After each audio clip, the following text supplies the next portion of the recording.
Alright. Do we have Flick back? Or is he still making his din-dins? Okay, still making his din-dins. So you guys just arrived at the end of last session in Salt Bowl. Da-da-da-da. Where's Salt Bowl? Here it is. And you were searching for some sort of a way to hopefully fix Flick up. You'd been pointed by a dwarf who was a little reluctant to be seen speaking to you over towards the western side of town, where he says that sometimes visitors will regroup or stay in taverns over there. He says you might be able to find some sort of an outsider or a visitor who has the magic needed to cure the curse. But as you were heading that direction, you guys passed by a tall building that had a sign out front that labeled it the Crosswinds, which is this tall-looking thing right here. Flick said that he wanted to go inside. It had something to do with his bounty, and he went in. What are the rest of you guys doing? You guys following him in? You waiting outside? What's the plan? I'll follow him in. Cool. I follow Moat. I could go for a drink, yeah. Alright. Is anyone staying outside at this point? I'm staying outside. Mr. Gasu, this may be a good opportunity for us to, get away from the head-ripping monster. I kind of want to see what happens. Is that bad?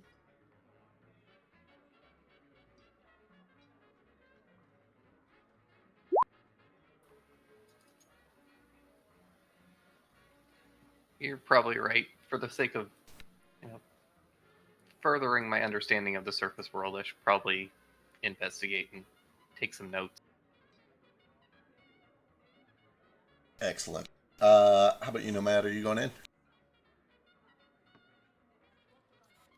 Is Ace going in? We don't have Ace yet. That's a very good question. Don't leave me alone to my own devices. So far, everybody has gone in except for Yule, Ace, and yourself. And Ace is just kind of autonomous right now, because we don't have him for real. Yes, we're currently Reginald, so he's my head. He's kind of leading the way. So we'll say we walk in because we think Reginald is absolutely perfect. It is absolutely perfect, by the way. And speaking of So are you absolutely broke up perfect... there? Yeah, you keep Oh, sorry. not talking. Yeah, let me use this instead. They've recently added push to talk to... Never mind. Technical issues. Anyway, speaking of absolutely flawless, can I get, fuck, man, I don't even know, a performance check from Ace, which I'll have to do because he's not here yet, and then, a disguise kit check? Which one of you does this? Who does this? I think he does. Alright. I have no... Excellent. Does he even have disguise kit? I don't think he does. I do try and help if possible. Oh my god, he doesn't. Is it even a disguise kit if it's literally sit on my shoulder and I'll pull my hood on? No, it definitely isn't, which makes it... Okay, here we go. Let's just do this. We're going to do an unskilled int check. He's got a 2. It's a 2. Mm-hmm. Can I assist his unskilled int check? Sure, why not? He needs all the help he can get. Okay, alright. And then Reginald! his performance, which is unskilled with a -2.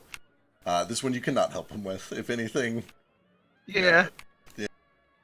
Alright, okay, yeah. It's pretty convincing. Sure, why not?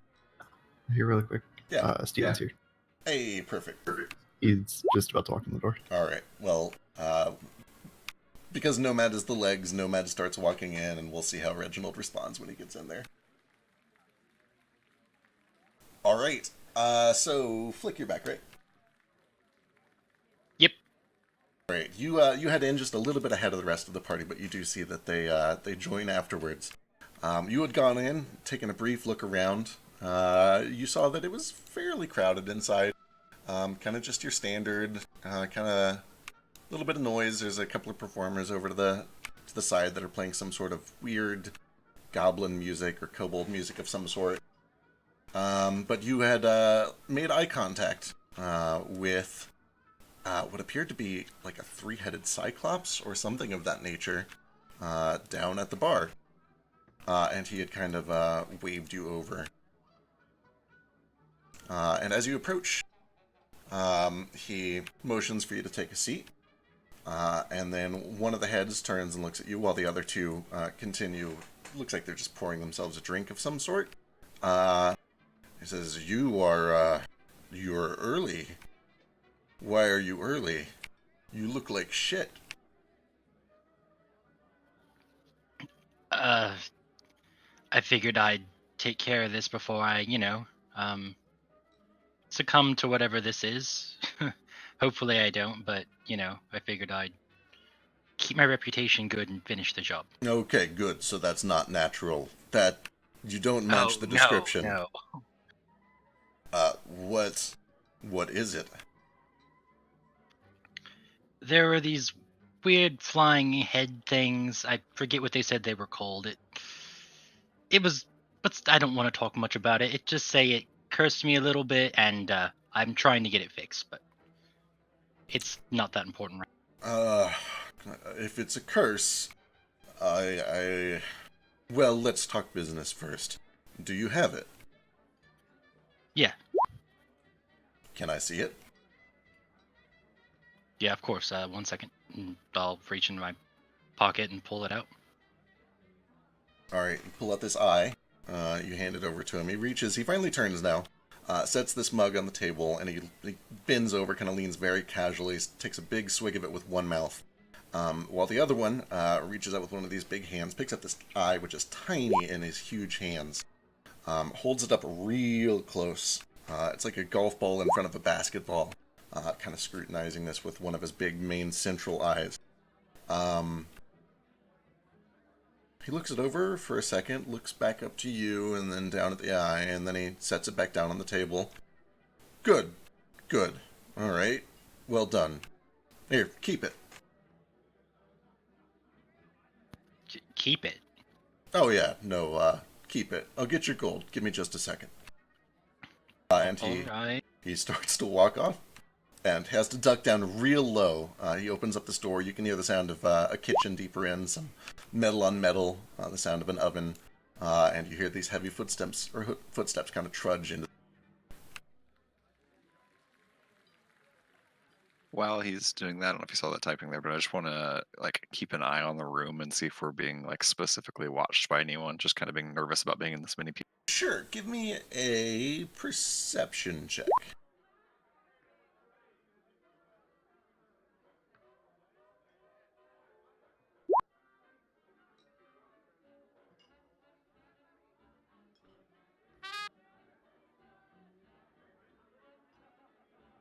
Let me see here real quick.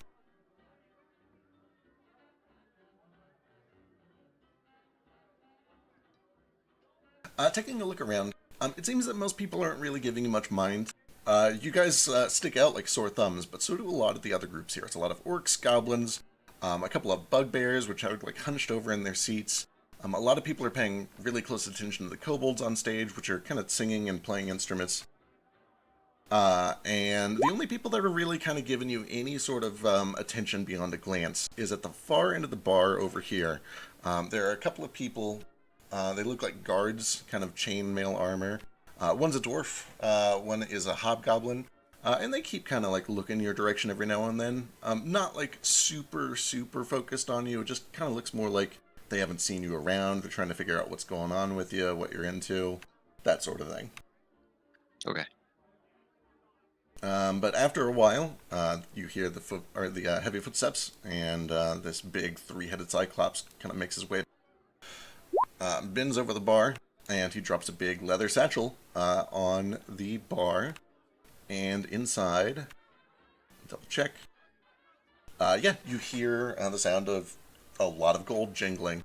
You take a peek inside, and it looks like roughly the correct amount. Brilliant. Thanks. So do you know anything about this? I mean, you seemed kind of shocked that it wasn't just what I look like, but... I might be able to help. Curses are... When did this happen? How long ago was it? It's been like a day, right? I look over at Moat. Time's just been agonizingly long lately. Yeah, it's about a day. Alright, well, if it had happened more recently, it would be an easy fix, but since it's been a while, You'll need some more things. I can fix it, but you're going to need to bring me, first of all, the head of whatever did this, and about maybe 10 feet of silver cord fashioned into a rope. All right, I think I can do the head. I believe we grabbed that just in case, but yeah, I'll go see about that rope. I'll be back. Oh, You'll wait. be here. Well, sure, actually, I'll be here. Take your time, just not too much time. Right. I'd rather get it done quicker than not. If you survive all of this, there's more work to be done. Perfect. All right. I'll be back shortly, hopefully. Farewell, brother. I'll, tuck the pouch close and then head out, I guess, to go find silver cord. Do you take the eye with you?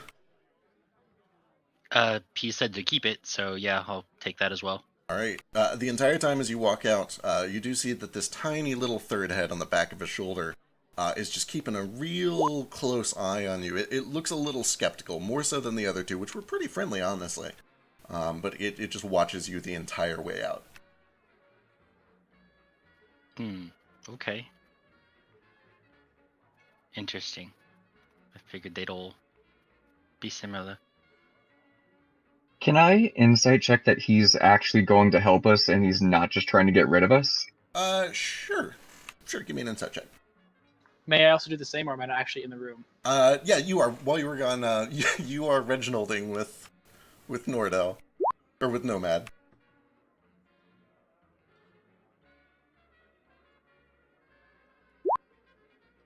Okay.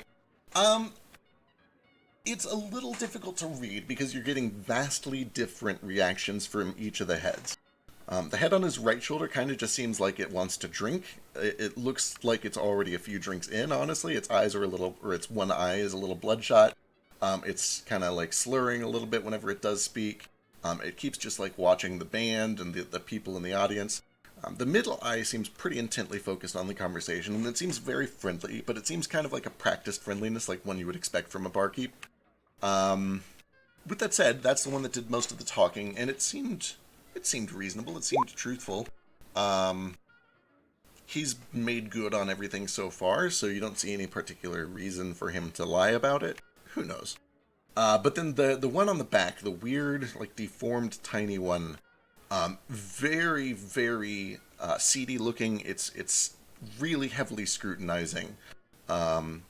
Actually, you notice it's heavily scrutinizing Flick, but it also keeps shooting you weird glances too. It seems to realize that you're watching it or something like that, and it squints right back at you. You can tell that it has it's realized that you're scrutinizing it.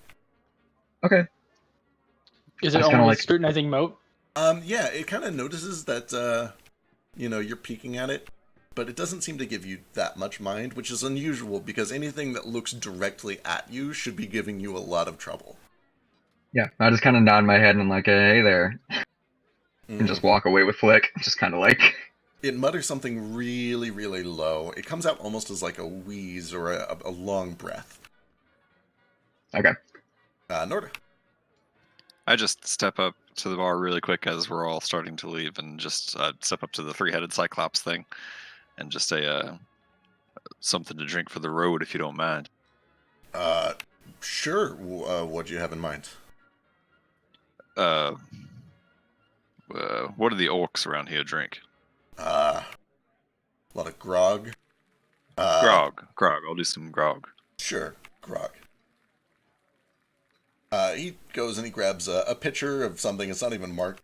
Pours it into a cup or a mug. Comes back, kind of sets it on the table. You helped him get that thing? Yeah. We all work together, I suppose. Friend of a brother is a friend of mine. It's on the house. Much obliged. And that's it. I just see that Moat has started to walk out and kind of nervously grab my drink and follow Moat. All right. He does yell after you, like, "Hey, don't take the cup. What? The cup. Drink it and leave the cup." Oh, the cup, right. Oh, Sure thing. And I just quaff the whole thing and bring the cup back up to the bar. Sure. What's It's happened, lad?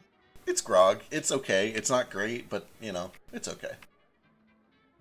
As I bring it back up, I just kind of slam it down on the counter and say, sorry, I'm new in town here. I wasn't aware that this establishment doesn't give the cups away. Sorry. The one on the right shoulder finally kind of like lets out this big bellowing guffaw, takes the cup and kind of starts putting it under the bar. Like, it's fine. Go on. Get out of here. I follow Moat. All right. Anyone linger behind? You guys all follow Flick out. Follow. Are there any is there any silverware around? Most of the tables, like, if you just want to find a fork, there's dirty plates and forks that you can go snag one from. The tables aren't like preset or anything. You'd have to like order food to get some silverware, or you can just like go grab a dirty fork from an empty table or something. Yeah, I'll steal a fork. Sure.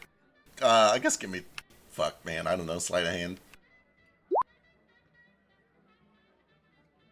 Right, I'll give myself guidance. Excellent.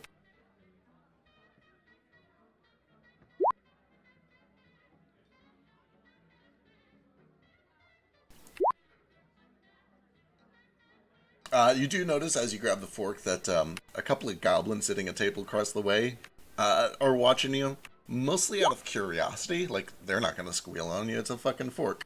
But you definitely did get spotted by a couple of goblins.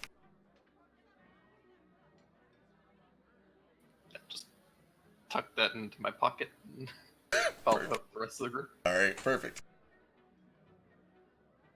Alright, you guys make your way back out onto the streets of Saltpool. Flick, as soon as you step back out into the sunlight, again, it's just this searing pain. You're not, like, immediately taking any damage, but if you stay out here for longer than, like, 10 or 15 minutes at a time, you will. Noted. Alright. Sorry for just taking off. I wanted to get this taken care of. For putting up with me, I can split what's in this later. I need to, not die first, that's alright. Whatever. Course. That's your money. You don't need to split it. Did you know that fella in there? He told me you were brothers with him. I knew of him, but I didn't know him per se. I don't believe. That was the first time we met, really. It's probably just oh, what's the word I'm thinking of? A colloquialism? Yes, we'll go with that. The bounty hunters kind of want to stick together without going, oh, other fellow bounty hunter, because, that's probably not the best thing to go shout. I say Gotcha. in public, but, How much do you charge for a bounty? It depends on the job and how dangerous it is, basically. I would know how much gold is in here on top of my head, but I don't know. Yeah, you take a moment to count it up and make sure it's the right amount, and it is 300 gold. This one specifically is about like 200 gold, so. I see. I have 2 gold and 8 silver. That's a bit less than this. Like I said, I will probably be splitting it up with you once I get the things I need to not die. Well, would you be willing to take a job for 2 gold and 6 silver? I can pay you more afterwards. Possibly. I tend to look into the details before I just accept jobs. But we can talk about that once I better. If that's Yeah, maybe we should table it. You look like you're blistering out here. Well, that's kind of why we need to talk about this now, because currently I have a position of power. If you accept this bounty, I'll help you get healed. Okay. Who is it, or what is it? Let's leave the details for later.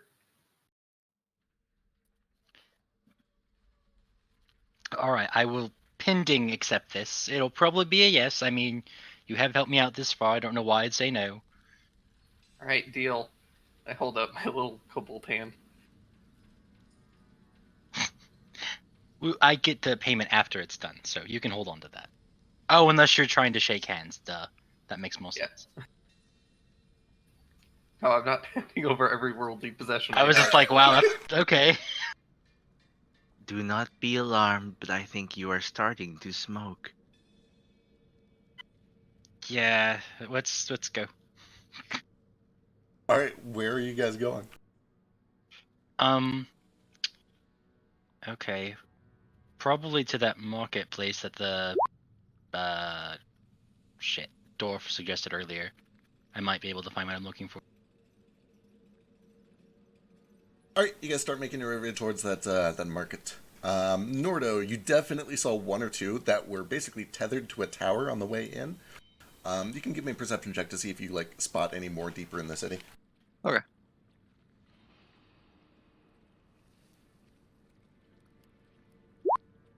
Taking a look around, you do notice that there is one. You actually just catch a tiny little glimpse of color from over what appears to be a tall wooden wall or gate of some sort. It's hard to tell what it's tethered to, but it seems to be tethered to something. It's harbored. It's not moving. You imagine it's probably right about here on the map. It's you can't see into there, but that's where you see it.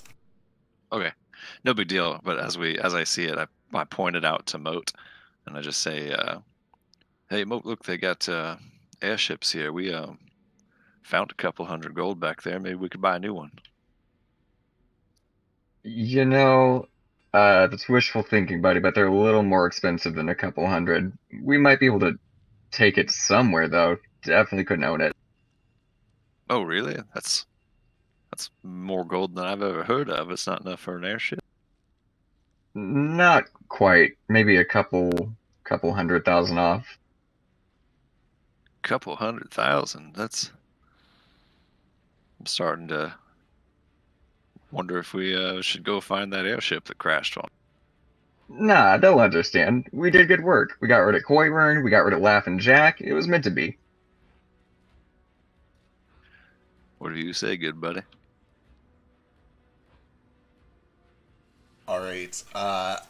As you guys kind of follow this road over, you do eventually break into this large open circle where you see lots of brightly colored tents. You can smell food. You do see that over here it's still predominantly goblin and orc, a couple of centaurs, a lot of gnolls, but you do see every once in a while there are a handful of tabaxi. You do see a couple of dwarves. There's a pair of humans that are kind of keeping their heads down, but they look kind of scrappy, like bandits or something. Rogues or outlaws. They don't look too out of place here. But you do see that standing directly in front of you, right on the corner of the street, is a Kenku, who is much taller than Ace. He's about 4.5, 5 feet tall. And he's just kind of cocking his head and looking at people as they pass by. You can see that he's wearing like a little, just a simple hat, some brown overalls, some dirty clothes under that. But he's holding a sign in front of him, just a wooden board really, that has written very sloppily on it, job board. And you notice that at one point a couple of guards start to walk by, and he flips that board, that piece of wood that's written job board on, and he flips it under his wing and he kind of leans on it like it's a crutch. And then as soon as the guards walk out of sight, he picks it back up and he flashes it.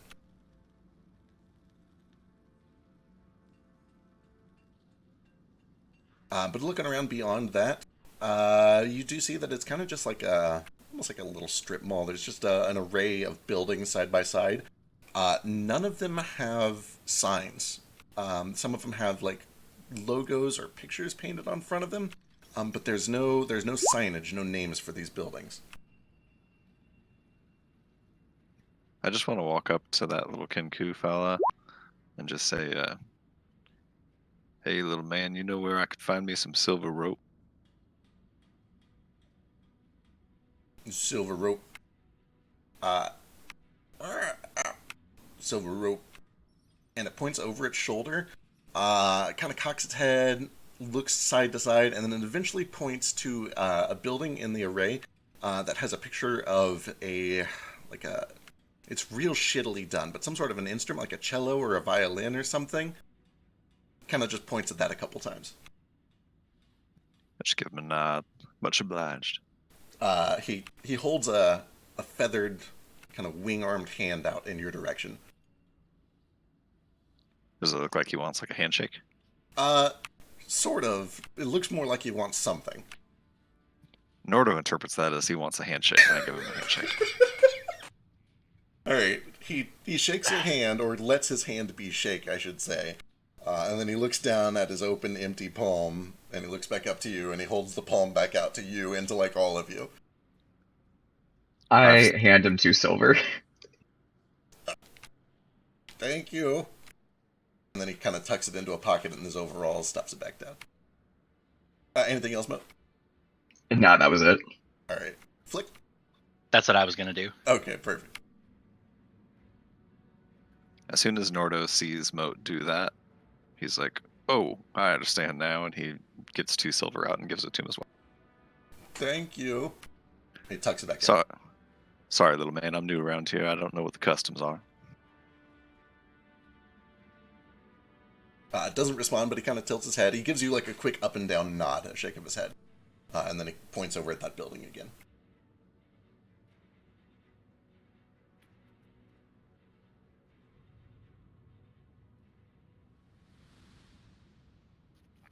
All right.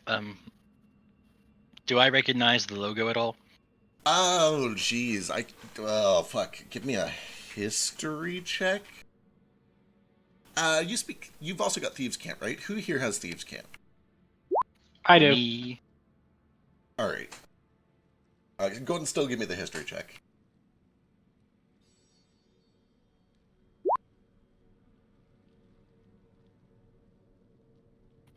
Oh. Looking it over, you don't recognize it. You can tell that it is supposed to be a violin or a viola of some sort. However, it occurs to you that a lot of the time in poorer regions or less educated regions, a lot of buildings, especially taverns and bars, instead of having signage that nobody could read because they're illiterate, would just have pictures, and they would tell people where to go based on those pictures. So you get the sense that that might be what's going on here. Looking down, you see that there's like a picture or a logo for all these buildings instead of any sort of written signage. However, as you and Ace are kind of looking over the signage and trying to make sense of it, you do see that there is a little chalk scrawling on the front of several of these buildings that looks like probably a gang symbol of some sort. It's this crescent moon in the shape of a C, and then it's got a line pointing straight up out of it. It doesn't ring any bells for you. You're not familiar with this particular gang, but you definitely recognize its purpose, its intent. It clearly means that like this building is under the protection of a gang. Okay, good to know. Do I need to make a history check too to know the same thing, or Sure, go and give me a history check to see if you pick that up too. do I get advantage to humanoids? Sure, why not?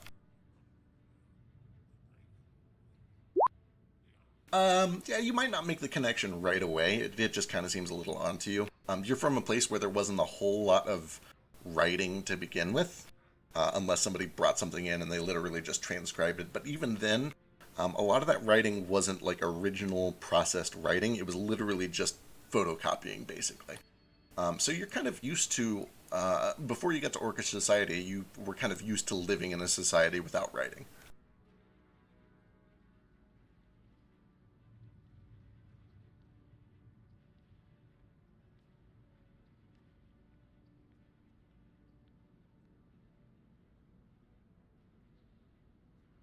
Should we check in here, Flick?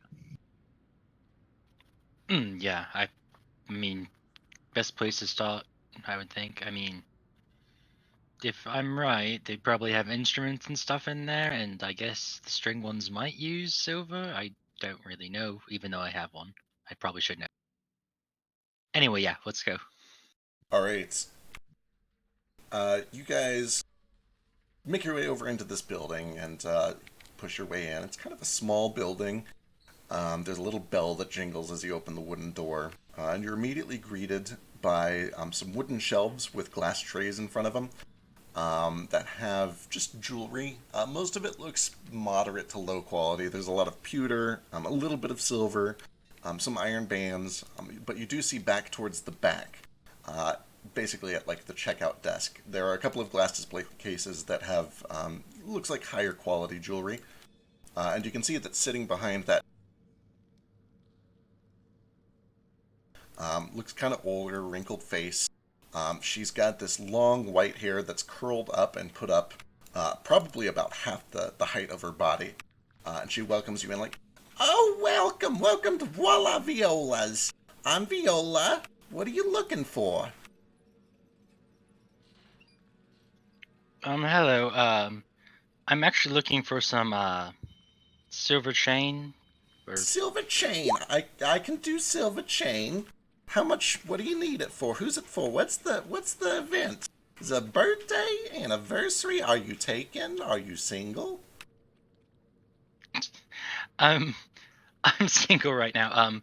I actually I just really like silver, so I want to buy a lot of it. You really like silver, so you want to buy a lot of it from a jeweler instead of a miner in a town full of silver mines.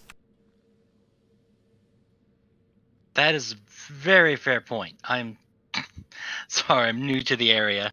No, I can tell. It's okay. I can sell you silver. I didn't mean to say I won't sell you any, because I'll sell it. I like money. I like silver too. But you know what I like more? I like gold. But listen, I'm busy. I can get you some silver if you see it here. And she kind of waves her hand over this glass case. But if it's going to be a custom order, it's going to have to wait. It would be a custom order. I'm sorry. Thank you very much. I might come back later and peruse what you have. Looking over the display case, you do see that there's I don't know, there's a couple of silver necklaces. You could probably fashion them all into maybe 2 feet of rope or something like that if you really needed to, but it's definitely not the 10 feet that you need. However, what is your passive insight?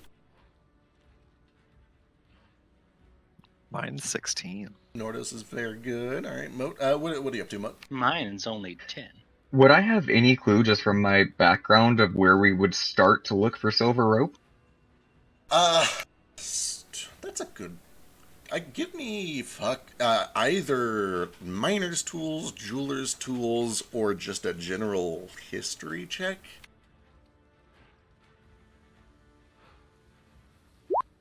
Well, there you go. All right. Can I do a jeweler's kit too? Sure. I'm proficient. Yeah, go for it. And how about you, Gale? What are you up to? I was wondering about this little kobold fellow. Is he what color is he? This kobold is kind of like a ruddy red. He looks like he's been here for a long time. He doesn't look like he's shopping. He's just kind of resting against the back wall here. He's looking at all of you pretty cautiously. He's making it very obvious that he's got a little dagger at his side. You can see that he's got just a tiny little brand on the back of his hand that matches, if it was pointed out to you, it's a little backward C in the shape of a crescent moon with a line pointing straight up. He definitely looks like he doesn't belong here and is kind of just watching all of you guys.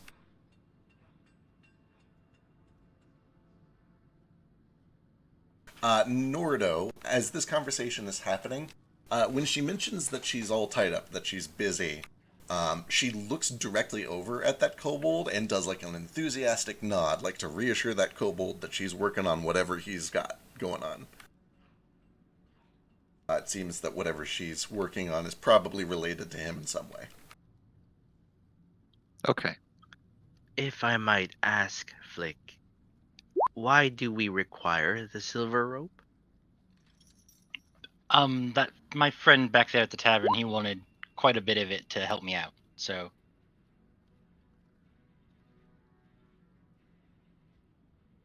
Should we not go to a blacksmith for this? that would probably make more sense, but whenever you're in searing pain, you don't tend to think very well. It's my Would- fault, really. I told him we should try this place because that little Kenku fellow told me I could find silver rope here. Perhaps he thought you meant jewelry. Silver rope is not a very common item.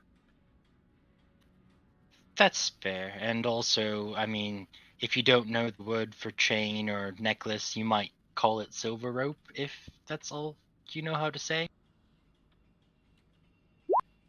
I mean, if they have a lot of folks in here that don't know common very well and they're trying to communicate, I just have an intuition that words could get twisted up if you don't know enough. Silver rope. I mean, it's just like these chains used for the necklaces, but it's a little thicker, about the size of your thumb. I can make it. I'm one of the best, really. If you want a decent price for it, I can do it. I can't do it until I get another thing done.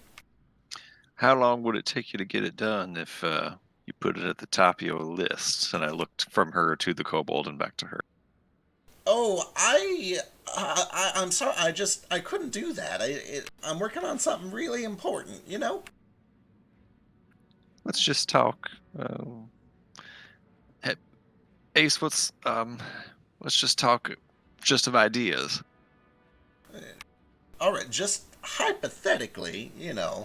Not that it's actually going to happen, but hypothetically. Hypothetically, that's the word I was looking for. If the money's right and I got the silver, and I think I do, I could probably do about a foot an hour. Well, I think we might need to look elsewhere anyway.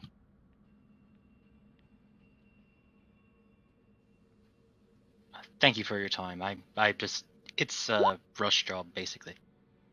Of course. Feel free to come back tomorrow. I should be done by tomorrow. Much obliged. Do I feel like I could make silver cord? Do you have jeweler's kit proficiency? I do. But it's not very good.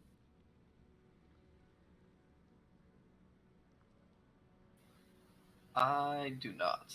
I have thieves' tools, tinker's tools, mason, land vehicles, leather workers, and smith's tools. Yeah, like Smith's tools and Tinker's tools would both kind of let you do it. It's just not going to be like, it's going to take you some time. It's not what you're proficient at doing. She makes, you know, chains and ropes all day long for her entire life. She'll be able to do it a lot faster. Vasu would be in about the same boat.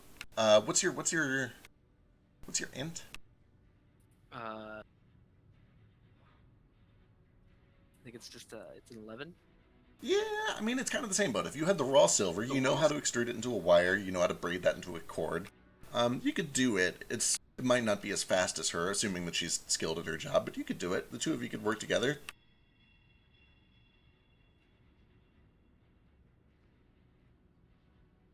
Since I'm a Kinku, and Kinkus have the ability to like forge any other items, could I help him and just do exactly what he's doing and help him better than anyone else? Yeah, you would do it at the exact same speed that he's doing it, but you would effectively double the rate at which he works.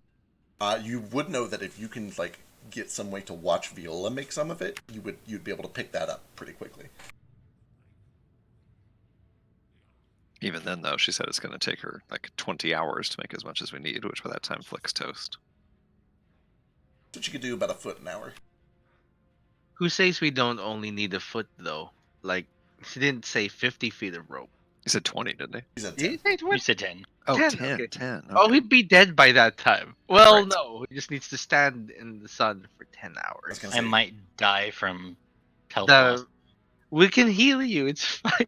It's about... Are there 10 hours of sunlight left? Yeah, so it's about 11 a.m. right now. It's a little bit before noon. Sun goes down about 8 o'clock or so. So, like, you've got 9 more hours of daylight, and then shit starts going down. Right. We need to find someone to do this soon. Did my dad ever sell silver rope? Like, do I have any clue that we should go to a blacksmith, or is that kind of rolled into the nat zero? Yeah, that's kind of in your natural, like, your history check. You would know from blacksmithing, like, he never really made chains or delicate rope or anything like that. Like, that definitely feels like it falls under the purview of a jeweler to you. Okay. Obviously, you're going to need the silver. She probably has some here. But, yeah. How much did he need? 10 feet or 10 10 inches? 10 feet. Oh, jeez. Okay, never mind. Just wondering if there might be a silver chain in that jewelry that I stole, but There's probably at least a little bit in there. Definitely not 10 10 feet worth. Yeah, definitely not 10 feet. We do have 102 gold worth of macabre jewelry. I don't know if any of that is silver chain. Yeah, a little bit of it is. Probably if you were to just, like, manually try to fashion it into rope, assuming that, like, 25% of that is silver, you might get, like, 1.5 foot of rope out of it.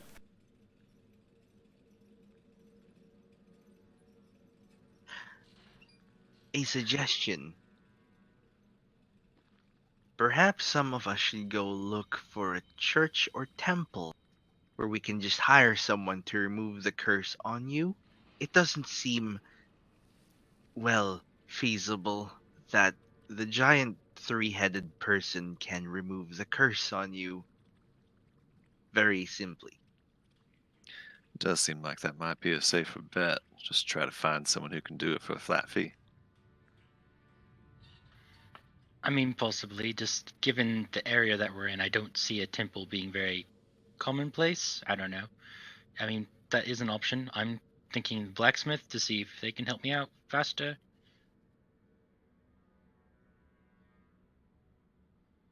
Hmm.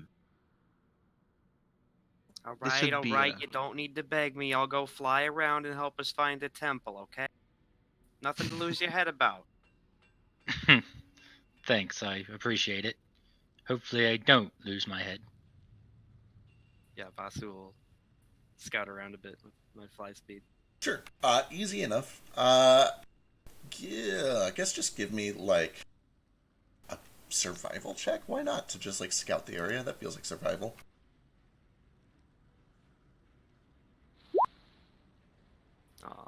Don't have advantage for any reason, do I? Not that I can think of. You do get, like, a very good look at the entire city's layout here. You see that there's some mining operations up to the north.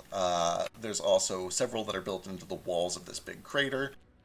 You do notice, as you are flying around, that there are towers stationed all along this wooden wall surrounding this, what appears to be an oasis. And sitting atop each of those towers are one or two heavily armored, plate armor guards that look at you and give me... What am I even going to put this? Give me a history check.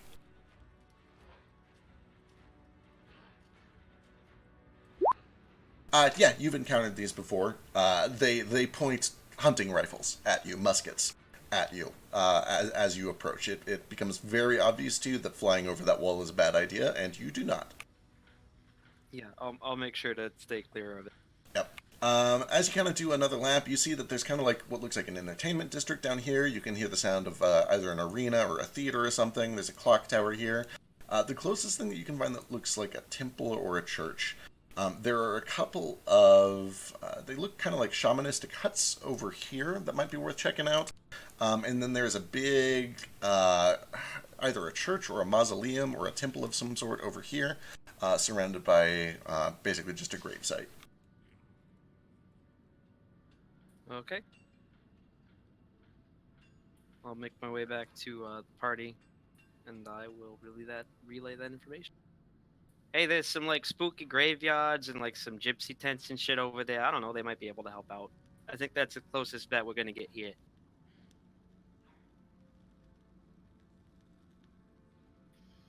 Are Alright. gypsies like the circus? A different kind of tent, I think. Those things were ringing up pretty undead. Seems like the graveyard might know more. That's what I was thinking. I mean, they might have some idea how to deal with the undead a little bit. If we want to, we can split up. I don't know if we'd have a meeting place, but it might be best to cover more ground while we're still able to. By we, I mean me. That's up to everyone else, though. I don't mind sticking together. It's just I don't know how much time we have. Seems like we Sorry, go ahead. seems like we should cover as much ground as we can while we can. So maybe split up. How many Personally, I'm teams? inclined to stick together, but Well, both those places I was talking about aren't too far apart, so it wouldn't have to be, too far. We could meet up right in the middle. How far away are they from here? Crap, I don't know where we were on the map compared to that, but Vasu would lead the way. He's really good at that. Yeah. So you guys are currently over in... Oh, there's the Crosswinds bar. Okay. Yeah, you're over in this west marketplace, kind of. So it's just a little bit to the south and then a little bit more to the east. We got to go around this big, heavily walled place with some armed guards and stuff. I don't know. I didn't get too good of a look because they was pointing guns at me and shit. pointing what at you? Guns. You never seen a gun before? I've never even heard of a gun before. Oh, it's kind of like that thing. And I'll point at Gale's, crossbow, rifle, the jigger. I forget what it's called. I know It's it's like called... this, only, less advanced and more primitive. Yeah, it's a lot louder, too. Understood. Well, we don't have time for a scuffle, so we better keep away from that.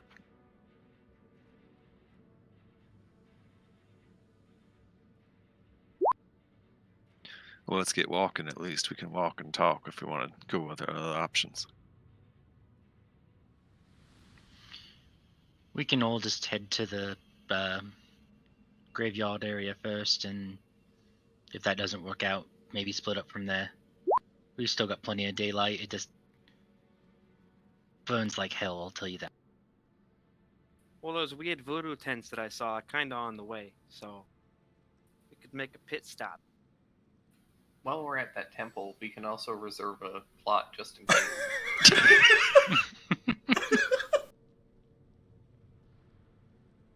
All right, excellent. He's not wrong. It never hurts to own real estate. So which way are you guys heading? Honestly, we should probably get one for each of us. You never know. We're going to the weird graveyard, spooky temple. All right, kind of following that that west road. Cool. I guess we're avoiding the gypsy tents. It's just a little bit out of the way, and by a little bit, I mean a lot of it.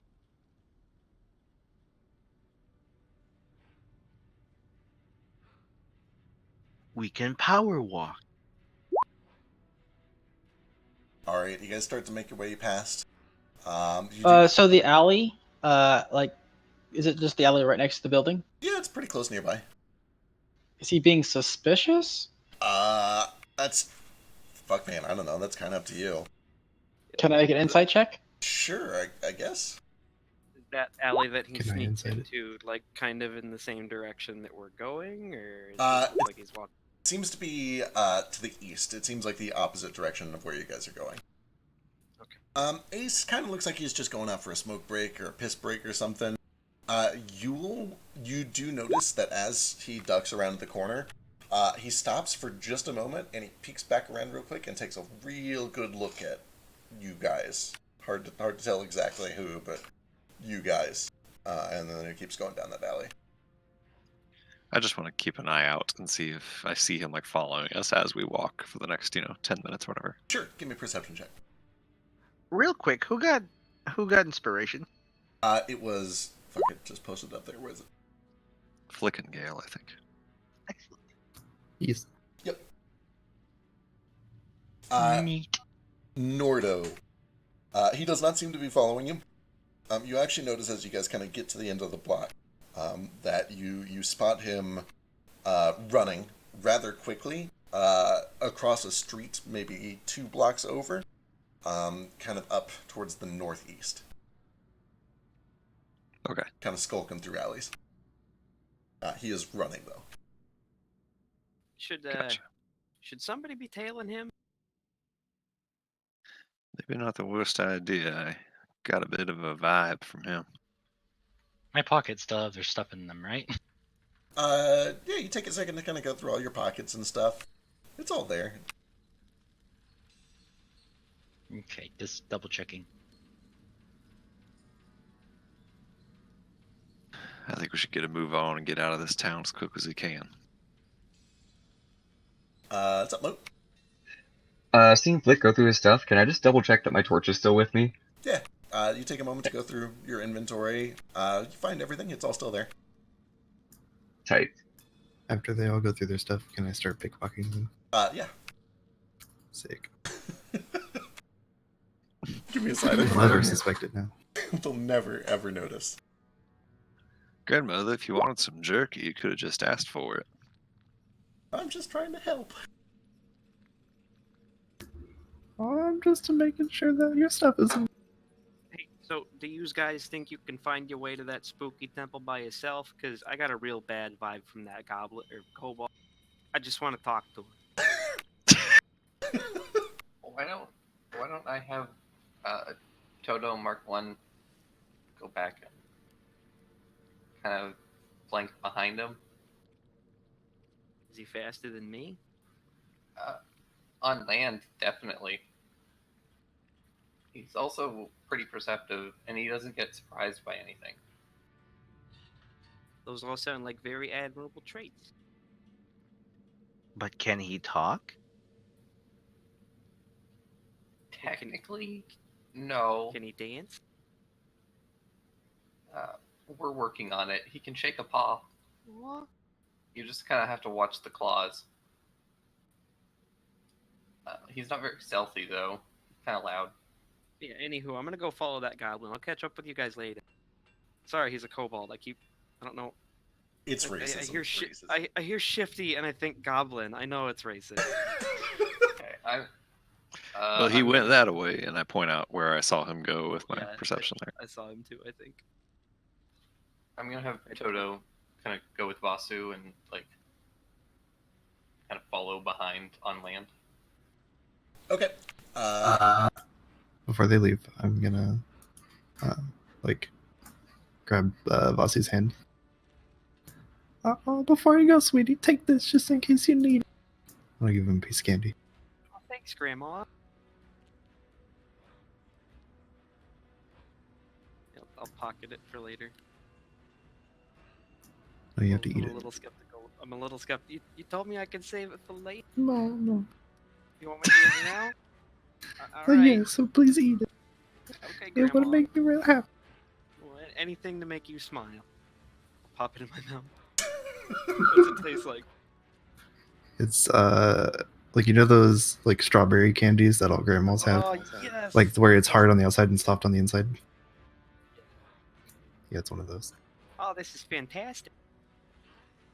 Did you make this yourself? Oh, I did. It's a secret family recipe.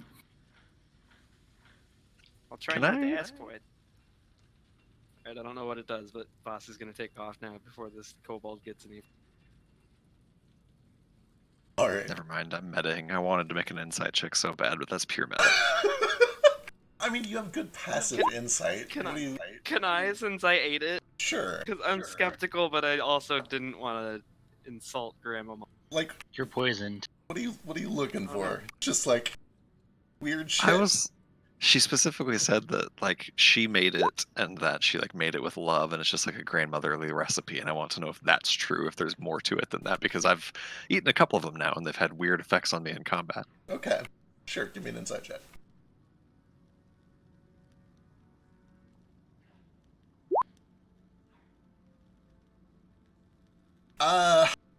Both of you, having, like, tasted these things and experienced them up front, like, you're aware that there is a little bit more going on here than just candy. Like, you know, candy is kind of a rare thing in these times to begin with, but these are surprisingly filling. They make you feel energized. It's like a kick of adrenaline to the gut at exactly the right moment. You don't get the sense that she's lying about having made them. You get the sense that they're probably made with a lot of love. But you get the feeling that they might be more than just normal food. It's just a little dash of salt. Is it? I was gonna ask you, what is your secret? Those candies, there's something special. Oh, I can't tell you that. My Oh, I grandma understand. never tells all her recipes. I understand that quite well as a fellow chef. Sorry, I pried. Oh no, you're okay. I just don't need some of these pointy-eared ones over here to steal. So yeah, as they're talking, I'm gonna be flying full speed, but kind of trying to like go between rooftops, so I'm not like just a big, silhouette Sure. flying over the city. Sure, trying to be So at least a still little kinda- bit stealthy. Yeah, so I'm probably not dashing unless I can dash and be stealthy, but probably. How about Toto? Is he just going full sprint in the direction he was going, or is he trying to be more stalkery? I'm gonna kind of have him go off ahead of us a little bit, and then we tuck around a couple buildings and kind of wind back, kind of make a wide arc to come up behind us and try and get it behind the guy. Gotcha. Okay, makes sense. All right. And I give him guidance for any like stealth that he is inevitably going to have to do. Yeah, go ahead and give me a stealth check for Toto. Vasu's got a 14. All right. And to be clear, you're having Toto come up behind all of you guys, so he's like trailing you guys from a distance. Well, or is he following Vasu? The kobold was following us, right? The kobold started running off to the northeast, kind of this way. Okay, then. Yeah, I'm gonna have him kind of sprint off in that direction then, and just try and keeping a hopefully a safe distance, but just try and like tail him for a bit, see where he goes. Okay, sounds good. Does he have like keen smell or any other good tracking stuff like that? He has good perception. Don't think he has any like crazy tracking stuff though. All right, sounds good. Go ahead and give me a perception check, both of you, the two of you.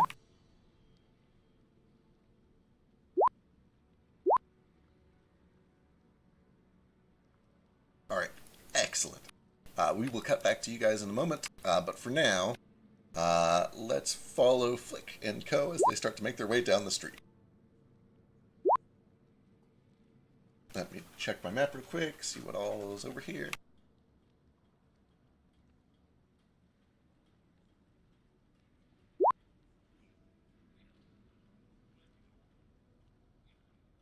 Okay, so a lot of the buildings that you guys start to pass by, they get kind of just this gloomy, kind of haphazard wooden construction feeling to them, and they're all very small. A lot of you feel suddenly out of place as you pass by what essentially look like doll houses or dog houses, not quite that small. But you definitely get the feeling that this is very much like the goblin side of town. You get a lot of strange looks as you kind of walk through the street here. You hear the sound of more goblin music. You can kind of just... The whole place smells of goblins and hobgoblins and the occasional bugbear kind of squatting out front of these buildings. But as you make your way past all that, you do eventually find kind of stone construction. A lot of these buildings are actually made of white bricks that appear to be coated with some sort of lacquer. And you realize that once you get out of Gobtown, all of these buildings kind of over towards the southwest of that appear to be made out of a combination of sand and salt that has been treated. You make your way to another little circle here where you find a marble statue of, looks like it was probably a dragon at some point, but it has heavily decayed. Most of the features have been worn with time. Looks like it is hundreds of years old and has not been kept very well. And that's, you guys don't really encounter anything too terribly strange as you're making your way there, so let's jump to Vasu and Toto. Vasu, you spot him first, but then you're able to sort of kind of point Toto in the right direction. You notice that he has started jumping from building to building to building, making his way down this street. And he keeps going for a couple of minutes. He's not roof-topping, he's kind of like cutting through alleys or whatnot. You can tell that he's being a little bit sneaky. how far behind him am I right now? That's kind of up to you. He does not seem to have spotted you. You've got a very good beat on him. You're probably maybe anywhere from 60 to a couple hundred feet away from him, depending on how close you want to get. I want to get within 100 feet if I can. Yeah, easy enough to do. A lot of these buildings are dwarven in construction, so they have kind of like these tall stone buildings with lots of towers that you can hide behind. Pretty easy. Perfect. Does he seem to be like slowing down, or is he still just moving? He's moving. He's not like running for his life, but he's moving pretty quickly. Do I don't know what I would roll for it, but do I get the sense that he's getting close to his destination, or is he still just does he have a ways? Boy, that's really hard to read. He's still going, and he's still following the road, which makes you think he's probably still got at least a ways to go. But he could dip into one of these houses at any time. It's hard to say. Right.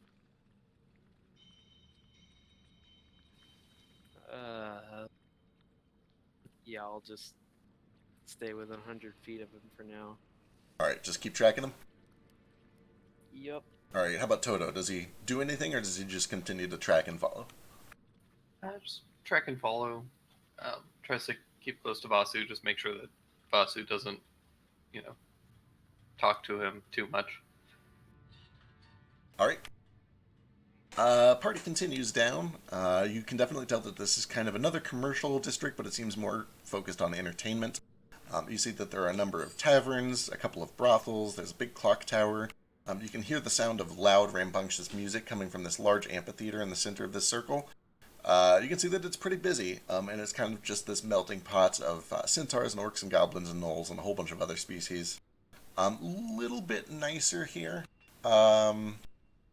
People are at least wearing full sets of clothing, which you didn't quite get over in kind of like this region or Gobtown. So it seems a little bit more civilized, perhaps. You do eventually, once you get over to this area, find there's these kind of nice modern construction buildings, a mix of dwarves, couple of humans even, some tabaxi. But then just past that, you find what is essentially just a stretch of dead forest that seems to lead out to, it's kind of down at the slope. You can see down into that area. You see some rough farmland. Not a lot of it, and it doesn't look particularly healthy. But you see a couple of windmills, a couple of silos indicating that there's probably farms in that direction. And then this winding road up to this big stone mausoleum, or temple, or dark stone building of some sort. At this point, you've walked for probably about 30 minutes. Flick, you've taken 1 point of radiant damage. Got it. And Vasu and Toto, at this point, you notice right about here that the kobold spots 2 or 3 other kobolds that look kind of similar to him, kind of this ruddy, muddy red skin. They seem to be kind of just sitting on a corner talking to each other. And he suddenly, he tries to play it cool. He tries to act casual. He changes his run to sort of just a normal canter. He gives them a wave hello, acts like there's not much going on, gives them a little bit of small talk in Draconic. I don't know if either of you speak Draconic or understand it. Toto should understand it, right? I do as well. Both understand. The ones that were already on the corner, like, hey, what's up? Aren't you supposed to be watching the market? It's like, oh no, it's about that. I gotta report the thing. I saw it's nothing. Don't worry about it. It's nothing. If one of you wants to go cover for me, I'll be back in 10 or 15. Don't tell the boss, all right? I'm like, what are you? You're gonna get yourself killed. You know that, right? You running out for drinks again? What is this? Like, don't worry about it. It's nothing. I'll be back. Nothing's gonna happen. It's fine. Eventually kind of brushes them off, and then he continues to walk down the street until he kind of gets around a corner, and then he goes back to running again. Okay. Is this corner that he turns around, is there still, like, full crowd, or is he kind of... So up here, you can see that these buildings are not terribly busy. It seems like everybody around here is kind of at work. There's a few people on the streets. Most people have gone either into the city or up into the mines against these walls. So not terribly heavy traffic, but there's a couple people on the streets. But then you do see, especially because you're flying, that down in here, there is a pretty sizable chunk of gnolls and centaurs that are kind of just chilling out in this dirt parked around a couple of fires. So inside of this square, pretty busy. Okay, and he's going toward that square? He is continuing down this street in this direction. Hard to say if he's going to, like, cut one way or the other, but that's the way he's currently heading. He's on this side of the street. Can those other kobolds he was talking to, can I still see them? Can they still see him, possibly? Yeah, if you want to catch them before he gets that far away, you can. No, I'm just asking if they could catch us or see us. With your stealth checks, let me go find out. That's a good question.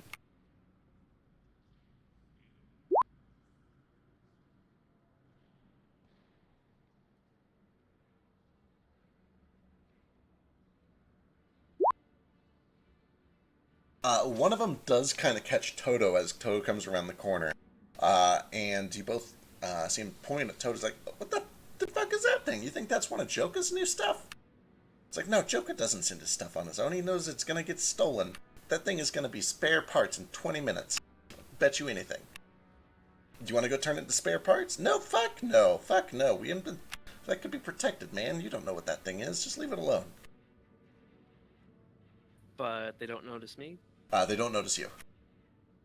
Perfect. Let Vasu flip a coin real quick.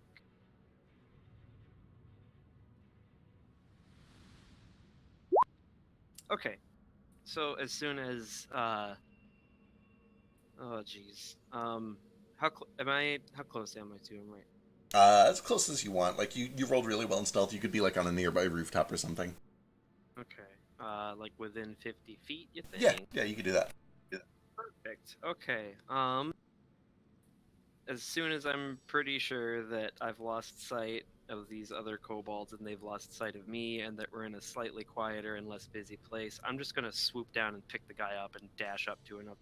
Oh, shit. Okay, excellent. Yeah, I guess give me an athletics check with advantage. Got it, Gale. Noted.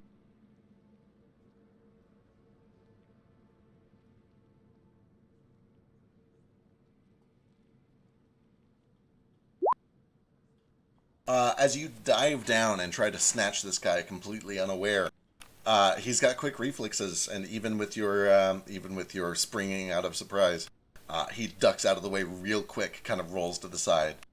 You can see he immediately pulls out a dagger, and the kobold standing next to him reaches under his jacket and pulls out a tiny little pistol, which is way too big for him. Kobold standing next to him. What? Are you doing? Is this the lone kobold or the one that was running? Yeah, this is the running kobold. Okay, gotcha. The one I've been tailing this whole time. Gotcha. Okay, no, you're good. You're good. In that case, he still manages to slip away. You're not able to grab him. He does grab a knife, and immediately starts like yelling real loud and draconic. You understand he's like calling for backup. Hey, I just want to talk. I guess it was probably my shit. Give me an acrobatics check shortly after you say that, and Toto, give me athletics. Oh shit! Damn, son. Oh shit! You say you just want to talk, and as you do, you notice that Toto's head snaps in your direction. He leaps up and tries to like pounce you to the ground, but you're able to duck out of the way.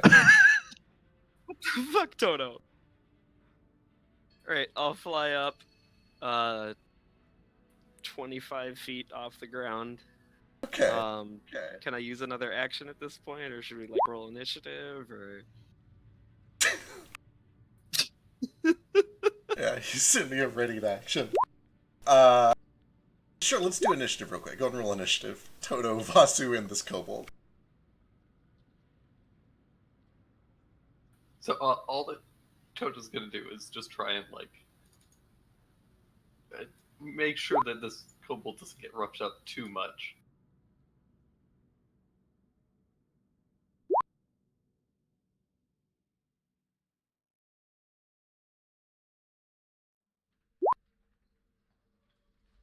Son of a bitch.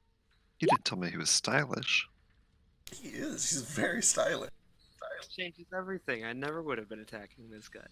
Okay, fuck, man. What does this kobold do? Where's he at? He's not close enough yet. He can't go in there. He definitely can't go in there. He is gonna...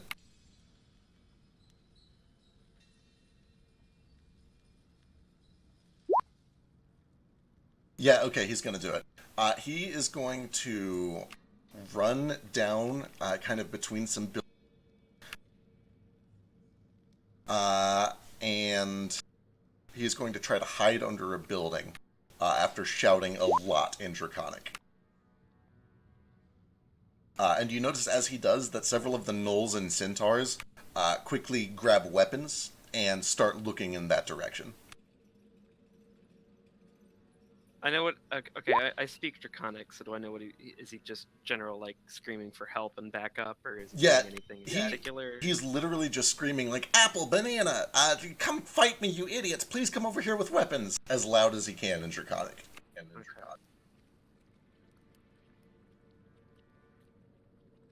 Toto's up next.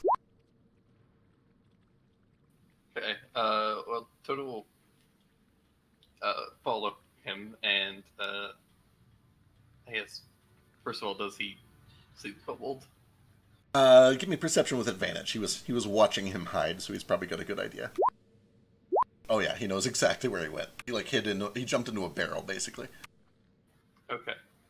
He's gonna go over to the barrel, kind of like hop up, like kind of dog looking over like a baby gate kind of thing, and is just gonna reach his head down and try and like pick up this kobold by the straw. All right. Give me athletics. He's disadvantaged because he's in a barrel. Yeah, you're able to grab him by the scruff and pull him out. Okay, and like a mama cat with her kitten, he's just gonna start walking this kobold back towards us. All right. As he starts walking away, he does hear the sound of galloping hooves of some centaurs that are coming up pretty quickly behind him. Vazi, what would you like to do? Oh god, I don't know. Do I see that Toto now has this kobold? Yeah. Or... Yeah. Okay.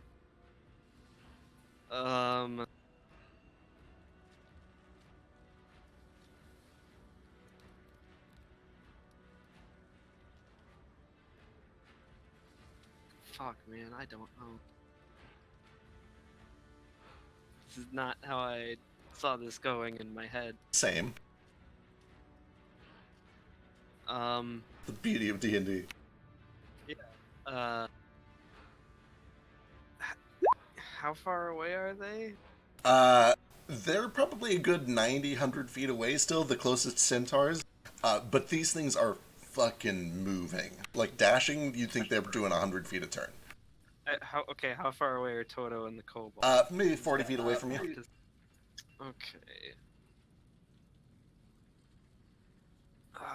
Do I have any sort of idea from any experience at all how heavy Toto is? Oh god, how heavy is Toto, Drake? He's like the size of a wolf? The size of a dog? He's about the size of a wolf, probably, and he's made of metal and wood. Wood is analogous with flesh. Metal is about 10 times heavier. I'm gonna say he's probably about 600 pounds. Okay, way too heavy. Got it.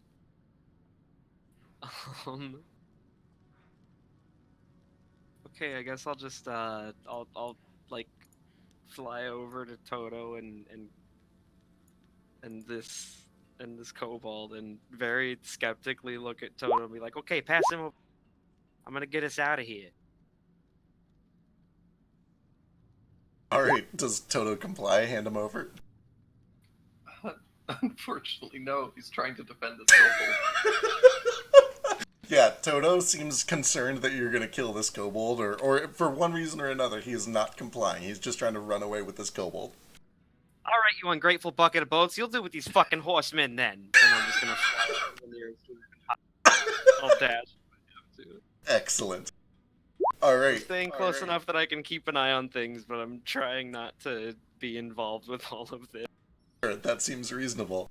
Alright, these centaurs come storming up. Just the two of them. Everything else is kind of lagging behind, but you know, they're centaurs. They're pretty fucking fast. One of them grabs a spear at his side and just jams it into kind of the mass that is Toto and the kobold.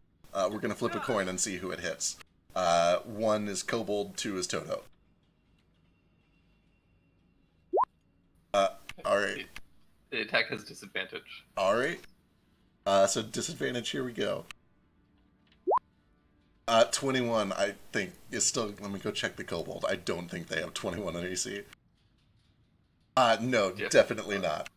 Yeah, just slams this spear through the kobold, rips it away from Toto's grasp, holds it up, and kind of looks at it, just this dangling body. And he says in Elf... Do you speak Elvish, Vasu? God, I wish I did. I speak Aarakocra, Orin, and Draconic. Yeah. Don't understand what he's saying, but he holds it back up, and kind of like lets out a laugh. The other one is... So, to clarify, that kobold's dead as fuck? Oh, then, he's dead as fuck. Like, dead as fuck. That's kind of my problem solved, I guess, but... This is still pretty sketchy. I'm gonna keep a close eye on. But Wait, I continue thought you with just the wanted to actual- talk to him. I wanted to find out who he's reporting to, but if he's too dead to report to anybody, I guess I don't need to worry about that. I don't know. Vasu's just watching, and he's a little confused and concerned for Toto. Alright, the other centaur, who's trailing just a little bit too far behind, is going to fire a longbow at Toto. Doesn't seem to have spotted Vasu yet. 15? 15 is his AC. Alright, just hits, 7 piercing. You hear, well, he hears an arrow just kind of stick into one of the metal plates at his side. Brings us down to the kobold, who's very dead. What's Toto do?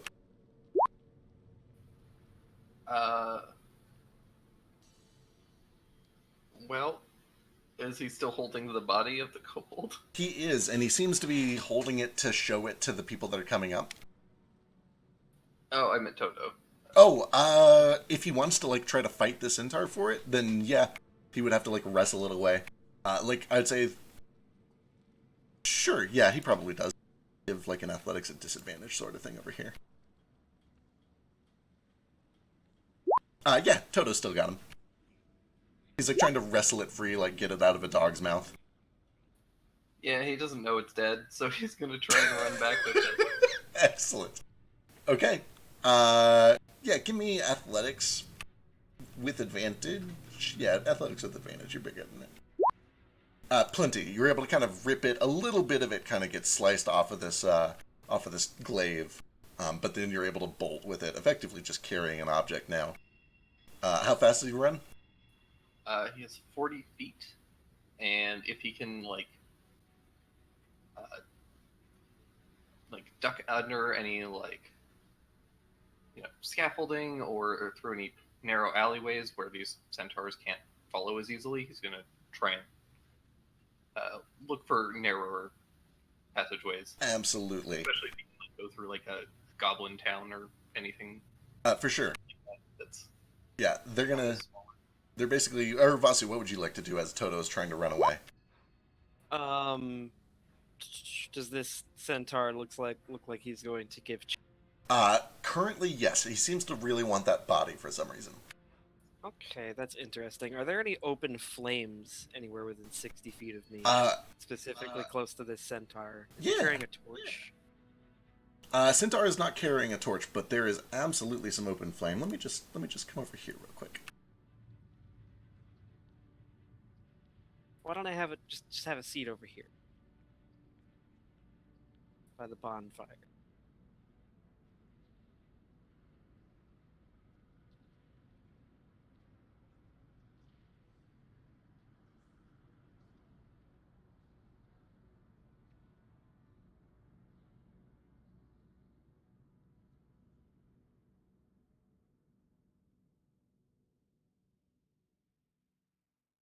The stylish kobold is now morose because he is dead.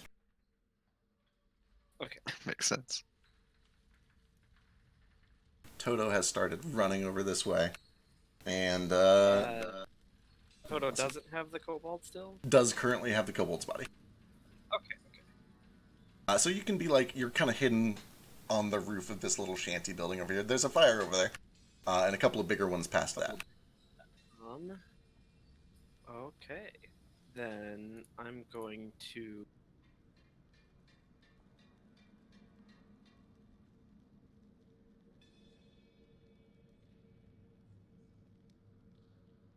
Okay. I'm sorry, everybody. I'm gonna get us kicked out of this town really quick. You're not with us. You're gonna get yourself kicked out of this town. If Right? they catch me, I hey, don't they even know can't this prove guy. I did any arson. My fingerprints ain't anywhere.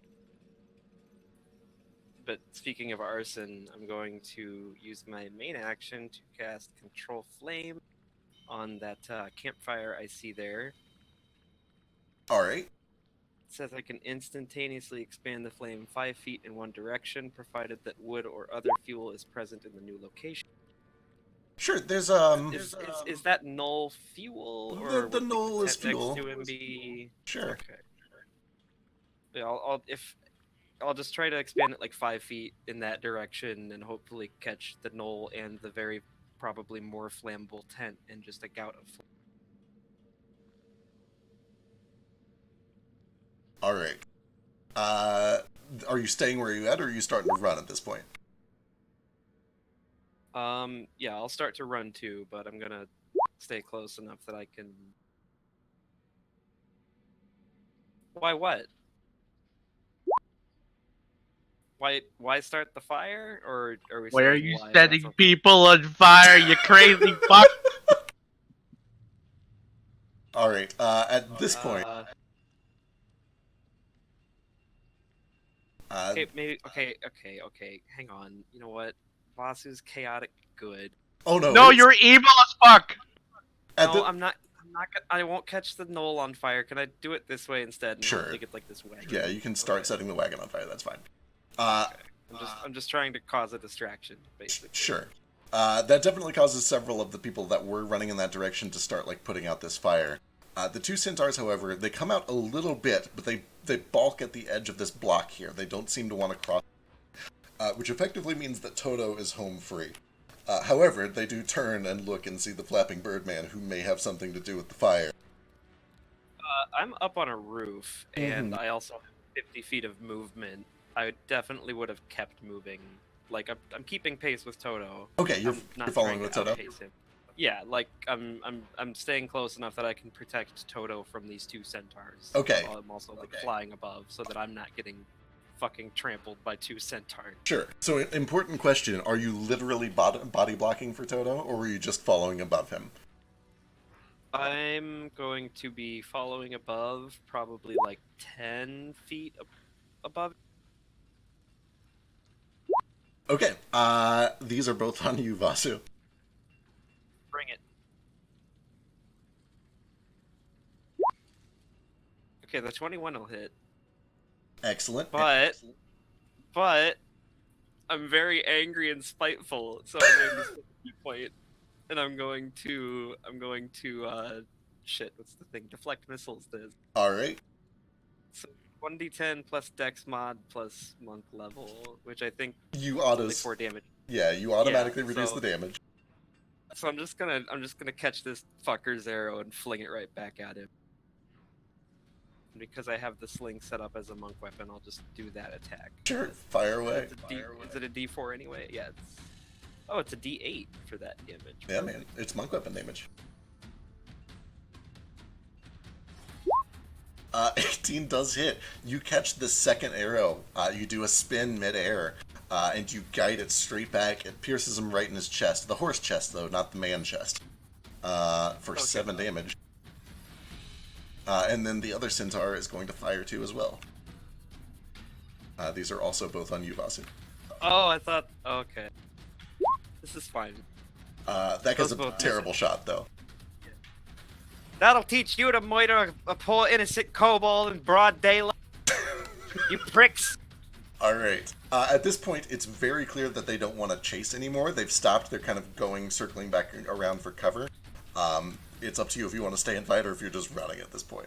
No, I'm booking it. All right, you guys book it. I'm hot-headed, but I'm not suicidal. Perfect. All right, you guys book it, and they don't seem to give chase anymore. They fire like 1 or 2 more arrows, but by that point, you're well out of their range, and you make it back to the city streets with the dead body of this kobold. Well, upon hearing Vasu look who I say that found. upon Vasu saying that he was murdered, Chodo immediately drops the body and just leaves. What? Perfect. Okay, Perfect. I'll He carry failed the his job, the so- corpse back then. All right, mission accomplished. Let's jump down to the rest of the party. I felt a disturbance in the force. Yeah, that was weird. It's like something went horribly wrong. No. So That we're could've- outside of this That could have big, gone so much worse, you guys. big mausoleum. You said basically. Yeah, so you guys, assuming that you're going in, like you're going to this, you plan on going inside. May I Just- make? Oh, go ahead. I think we might have been about to say the same thing, but just before we walk in the door, I would say, Flick, you want to wait outside? I know the sun is painful for you, but it's also preventing this thing from progressing. And just based on how you look, I got a feeling we're running out of time. Sure, I guess that's all right. Yeah, let me know if they can do anything. I'll just be sitting right here. I just want to know if I could make a religion check to figure out what this building was all about, or like who owns it, what runs it. Sure. Can Yeah, it help? yeah, go for it. And anybody else who's trained in religion can give me a check as well. And Moat can give me a check. Can I do the same only with Mason's tools? Sure. Who constructed it and what the purpose was? Yep, that is very reasonable.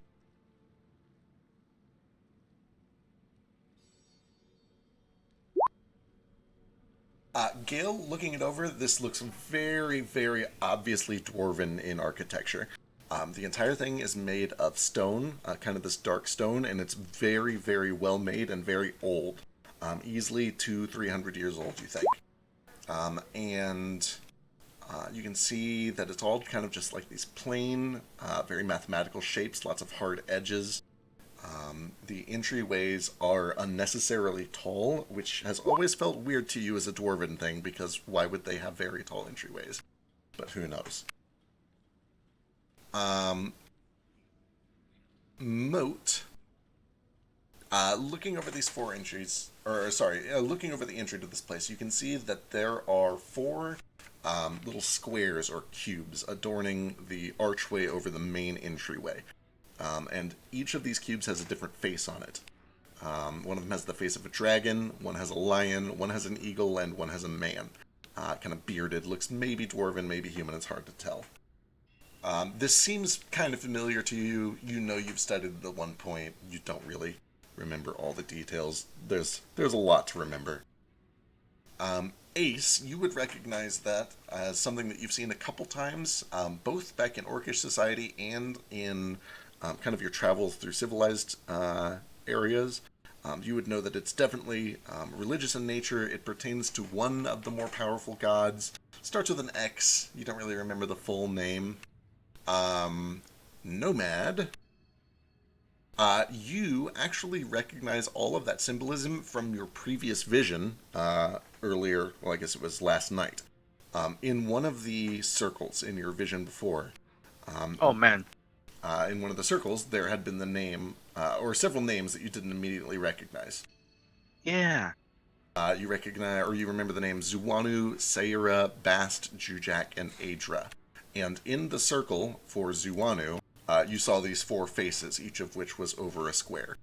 So you imagine that this is probably iconography for Zuwanu. And you would know based on your previous vision that his domain is kind of death and decay and culling and that sort of thing. Oh. Do I get the sense that can help our friend? Well, you know. Maybe prevent that shit? Or do they want that to happen? With your vision, I feel like they don't like the undead, right? And they will prevent that from happening. Yeah, that's a reasonable assumption to make.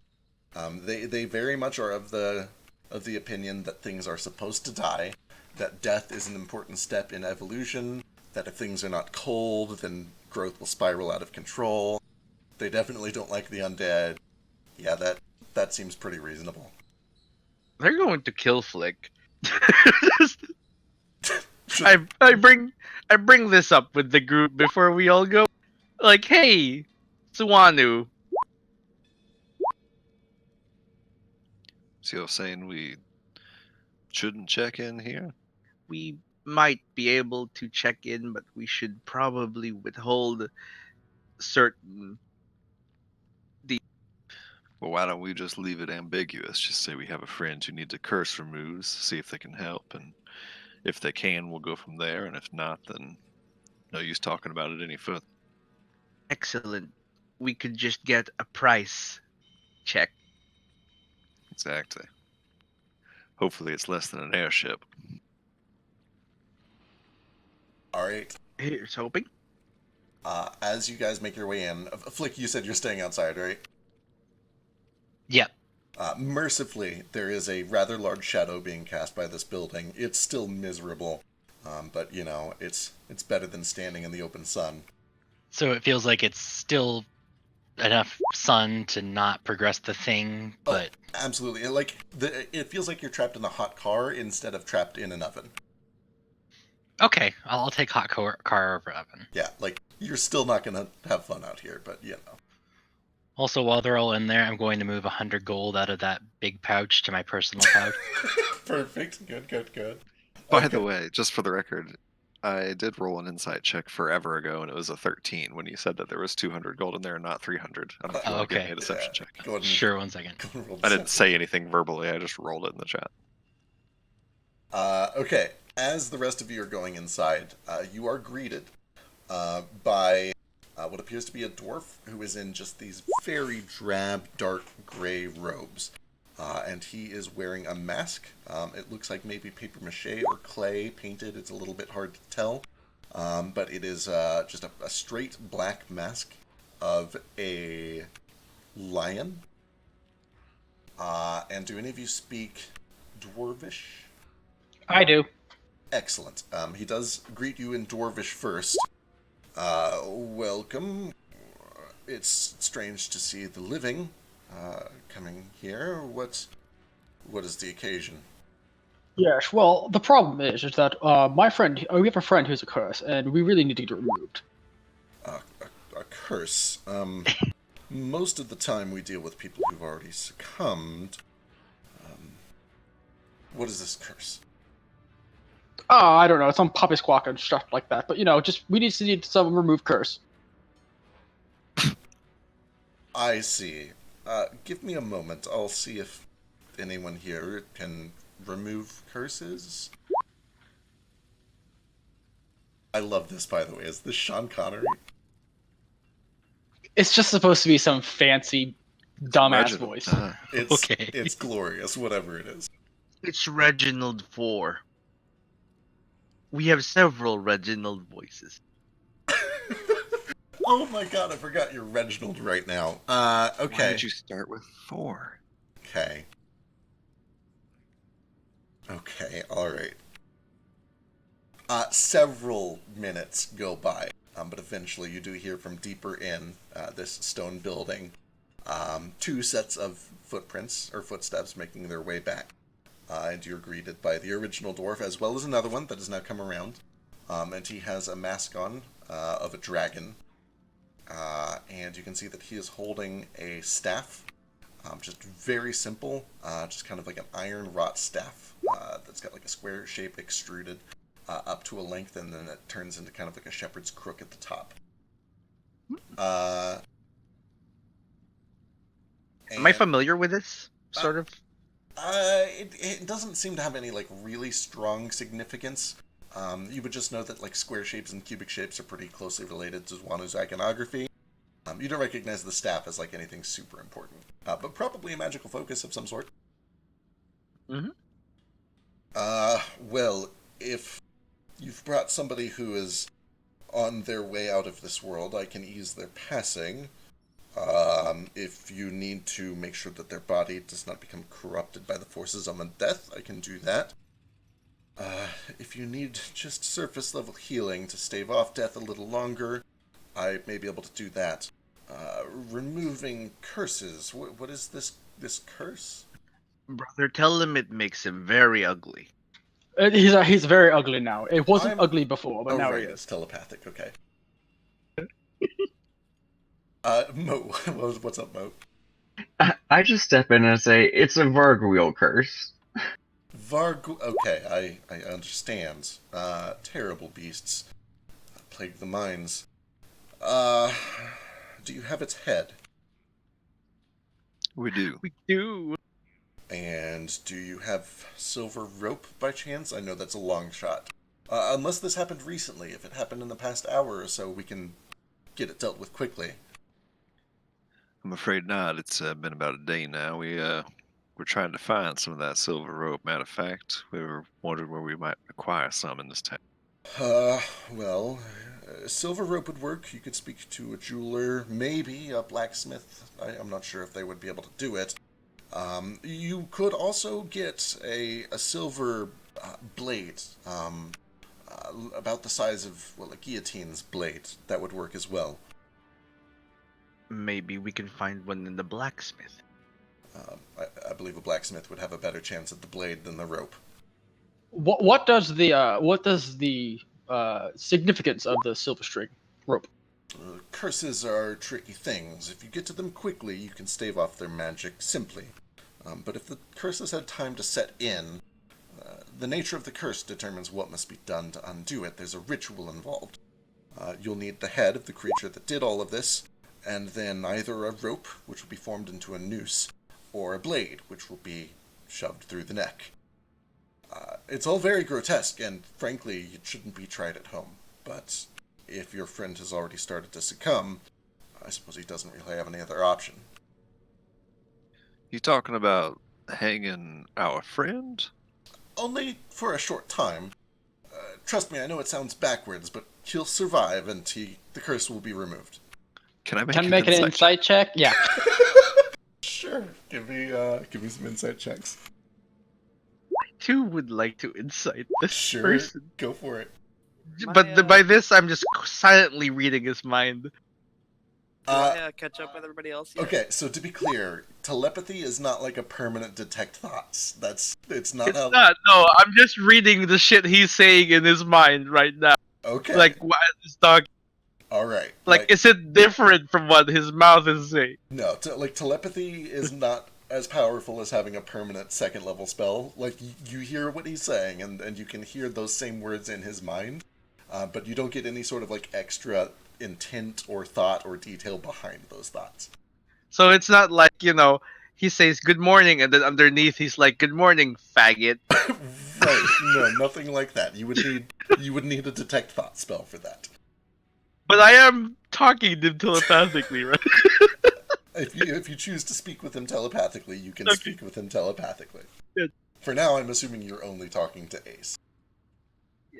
But I'm connecting to this guy and just reading what he's saying, basically. Sure. You're basically silently listening in on the phone as he's speaking out loud anyway. He's wearing a mask, first of all, which makes this extremely hard to read. You know his religious affiliation, which gives you a little bit of, doubt, I suppose. But, you haven't done anything to offend him. You don't really know if he's lying to you. And the fact that he brought up the silver rope unprompted makes you think that it's at least somewhat based on truth. A little hard to say. Yeah, as I say, the fact that the Cyclops said the same thing will lend some credence to it, unless these two separate places both have something against it. Do you know a specific place we could go to get what we need? If you're looking for rope, I would recommend a jeweler. There aren't many, but Voila Viola's over in the West Market is suitable. She's very busy, and I believe they've kind of... I think the Midnight Riders have got her under their thumb. You'd have to find some way to buy some of her time. If you're looking for a blade, there are several smiths in town. You just need to get enough silver and have them make it. I suppose it could probably be made in a night or two? I'm not a smith, I'm sorry. I wouldn't really know all the details, but there are plenty of smiths over in West Market, as well as some over to the northeast, by the Twin Caves. Do you guys have a means of slowing this curse down? We don't have a lot of time, honestly. Let me double check a thing real quick. Let me go check my notes. Also, does that like group that you just mentioned ring up anything for me? Other important question: have I caught up to everybody else yet? Almost. With this dead kobold, who's almost certainly a member of the Midnight Riders. Yeah, almost. Let's see. Does he have this, and does it do that? Also, Mr. Flick, do you have a preference? Do you prefer hanging or decapitation? Gil walks back outside to ask. Yeah. I don't even walk outside. I just kind of open the door and I shout outside.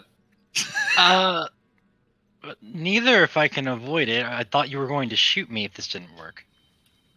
Well, the nice priest man suggests either hanging or decapitation. Brilliant. I'll think on that. I'm assuming they don't have the stuff here for that. If they do, I'm concerned. I'm gonna walk past. I'll like kick Nomad, but like outside. Shuffle. You could just tell me. I'll be right back. I'm gonna go step outside real quick. Is your chest okay? I could have sworn I saw a bump. I have tumors. Hurriedly shuffle out. They both cock their heads behind the masks and they look back to Nordo. We have magic that can delay poison and disease by putting them into sort of a catatonic or coma-like state. Unfortunately, curses are more arcane in nature. They will continue even in that state. It would make his inevitable demise a little bit more peaceful. And this silver rope, silver blades, you sound awful familiar with it. You don't have something like that here on you already? Because we'd be happy to pay a premium if we could just skip the middleman. Oh, I'll go check. I couldn't say for sure. We don't really get this sort of thing very often. Most of the time, the Orcish witch doctors deal with curses, and we just handle the leftovers. These barbarians make a lot of leftovers. I'm sure you understand. Oh, absolutely, the barbarians. And where would I find these Orcish witch doctors if I were to want to inquire? If you... let me go look at the map. If you follow the river, the street, the one that goes past the oasis, it's called the river, that'll take you to Orktown. Look for the skulls on pikes.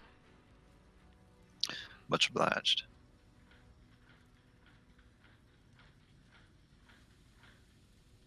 I walk outside. Yeah, it is about this time that Vasu and Toto show up.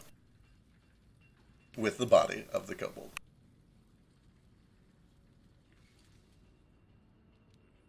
Oh, right, they are going to go check and see if they already have one of these. Flick. Flick. Also, Ace says this to Flick when he walks out. Do you want me to call you Bird all the time? Don't do that. I cannot say what you are called with this vocalization. What, Flick? Ah, okay. Flick, give me a luck check. All right.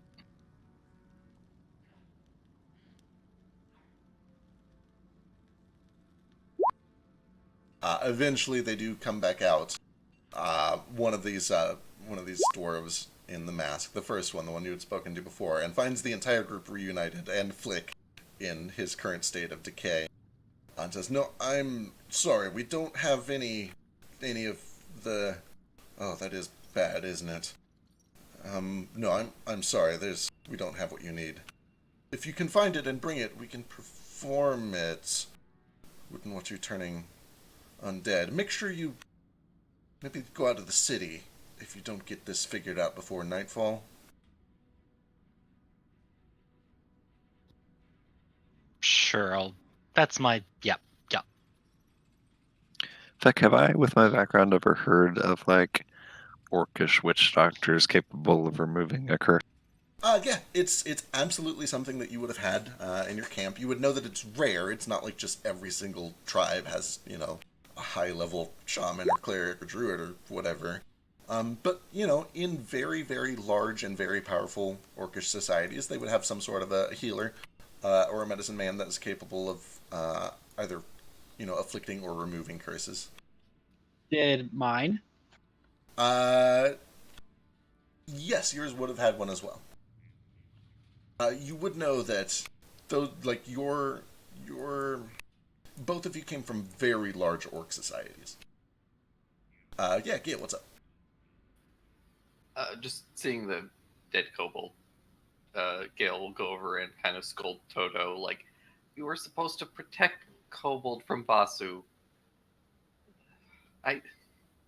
It kind of like chitters and it motions with its mouth over to the arrow in its side, and it tries to explain as best as it can what happened, but Yeah, I'm gonna start like mending him and cleaning off the blood.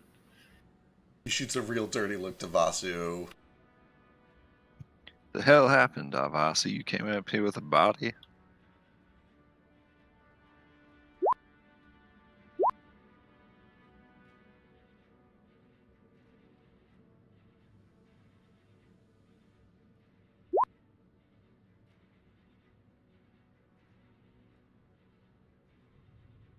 Did y'all at least get some information from him before you did the deed? I think he left. He's so ashamed. He must have. Oh no, did he fall asleep? I hope not. He just messaged me like 30 seconds ago. But Toto will try and explain as best he can, which is not very. Rah rah rah rah rah. Boop boop beep. Well, the priest inside did say that there's a camp of orc that up further into the city that have healing shamans. Had some of those back in my tribe, but my suspicion is if this temple needs the same thing as the Cyclops needed, that maybe we just need those things no matter who's going to do the healing. Perhaps we should separate. Well, this dead kobold here seemed to be the reason why Mrs. Viola was not able to help us in a quicker manner. So I guess if that issue's dealt with, she might be able to help us a little faster. Yes, but as they so digitally explained, she was under the thumb of an organization. Also, whenever like he starts saying he like cocks his head back and forth. He's clearly trying to like think of words that like are in this voice that somewhat make sense. Right. It's meta, Ace. Your vocabulary seems a little more limited than usual. Indubitably. This voice is yes.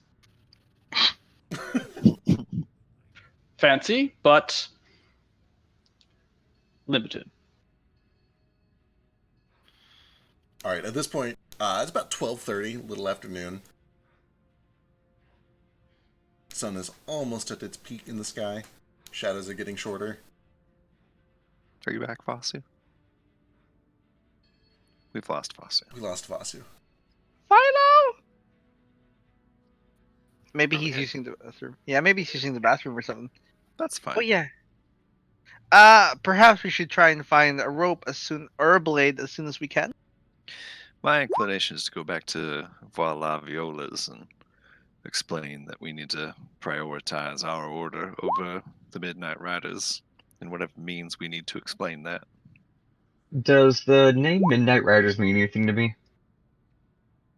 Oh, geez. Give me a history check at disadvantage.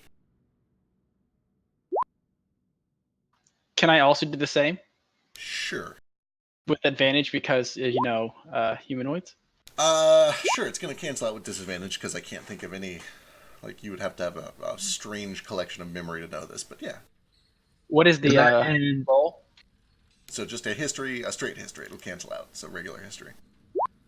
Is that disadvantage even with my mercenary background? Right. Mercenary background. No, we'll just call it a regular roll. Okay. Ace, never heard of them.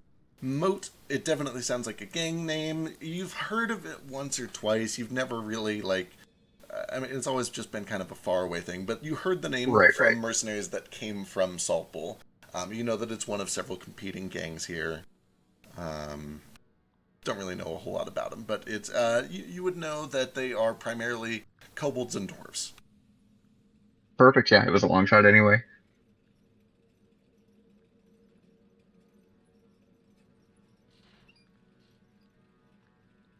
Well, if I had a choice between the rope and the blade, I think I'd take the rope. That way, if it's not working, I can just stop it.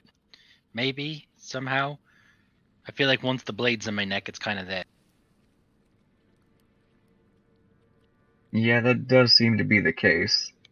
I'll take whichever, though. I mean, one option, like, the chance is better than nothing. Maybe let's go see if these orcs can cure you without cutting your head off.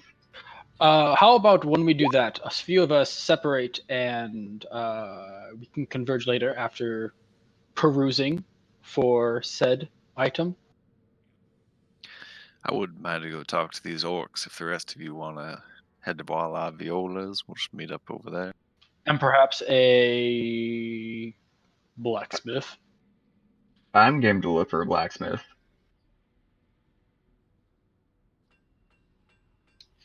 I go where you go. I'll stop by these orcish shamans on the way back. I mean, they probably need to see me to know if they can do anything about it. And then if not, I'll see if I can somehow arrange a rush job on that.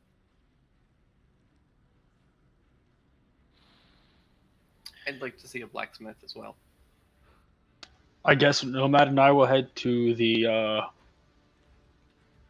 woman. Alright, so Nomad and Ace are heading to Viola's. Nordo's heading to the orcs. Boss would probably go to Voila Viola's as well. Alright. Gil... Just because he has jeweler's kit. Yeah, makes sense. Nord, are you going to be okay if I head to a blacksmith? You good by yourself for a bit? You're not coming with me? I think we should probably explore every avenue, and orcs are kind of up your alley, and blacksmiths are kind of up mine. I suppose that's right. But I'll go with you if you want. Just say the word. No, I'll be fine. It's all right. Should I go with you I know instead? you will. Yeah. Ace, should we go with friend Nordo? You know orcs. Very true. Who will go to the Aula? It's Vasu and someone else.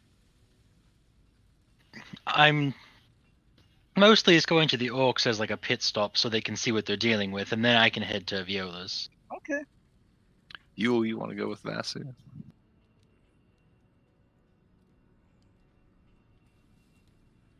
You? His ears aren't that pointy, if it helps. Oh, I don't know about that. But yeah, I'll go. Alright. Okay, groups. Fortunately, these two groups are kind of going in roughly the same direction. You definitely saw some blacksmiths up in that square. So, Alright, let's do Nordo first. It's a bit of a short walk. You do notice as you are walking along this road here that there is a rather long line of just about everything that you can imagine. Centaurs, gnolls, orcs, goblins, humans, tabaxi, a lot of animals, a lot of beasts of burden, several wagons and carts, and it stretches down for a couple of blocks, and it all seems to lead up into this fort, where you can see that there are several heavily armed tabaxi who actually look very similarly adorned to Elise, who we will say, for the sake of convenience, direction. Yay! You can see that the armor looks very similar. They have a lot of the same symbolism on their shields. It's kind of this golden cat face with. Where's Elise? Elise is right behind Flick. Okay, good. It's got like this winged cat figure, and she doesn't look nervous as you guys pass by, but she does. She stiffens up. She makes it look like she's on business. She has a very noticeable shift in personality as she walks by this fort. But it seems that they are, like you peek inside as you kind of pass by this fort, and you can see that there is a wagon coming out of it with several open barrels, and you can hear water sloshing around inside of those barrels. And you can see that almost everybody waiting in the line has like an open keg or a barrel. Some of them have just like a big, long string of water skins that are all strung up over their shoulder. But they appear to be waiting in line to get something from that fort. But I'd like to ask Elise if she's affiliated with the other Tabaxi with her similar. Same home. I don't know them. Hey, I'm back. Welcome back. Welcome back. Thank you. Okay, real quick, let's rewind. Ask what happened. Where did you get this body? What happened? Okay, so I just wanted to talk to it, but then these centaurs, they came out of nowhere and they just speared the fucker right through the gut here. They're like, I didn't do that. Like, come on, Toto, back me up. Can I read Toto's mind to translate for everyone? Does Toto speak a language he only understands, right? That begs under the question: if I cast speak with animals, can I speak with him? Toto is not a beast, and you do not get any sort of telepathic connection to him. I don't think this thing is alive. Look, I swear on me ma, I didn't do anything to this guy. I was just following him because he was giving us real weird looks. He was scoping us out. You saw how he was running from the jewelry shop after we left. And then I was tailing him. Toto was still with me. And we found these other kobolds. And they were like, hey, man, you know this guy? And I'm like, yeah, I know this guy. I didn't say that. The other kobolds. They seemed to know this guy, though. And they asked what he was up to. He said he needed to go report something. And then he went off, and I followed him some more. And I tried to pick him up. And he got away. To pick him up. I just wanted to see what he was reporting to. It was obviously us. I wanted to see who we're so important to. It seemed important to me. But I tried to pick him up, but he's a real slippery little fuck. Or, he was when he was alive. But he got away, he started running. He was screaming real loud in draconic, awful language, real goggly, lots of rolling R's. It's, horrible to listen to.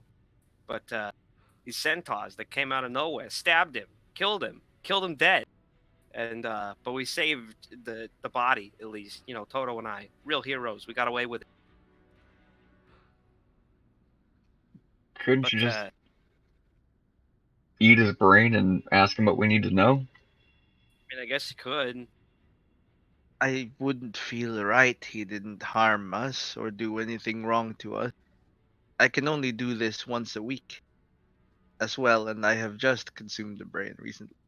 All right. Well, even if you don't want to eat him, I feel like we can still get some information out of him. We go back to the jewelry shop. See what the hell she knew about all this business, or we go talk to those kobolds. Do you imply we wave him in front of her and ask if he's her friend?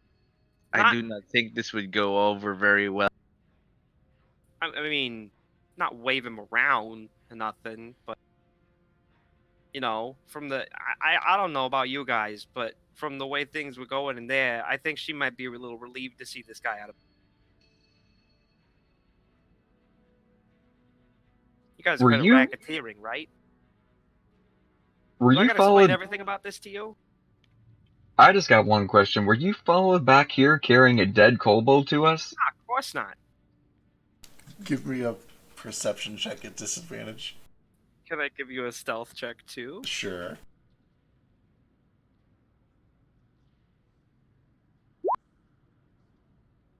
Okay, so here's the stealth. And you said perception at disadvantage. Has it been 10 minutes since I ate that candy? No, you could have done it on the way back. Okay, so I will do. Here's perception. It's a 10. Okay. And I think it's a D6 with that candy that I get to add to it. Spoilers. All right. 15 on perception. You obviously the centaurs saw you. You think a couple of the gnolls probably saw you. You didn't go the direction that the two other kobolds were waiting, so that they wouldn't spot you. You feel like you probably didn't get seen by anybody except for the centaurs and the gnolls who attacked you in broad daylight. They didn't want to leave. Yeah, they didn't seem to Whatever. want to leave that area. Yeah. Nobody else really, like, you got a lot of weird looks. In fact, you're still getting a lot of weird looks. But nobody really noticed the body, at least. You were able to kind of convincingly distract people by pointing at Toto instead. I'm wearing this big old feather cloak. I'll just kind of football carry this kobold all the way back under my... Yeah, it's a kobold. He's pretty small.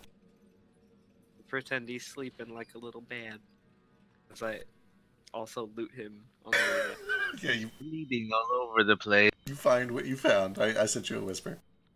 Yeah. Alright, Norda's got to be right back, so let's go to this... Yule. But yeah, while we're in that still a rewind time, I will mention that the centaurs did not seem to want to leave the area, and that I found this mark on him. I'll point out the hand, and I'm assuming that that'll probably lead to some sort of conversation about the Midnight Riders, maybe. Hope. But anyway, yeah, we can go ahead. Alright, you guys get back to this West Market. Moat and Gale, you immediately hear the sound of a blacksmith hammering away just a few buildings down. But Vasu and Yule, you find the jewelry shop once more. And you kind of poke your heads in, and she does the same greeting like, "Welcome! What would you like? Got jewelry of all sorts. Got silver, some gold, some pewter." Oh, it's you again. You come back to buy something. Yeah, we're in the market for some silver. Right. You told me. Would you like to put that custom order in? Might be able to get something for you in a couple days. But you couldn't put us to the front of the list? And she kind of looks around and says, "No, I really can't. I've got a contract, and I'm supposed to have it done tonight. And if I don't have it done tonight, my mortgage will be up." Contract with who, if you don't mind me asking? Just an insurance company. You know how things go around here. Insurance companies buy a lot of jewelry, huh? All the time, It's not really jewelry. It's just powder, gym powder.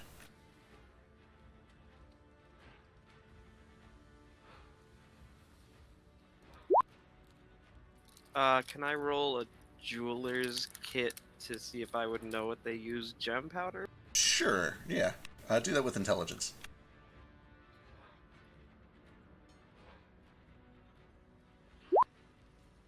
Oh boy, that it can sometimes be used as, a sharpening agent. You know that diamond is useful as a cutting tool.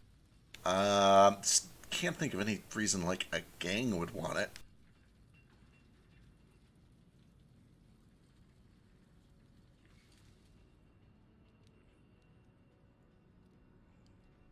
Or certainly not an insurance company. Right.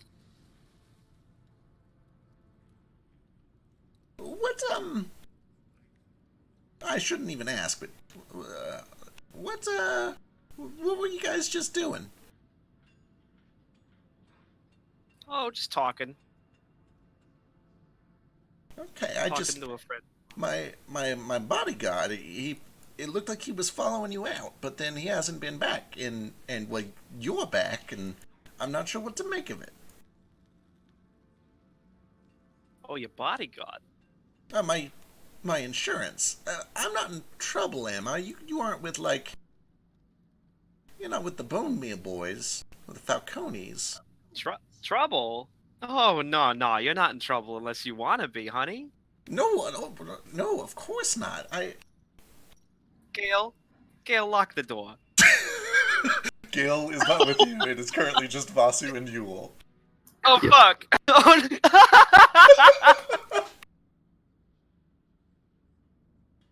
With that said, Yule might be down. Yeah. Go ahead and lock the door. Oh, don't worry, hon. I'm already on it. Oh my god. Yule goes over and locks the front door. If there's There's like nobody else shades in on the the shop. windows, I like lower the shades. Okay, Oh my perfect. god, I love it. This is even No, better. listen. I paid. I've been paying. It's gonna be done tonight. Who are you with? Just tell me. I can work with you. We can come to a deal. I'm not with nobody, but I want you to tell me about the Falcones. I want you to tell me about the Midnight Riders, and I want you to tell me how you know our little friend here. And I'm gonna pull this dead kobold out from under. Oh my god! You killed him? Oh no, I had nothing to do with this. I was just trying to talk to him. Oh. Can I give an intimidation check? Sure. Yule can help. Oh, Basu can't lie. Can I have my own Yeah. intimidation? Yeah. It's like hitting my cane against my hand. Like, like holding it in one hand and just like slapping it in the other. Perfect.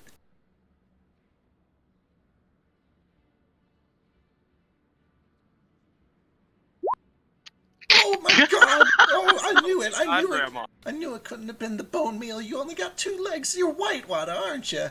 Okay. I don't want no trouble with Mr. White. Listen, I'll talk. I'll blab. I'll tell you what I don't. I don't know much. Okay.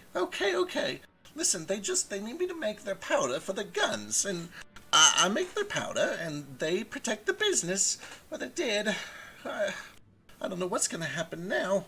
They're gonna think I killed. No, of course not. I'm a jeweler. I couldn't kill him. I don't know what they're gonna think, but it's not gonna end well for me.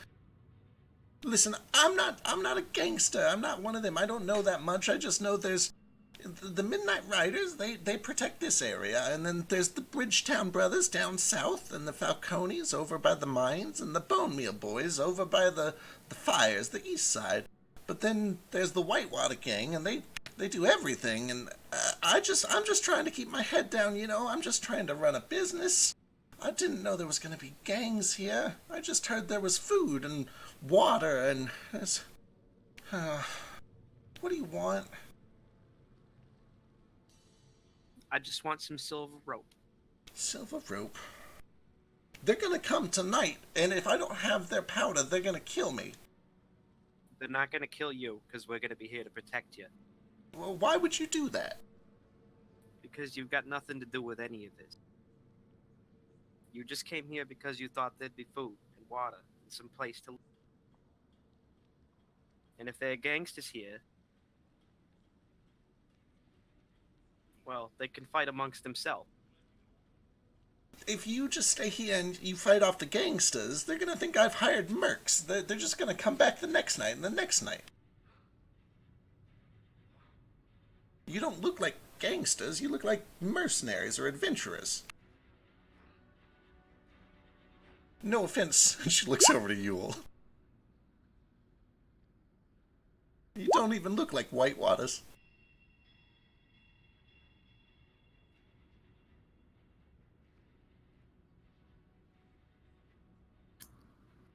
I'll just kind of shrug. And when, like, Vasi's looking at her, but she's looking at me, I'll kind of unscrew my cane a little bit. And, like, slightly unsheath it. Who knows what I'm unsheathing? You watch Yule unscrew the head of her cane, and there's the sound of metal on metal, and you catch just a little glint of sunlight off of a blade. Oh my god, you guys are gangsters, aren't you? Okay, alright, but you're gonna have to, like, be convincing. You're gonna need a gang name. You're gonna have to yell it a lot while you're fighting them, so they think it's just more gangs. I think we could come up with one. Alright. Give me a persuasion check. You guys can either do it individually or however you want to do it. I have a +7. I will say that you can either do it individually or Vasu can do it with help. Yule hasn't been doing too much of the talking here. Yeah. Well, I'm just the muscle. She's the muscle. Okay, I've got a flat d20 for this. So. All right, each of you roll persuasion. Hey. All right, okay. I'll make your chain. With a crazy 14. I'll make your chain, but you got to be here tonight. You got to stay the whole night. They're gonna come, and if I don't have their powder, it's gonna start trouble. You think you can take them? It's gonna be like there's like 10 or 20 that usually come by. Are you prepared for that? 10 or 20 kobold? I mean, yeah, but I mean, look at her. She's like the size of a kobold. Don't count her out. We got much bigger guys. All right. Okay, I'll start working on your chain. You still have to pay me for it. I'm trying to make a living here. Of course. All right. Okay. She goes into the back and she digs around for a bit, and she comes out and she's got like a big old crate that is filled with kind of like this finely spun silver wire, ready to go. And she kind of just sets up shop. She goes and locks the back door, and she will start spinning some silver rope. Let's jump over to Nordo real quick, and then we'll come back to Moat and Gale and Toto. Hello. Nordo, you make your way down the street, and you do see what looks to be very orcish architecture in the distance. Some permanent structures, as well as a few tents that are kind of set up. They look like they've been there for a while, but they could be picked up at a moment's notice, ready to go. And you do see that there are several orcs that are kind of just sitting around. A few of them in buildings, a few eating, a few sparring. Just orcs doing orc stuff, man. All right, I find just an orc who looks like he's not up to much and walk up to him. Hello. In Orcish, I say, hello, I'm looking for your shaman. Know where I can find him? He looks at you a little bit quizzically at first, but then he smiles like, "Oh, I didn't think you would speak. All right, okay. A shaman, closest we've got, we have an herbalist. Doesn't do a whole lot of speaking to the dead or the gods, but she can make a poultice. I'm just looking for someone that can fix a curse. You know anything about that? Fix a curse?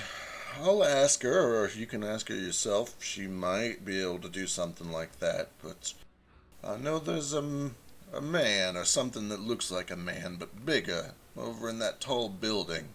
Does magic sometimes. And there's outsiders sometimes over on the west side of town. They bring magic with them sometimes. Let's go speak to the herbalist. Much obliged. He does look past your shoulder at the deformed tabaxi, the very, very tall Genku with a tiny face, and Elise, who looks like a tabaxi paladin.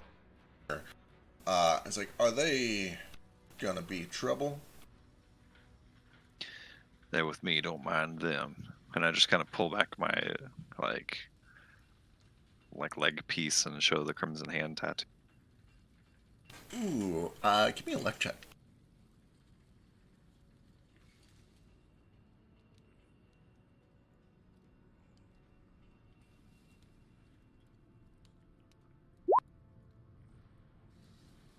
It gives you a little bit of a weird look. It's like, all right, it's on you.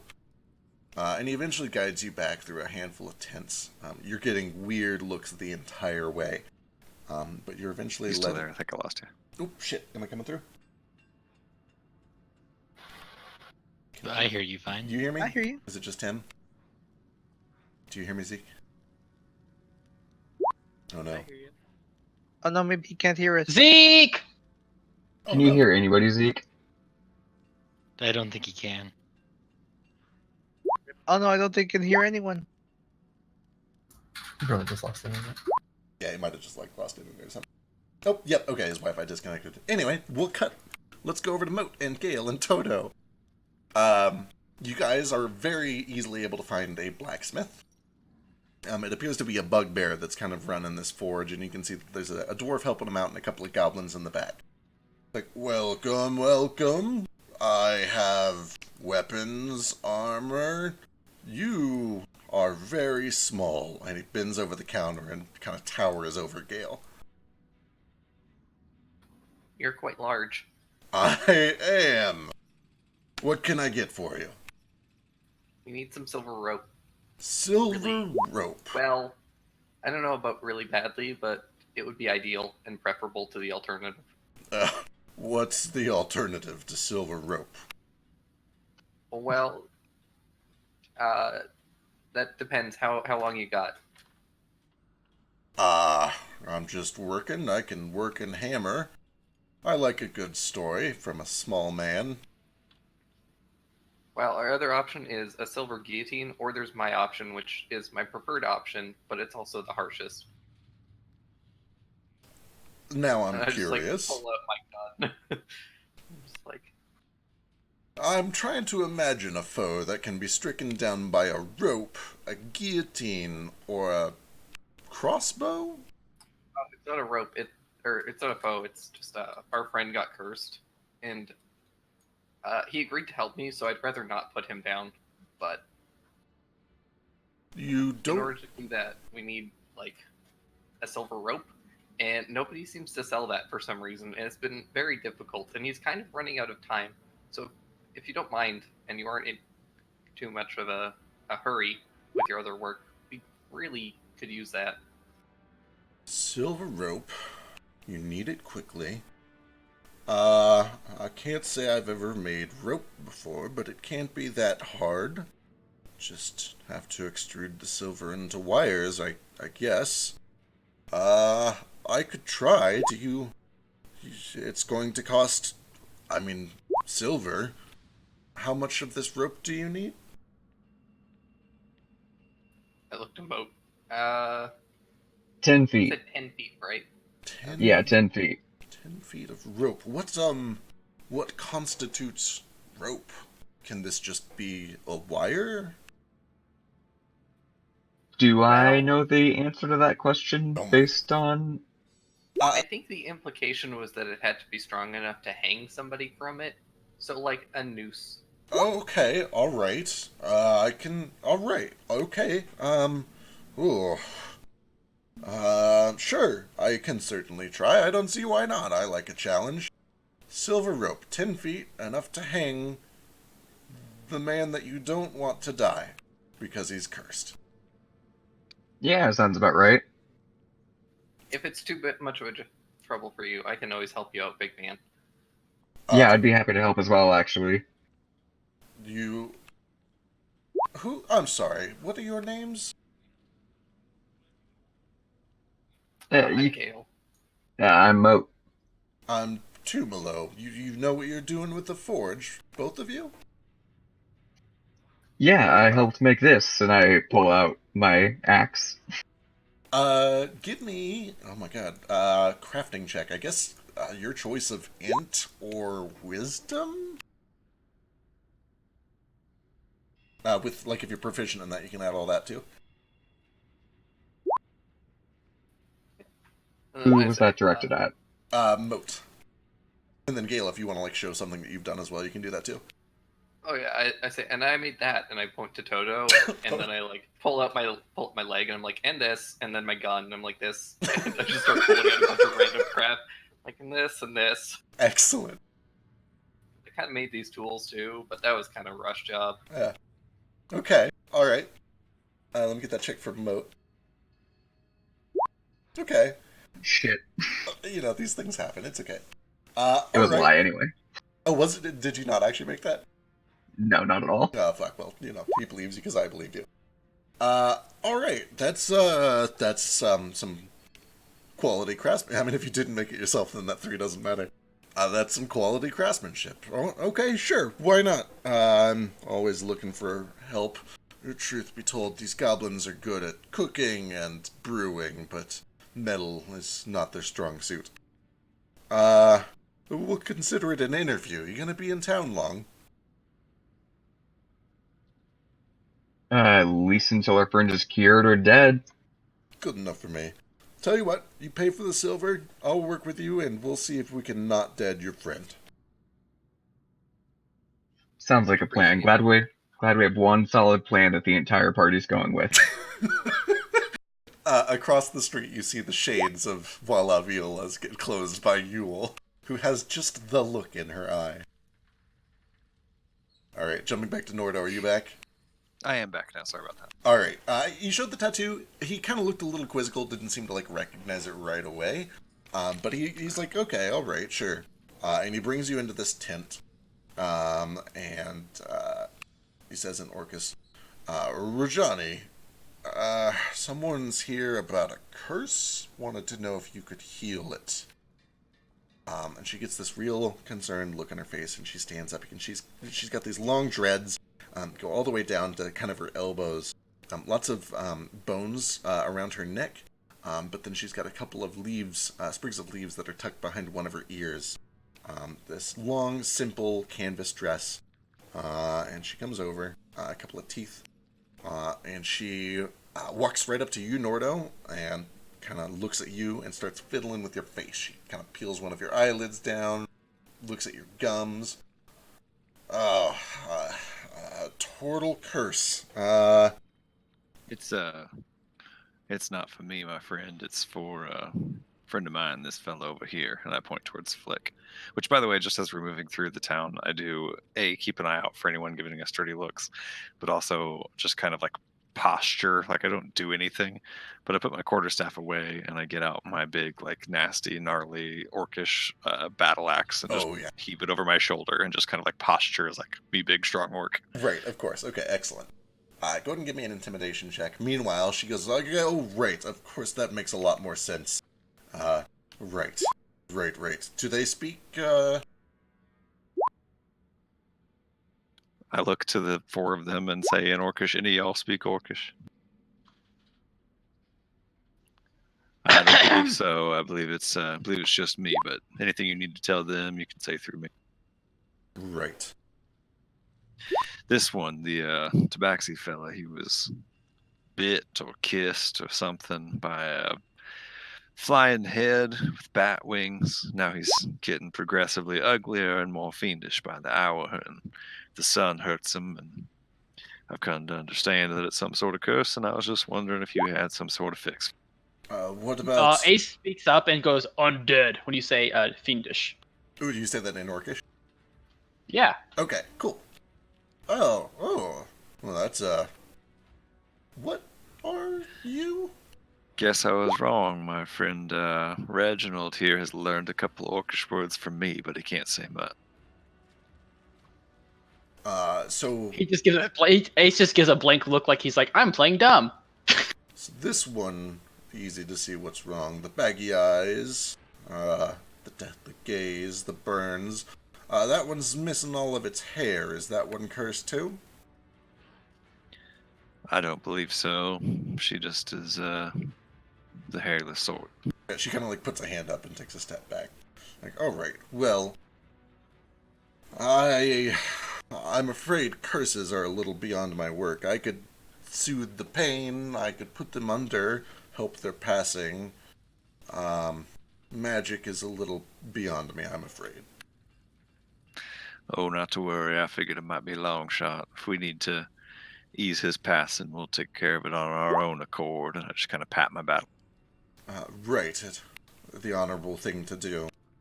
Of course. I do know there are magic-capable people in the city. Not many. It's not a magically inclined place. There's an inventor to the west of town who knows some magic. There's a man at the tower nearby. The people in the mausoleum may be able to help, but I'm afraid I don't do any magic. The man in the tower nearby, you talking about that three-headed fella? Yeah, or two and a half. Strange man. Friendly. Showed up maybe a week and a half ago. He's been doing all sorts of tricks. He's gonna get himself in trouble. Hasn't earned himself much of a liking then, I take it. That's the problem. People love him. They love him because he's full of magic, and I don't know, those sorts of people don't tend to stick around long here. Understood. Yes, he actually told us that he could help us with this little problem, but we were hoping for a different solution. He's trustworthy. If he says he can do something, he can do it. I just wouldn't be seen with him too much. Understood. We'll lay low then. And this inventor on the west side of town, anything you know about him we should know? Small man, looks a little like the top half of these two, but without any feathers. The little dragons, except he's all white. He's got 2 different eyes. His magic is strange. It's mostly machines and metal. I don't know if he would know how to deal with a curse either, but he's smart. He might know a thing. I happen to know a little dragon like that myself. Must be a little dragon thing. Well, all right. I'm sorry to take up your time. Appreciate your information, though. Yep. She lets you out. Kind of shows you the way. The other orc is gone back. Nobody really harasses you on the way out. So I take that as a no. Yeah, she's not capable of it. She said well, actually, she pointed to your friend, the 3-headed fella in the Crosswinds bar, said that that's who she would go to, but said if we're seen with him, well, she said not to be seen with him. Apparently, he's not very well liked around these parts. Hey, Nordo. How can I help you, little orc? When you spoke earlier, were you expecting me to say I do not speak Orcish? I did not pick up on that, if that was a... I was a little concerned that you were drawing some scrutiny, but... Next time I will be on top of it. Oh, that's quite all right, little orc. It all worked out just fine. What do you say we meet back up with our friends, go from here? Sounds like we all 3 have totally great plans that we'll all be on board with. But brother, you are already on top. This is true. All right. We head towards Voila Violas. Yeah, you guys are able to make it back, and as you do, you find that Voila Violas has been locked, and the lights appear to be dimmed, and the curtains are down. But across the street, you see Moat and Gale and Toto and a bugbear, kind of just in the open face of this blacksmith, all hammering away at some silver. Notably absent are Vazu and Yule. Is there like a window on the front of Voila Violas? There is. There's because a big glass window, and it is curtained up. Because for the record, I, like, out of character, don't know what happened because I was gone. So I would... Oh, right. Yeah, you do you. You look over there, all the other businesses are open, but the front door of Voila Violas is closed and locked, the curtains are down, the closed sign is up. It's kind of dark inside. And Vasu and Yule are nowhere to be seen? Yep. You kind of, you go into this smith, and you find Gale and Moat working with this bugbear, hammering away at some silver wire. And they are not there. Anyone seen Vasu or grandmother? Hey there, Norda. How'd it go at the orc camp? I think Vasu and grandmother went up to the Viola's place, yeah? Am I coming through? Yep, you are. You are. Did you hear Okay. Yale responding? I just heard it. It was kind of broken. Gotcha. Okay. I just asked if, I just told you if they went up to Viola's, basically. Oh, well, we just passed by there, and I didn't see them anywhere. Do you think they got into a fight with that nice young goblin woman? Suppose it's possible. Vasu? No way. I mean, I'm if anything, he'd just be talking must- to him. He We just must likes go there in talking. haste. Quickly, we must go there now. So Moat wait, and I nobody's seen have Vasu to- or Yule? No, but Moat and I kind of need to finish this if we want to save Flick. Yeah, we've got a great plan that everybody be on board with, so. That's good, Oh, because the Orcish camp looks was a good to me. total dead end. What is your plan? We're just gonna make the rope and then use it.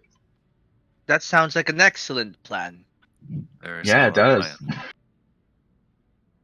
Almost There foolproof. is. There's the small matter of our missing compatriots, though. I'm a little worried about that. I'm gonna go look for them if anyone wants to join. I suppose Moat and Gale, you want to stay here and keep on working? Yes, let us continue the search party. You still good on your own, Norda? You doing okay? Yeah. To be honest, I kind of found my footing after I spent a little time with those orcs. I'll be alright. All right. Well, you just come get me if you need me. Okay, I'm right here. Yeah, I will. Appreciate that.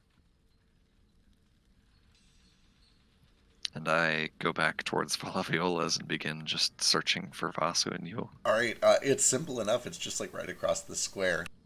You over there. Do you want to like go around to the back, or are you just like knocking on the door, peeking through windows? Well, it's like a market square sort of situation, isn't it? Yeah. I just walk around. Actually, is the Kinku still out there that was there earlier? There is no Kinko out in front now. The guy with the job board, is he still where we saw Oh, him right. earlier? Yes, yeah, he's still sitting on the corner. Yeah. Okay, I walk up to him and I say, I hand him like 2 silver preemptively, and I say, as soon as you hand him the silver, he immediately begins like rattling something off, unless you interrupt him. oh no, what does he say? All right. There's like this, and he kind of tilts his head to the side, and then there's this gruff orcish voice that comes through. So, okay, wait, now? Are you listening now? Now? Okay, so I just talk. God, I hate this fucking bird. Okay, alright. My name's Ajepitus. Pete's fine. I own a mine over by West Market. Look for the red house by the powder mines. If I'm not there, just, I don't know, come back later. I got a bunch of lead. It's all carted up, ready to go down to the mines. Or it's down in the mines, needs to come out. But there's these nasty fucking ropers moved in, and I'm not risking my old ass for Joker's fucking lead. Anyway, I need someone to come kill the ropers, fetch the lead, take it to Joker. Joker Publishing, between West and the Boneyard, North Road. He'll pay you $1 per pound. Should be about 500 gold, give or take. And whatever he pays, you can keep, I don't know, half? Is that fair? You don't know, you stupid bird. Alright, or I guess you could just go steal it all and I'd never see it again. That'd be my luck. Fuck. Anyway, that's it. Stop recording? How's this work? Well, that was quite a mouthful, little fella. I'll keep all that in mind, but I actually just came to ask if you'd seen my friends that you saw me with earlier, the little rat and the big, tall, angry bird man. Good question.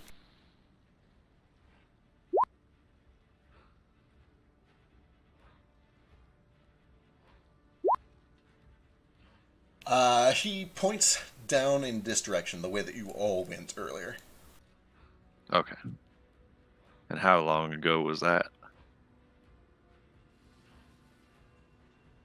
He cocks his head and looks at you a little bit weird. Let me see what he's got. I start holding up a finger at a time and go 1 hour, 2 hours, 2 hours, 3 hours. 2 hours, okay. Thank you for your help, little man. Do I see any Yule tracks? Give me survival, I guess.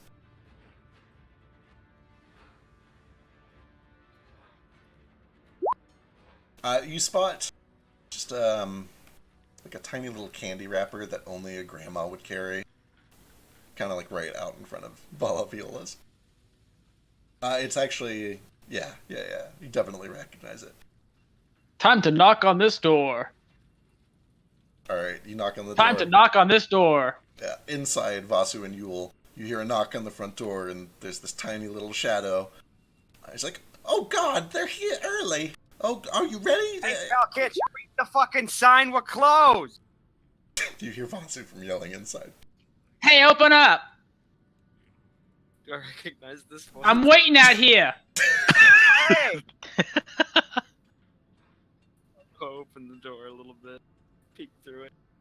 Oh, hey, it's the little newsie and his friend. Hey! Y'all showed up, finally. What took you so goddamn long? Come on in. I got a lot to talk about. I came up with this foolproof plan. We're all going to be on board. Been hearing that a lot today. I'm already on board. So, Vasu has cleared off some counter space and just has like this map that he drew himself of the city, and he's got color-coded like patterns over parts of it. He's like, okay, this gang is over here, and these guys, they run this place. The white caps, he remembers all of this better than I do, and I was kind of hoping that Feck would type out their names and draw it on the map, but Sure. Vasu's like got what he hopes is a pretty accurate representation of the gang territories in this city, and I can roll for that. And I have a background feature for it. No, that's fine. You've definitely got the background for it. I'll type it up and send it your way. Okay. Sweet. Our friends are making a silver rope as we speak. Oh, well, my friend over here has been, pumping away at it for the last couple hours. How much does she have done? So we'll say that like 2 hours have passed, and she holds up about 2 feet of pretty nice looking silver rope. It's thin, but it's enough that you could use it for its intended purpose. It's not like jewelry quality, but it's enough for curing a curse, you think? Yeah, you Perhaps we can just combine the two together. Yeah, perhaps she should stop now. Yeah, Vasadiva, why don't we just Moat and Gale are down the street. They're making one of these for us. It'll be done in about the same time. And why don't we just purchase what this Viola has made so far and call it even? Wait, no. That wasn't the deal. If I I'll be like, hey, shut up. Okay. About that. I kind of promised that I'd be here and that I'd have some help with some other big muscular guys to help explain why our little friend here didn't go back to his gang, who she's apparently been paying protection money or some bullshit. So yeah, we kind of need to be here for that. We do not. I'm not sure I agree. I'm with my friend Nomad here. Why don't we just get Flick's problem fixed and leave? However, you made the promise without Leave it asking here. us. A promise is a promise. Not He if it's made one the that's gonna promise. get us killed. We made no guess- such promise. I guess you're not wrong.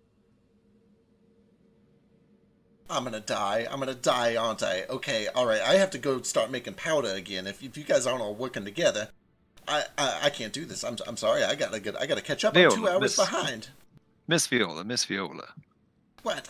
Why don't you just tell your friends when they come the truth that your kobold friends left, someone brought him back dead, made some threats against you, and left, and you haven't seen him since, and you've done your best to make do since then. Oh, And we'll be on our way, you be on yours. No sense in making this worse than it needs to be. I don't know if they'll believe me. I could try maybe, but you're really leaving me out here.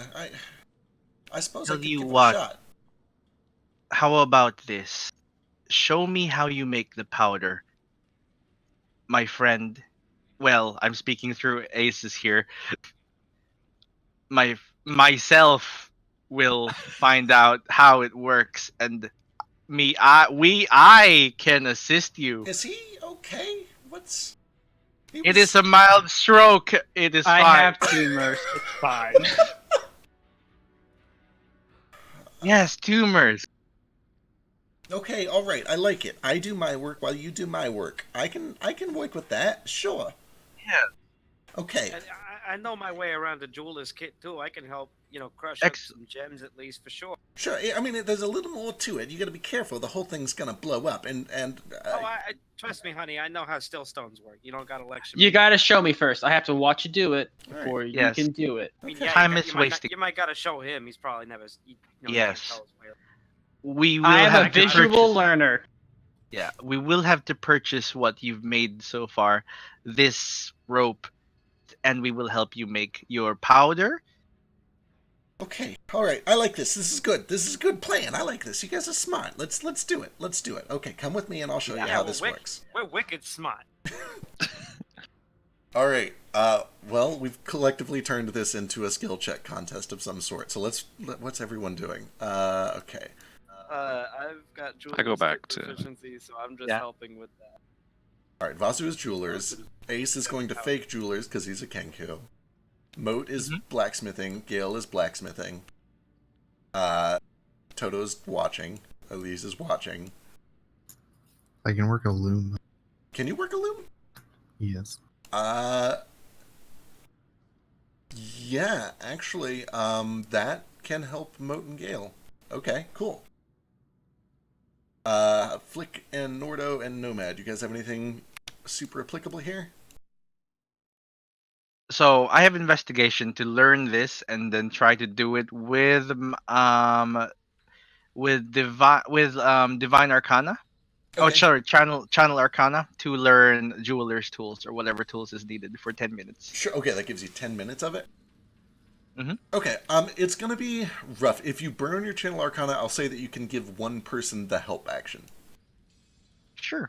I'll give it to like Ace. All right.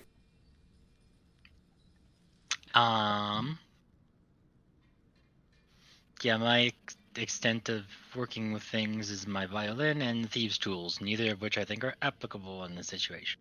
Yeah, bit of a stretch. That's okay though. How don't good are have you at any- performing? Who? What the heck? Everyone's names. Flick.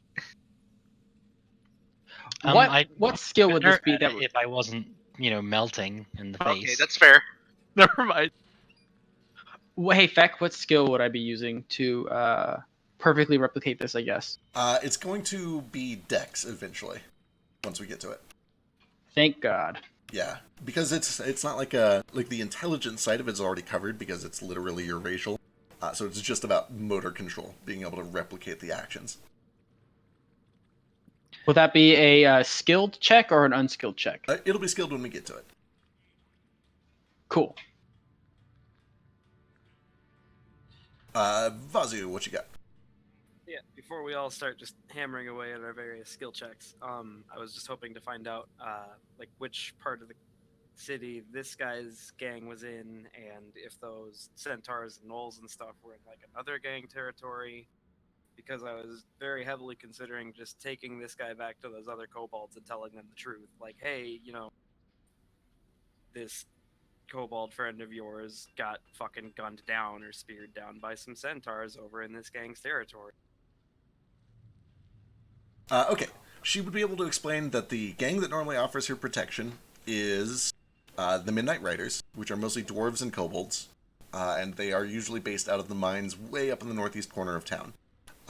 When you kind of explain the situation, she tells you that the centaurs and the gnolls, those are the bone meal boys. They are not like the same guild, they're competing guild.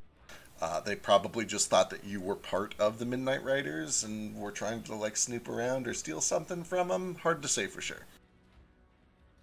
Didn't he say like come out and fight me whenever he like ran up there? From Vazi's point of view, it looked like that kobold knew that the two of you were going to catch him, so he did a gambit. He ran into their territory, got their attention, and then tried to hide. He was hoping that you and the centaurs would fight each other and he would get out. Gotcha. Then the centaur killed him anyway. Oh yeah, because Toto grabbed him out, yeah. Right.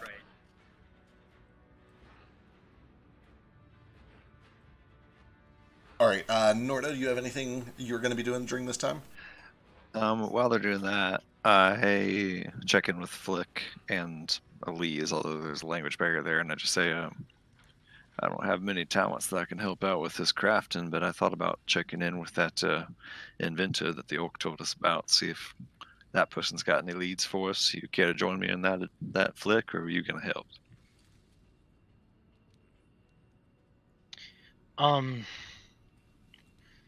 Sure, I could do that. I was thinking about just finding some place to sit down in the shade for a little bit. This is quite miserable. Sure. Of course, yeah. No, But not I to worry. mean, I don't want you to have to go by yourself, so I can go with you, so you don't have to go alone. No, I'll be all right. I wouldn't want to put you through any undue suffering. I mean, you guys are helping me out quite a bit, so it's not that big a deal. I'll just try to stick in the shade as much as we can on the way there, if that's all. Yeah, we'll take the alleyways, and I just walk with Flick to try to find that inventor that the orc told us about. Okay, Elise will kind of tote along because she has nothing useful to do here. Just, so that she's not alone and you're not alone. And it's pretty easy to find. You do find a sign that has what appears to be a kobold's face, and you can see that it's got 2 different colored eyes. One is red and one is black. And you are able to head inside. But let's go ahead and get the skill challenge stuff sorted out real quick, and then we'll jump to you. Okay. All right, let's do this. Vazu, or I'm sorry, let's make sure I've run through. Yeah, we're all cut up. We're good. Okay. Vazu, give me Jeweler's Kit. All right. Ace, give me a Dex check with proficiency and advantage from Nomad. Quick question. Yeah. What are we normally rolling Jeweler's Kit? Normally it'd be int. You could do either int or Dex for this. Okay, that changes things a lot because my Dex is a fucking 20. Let me just re-roll.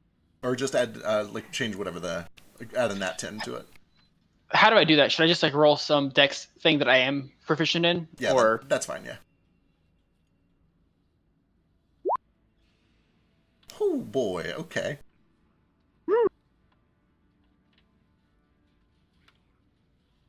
Okay, so what do I add to it if it's Dex? How much? Yeah, how much better is your Dex than your int? Dex 3? is 20, int is 11. So add a 5 to that, so that's a 24 and a 17. Perfect. Sick. Alright, so she goes back and she works with you for about 30-45 minutes showing you how it's done. And Ace is able to pick it up almost instantly. It's a little uncanny how quickly he gets the hang of it. For you, it's a little weird because there's clearly something magical going on here. And it takes a second for it to click for you, but then by the time you realize what's going on, it all sort of suddenly makes sense. And it's very up your alley. She is basically taking red magic stones, she is grinding them into a powder, and then she is mixing them with charcoal and a little bit of niter, and making an explosive powder out of magic stones. Ooh. And now that you've seen it done, you're pretty sure that you could do that. And she seems content that the two of you are able to sort of work on that while she's working on the rope. So she trusts you. She said, all right, I'm trusting. You guys got to finish that whole order. See that bucket over there? That needs to be empty in the next, 7 hours. You think you can do that? We got plenty of time. so just so she knows, one or two things has to happen. So I'm just gonna choose one. So Ace looks at him and goes like, "Don't even worry about it." He jumps off of Nomad's shoulders, is that with 3-foot Kinku before he starts working on everything. Yeah. And then Nomad's like, I will tell the rest what's going to happen, shall we? So, like, you jump off of the shoulders, and the cloak falls down, and apparently she didn't see through this, because when the cloak falls down and Nomad's head kind of pops out, she just starts screaming. She loses her absolute mind. Shh. It's okay. Just do the thing. Everything's fine. What the fuck is that? What is that? Why is that in my Listen, shop? you have bigger things to worry about, do you not? Yes, it's right there. I see it. Look at those tentacles. Yeah, they're okay. It's fine. They're okay. They're okay. Are you like you know what? I'm not even gonna ask. I'm gonna. Oh my God, Lord and Jesus in heaven.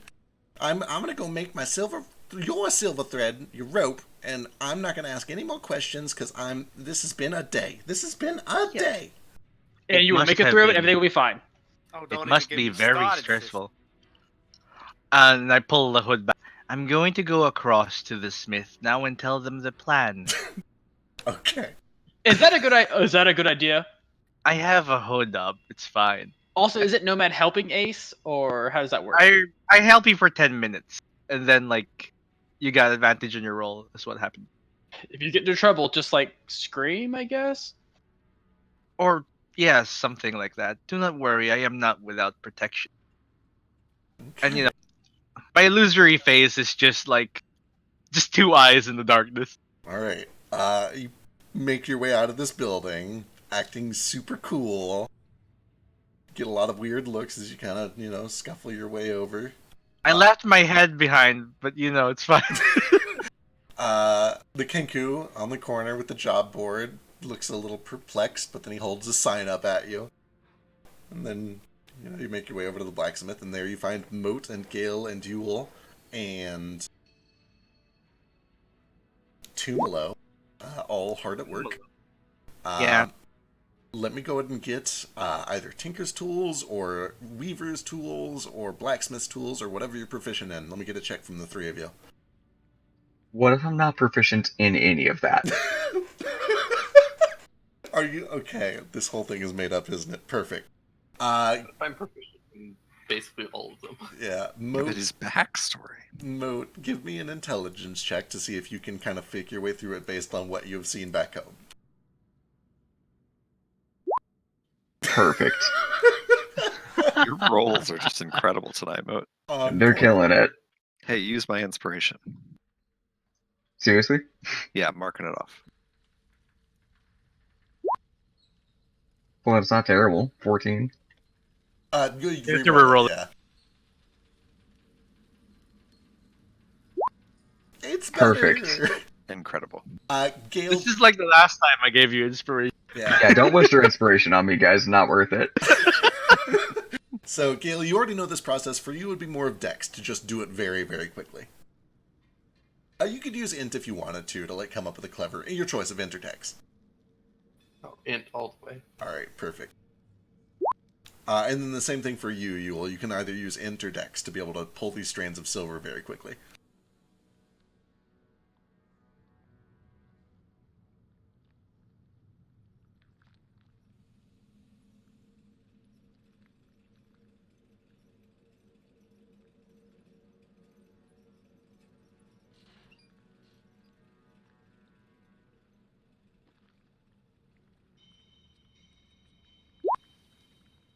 Alright, okay.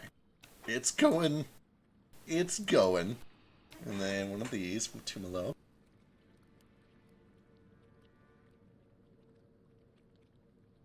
Okay, it's going. By the time Nomad comes over, you guys have been working for like 2 hours or so. And between all of you put together, you've got about a foot of rope ready to go. You guys suck. But you continue to work, and we'll work and work and work, and we'll see how far you get. Let's jump to Nordo, Flick, and Elise real quick. What you see is effectively just a warehouse. It has a front door, and it has a little sign over it that has this kobold's face. Again, no written signage in Common or in Draconic. But there is a door that you can knock on and go through if you want. I do knock on it. Alright. You knock and you knock. And you wait like a good 15-20 seconds, and then there's no response. I walk in. Alright, you open it up. It's not locked. You step inside, and you can see that there's just kind of like this, almost like a little bigger than a walk-in closet. And you can see that there's a little wooden desk that only goes up to about your kneecap. And you can see that there are a couple of wooden crates that are piled up at the end of that desk. There's barely enough room for you to kind of squeeze in and stand here. And then at the far end of this little area, there is a rather small wooden door. You're not even entirely sure that you would be able to fit through it. But after some time, you hear this tiny little scampering of feet. And then there's a very rushed sound as this wooden door opens up. And popping his head out through this door is this tiny, all white, just brilliant white scales, kobold that is covered in grease and soot.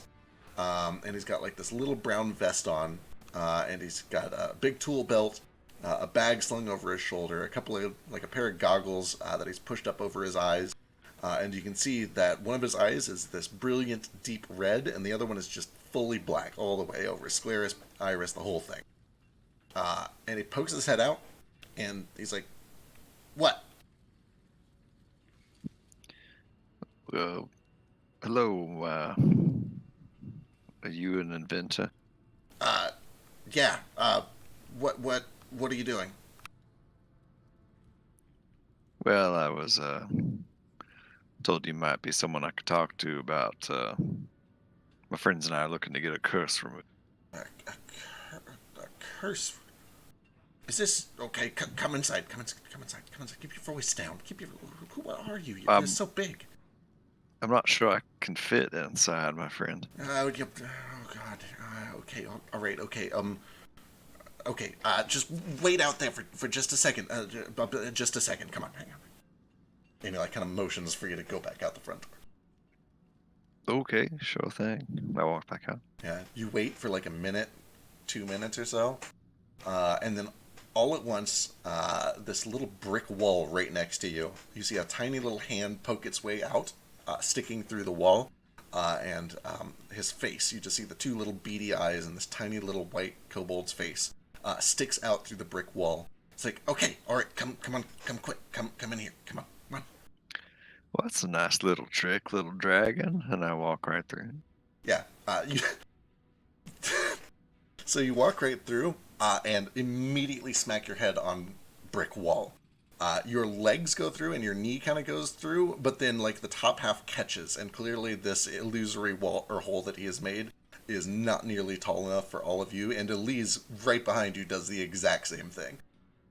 Flick is, quick to react. He kind of ducks and realizes what's happening just in time. But hear a voice like, "Oh shit! I'm sorry. It's you got to duck. It's not very big." Oh, that's quite all right, little friend. All right. You eventually kind of like duck under and through this illusory bit of wall, and inside you can see that there's this wooden like a garage door that he's folded up, and you can see the daylight pouring in. And then once all three of you are inside, he closes that wooden door. You hear the sound of several locks locking, some metal mechanisms. And do you have dark vision? I do not. All right. Flick and Elise, you guys can kind of look around with your dark vision, and you can see that you're in what appears to just be kind of an open warehouse or a garage floor or something. You can smell grease and oil, metal shavings, kind of a distant fire. But everything seems to be covered up. There's a tarp thrown over everything. Nordo, it's just pitch black for you. But nonetheless, he continues like, all right, what is this, a curse? Is this about books? You want books, man? I don't get a lot of people about the books, but I can do books. Well, I'm mostly looking for some silver rope. I'm not sure if you have anything like that. We're just trying to accumulate about 10 feet of it in a short period of time. 10 feet of silver rope? What? Is it like a big euphemism for water? I don't do water. You got the wrong guy for water. I don't want nothing to do with water. I don't sell water. What are you talking about? That's crazy. I don't have no silver rope. Go somewhere else for your silver rope. I don't know anything about magic. I've just had a couple people tell me that I need silver rope to fix my friend here, who's been touched by something evil. You can't see it, but Flick and Elise can. He's got like just an open mouth, gaping stare, squinting eyes. Cannot for the life of him figure out what the hell you're talking about. And eventually you hear him. He's just like, you're not talking about, these aren't euphemisms. You literally just need silver rope. Like literally rope, just like need silver rope. If I'm to believe the magicians that I've talked to, I need to hang my friend here using a silver rope. And Flick, you see him look to you. Also, you got any light in here, little man? I can't see a thing. Right, of course. I'm sorry. Okay. Light. Here, this'll work. And he touches, like the hem of your little armband, and it lights up, and you're able to see what the others see, which is basically a big, well, sort of big. It's kobold size, but it's big enough for you anyway. Garage. There are several projects that have been covered up with tarp. Smells heavily of oil and fire and metal. Okay, all right. You literally just need silver rope, and this isn't. You're sure you're not here for literature?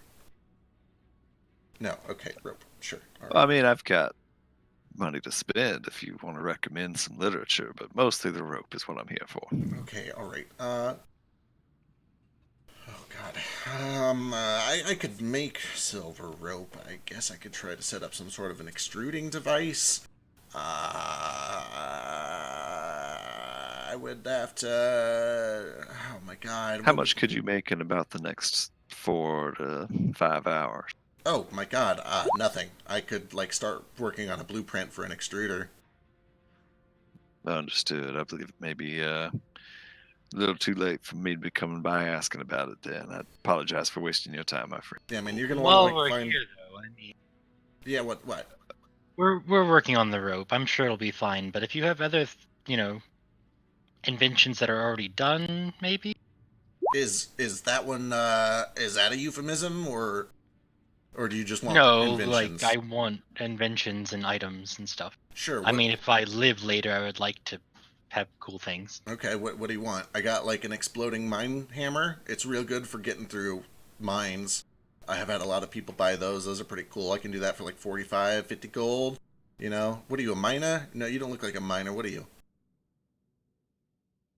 I reach into my coin purse and I pull out 2 gold pieces, and I say, "What can I get for this?" Oh man, I could get you like a deck of cards and some regular rope. He's kind of new to this money thing, I think. Yeah, no shit. Which I can is tell. fine. It's just My apologies. No, listen. I'm sorry. I don't want to scare you off. 2 gold. That's good money. You like reading? Do you like books? You know how to read? I'm best at reading Orcish, but a couple other Orcish, languages. I don't have anything in Orcish. Never mind. I don't have anything, by the way. Anyone asks, I don't have any books. That's great. Never heard of books. What's a book? You should talk about books a lot for a man who doesn't have any books. Yeah. So what of it? I don't know what a book is. Can I make an insight check? Sure. You think this guy is in coke? Meanwhile, Beck. Ace, yeah, what's up? So as a Kenku, I already have advantage on recreating items, so I don't know if it really matters, but I did not need Nomad's advantage. Oh, sure. In that case, Vasu. Yeah, I'll give it to Vasu. Sure, go and re-roll, Vasu. Or alternatively, Nomad, you could help Moat, and I will give him a third re-roll. Oh, okay. I'll help Mo. I don't normally Oh, allow it, but I God. just desperately want Moat to succeed at something. I'll go What am I over there. re-rolling here? And to just fake your way through blacksmithing. You sure you don't want to waste it? I already have advantage, so I don't need it. Yeah, don't give the reroll to the guy that already has it. Yeah. Hey, it's over in Hey, All right. average. Yay! There we go. You do remember a few things that you had seen back home. It's not great, but you at least, you know how to pull without breaking. You've got some rough, useful skills. You're helping a little. Remember. He does that doing Mufasa it. thing. Nordo, he's acting real strange. He might be insane. He might be on drugs. He definitely knows what a book is. Got it. It's weird that he keeps talking Can I- about it, but then pretending that he doesn't know what a book is. Can I try reading him with my background of shady stuff? Sure. Yeah, give me an insight check.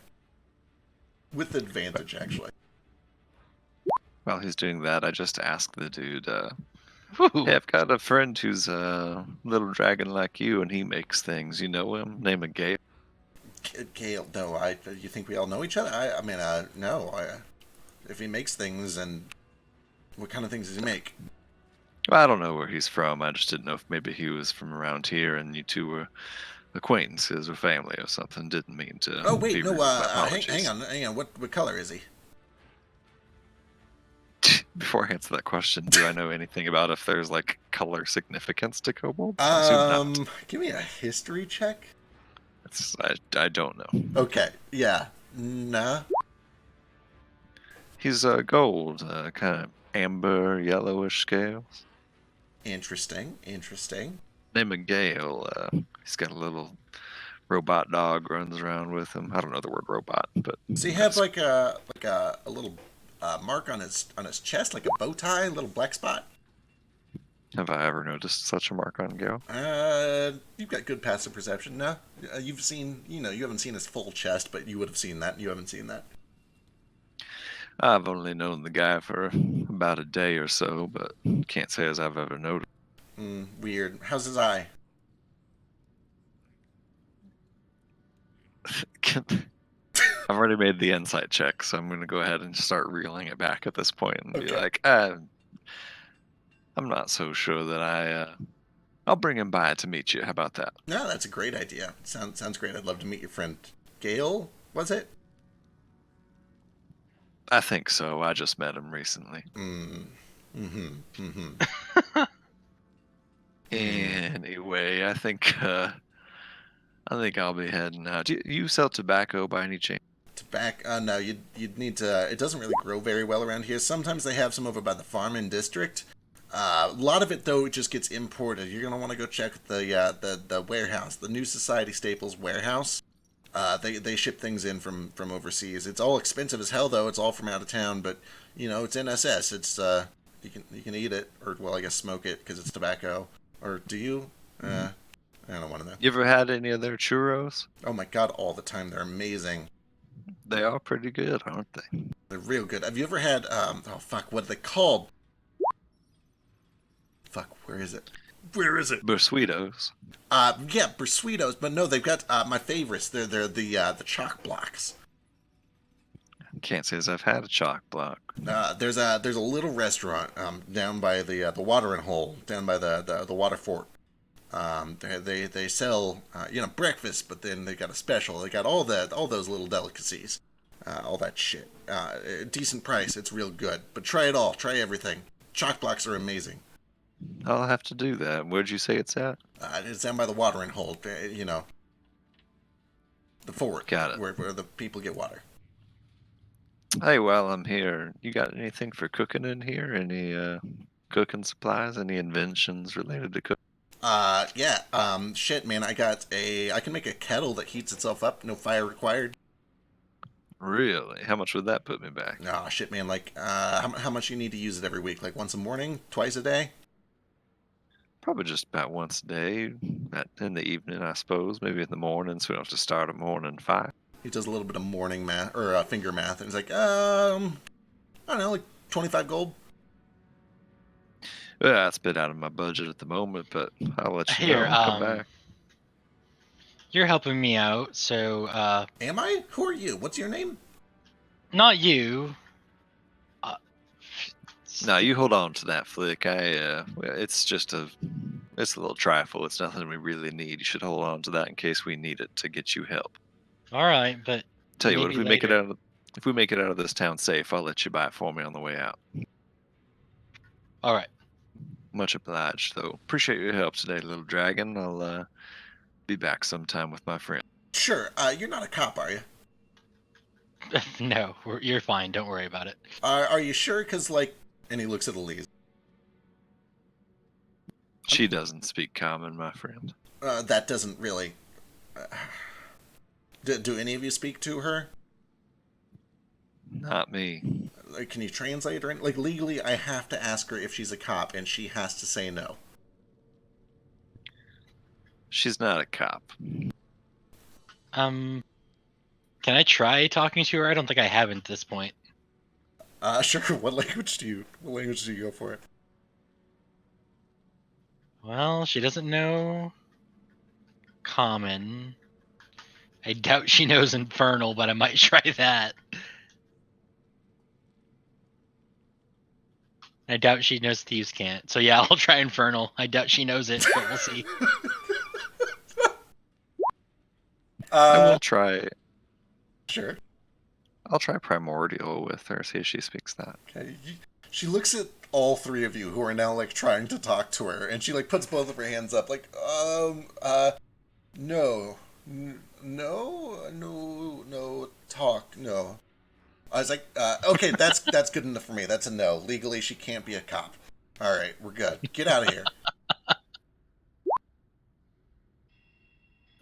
I duck and go under the... Well, no, he has to open the door. Same. Yeah, he opens it back up and kind of shoos you outside. All right. Is anybody have any urgent plans, or do we want to kind of fast forward through the crafting bits?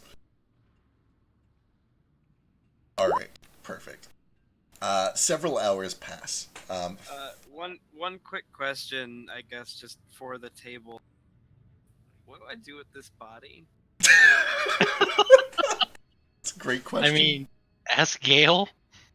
Does anybody want to just run it back over to the...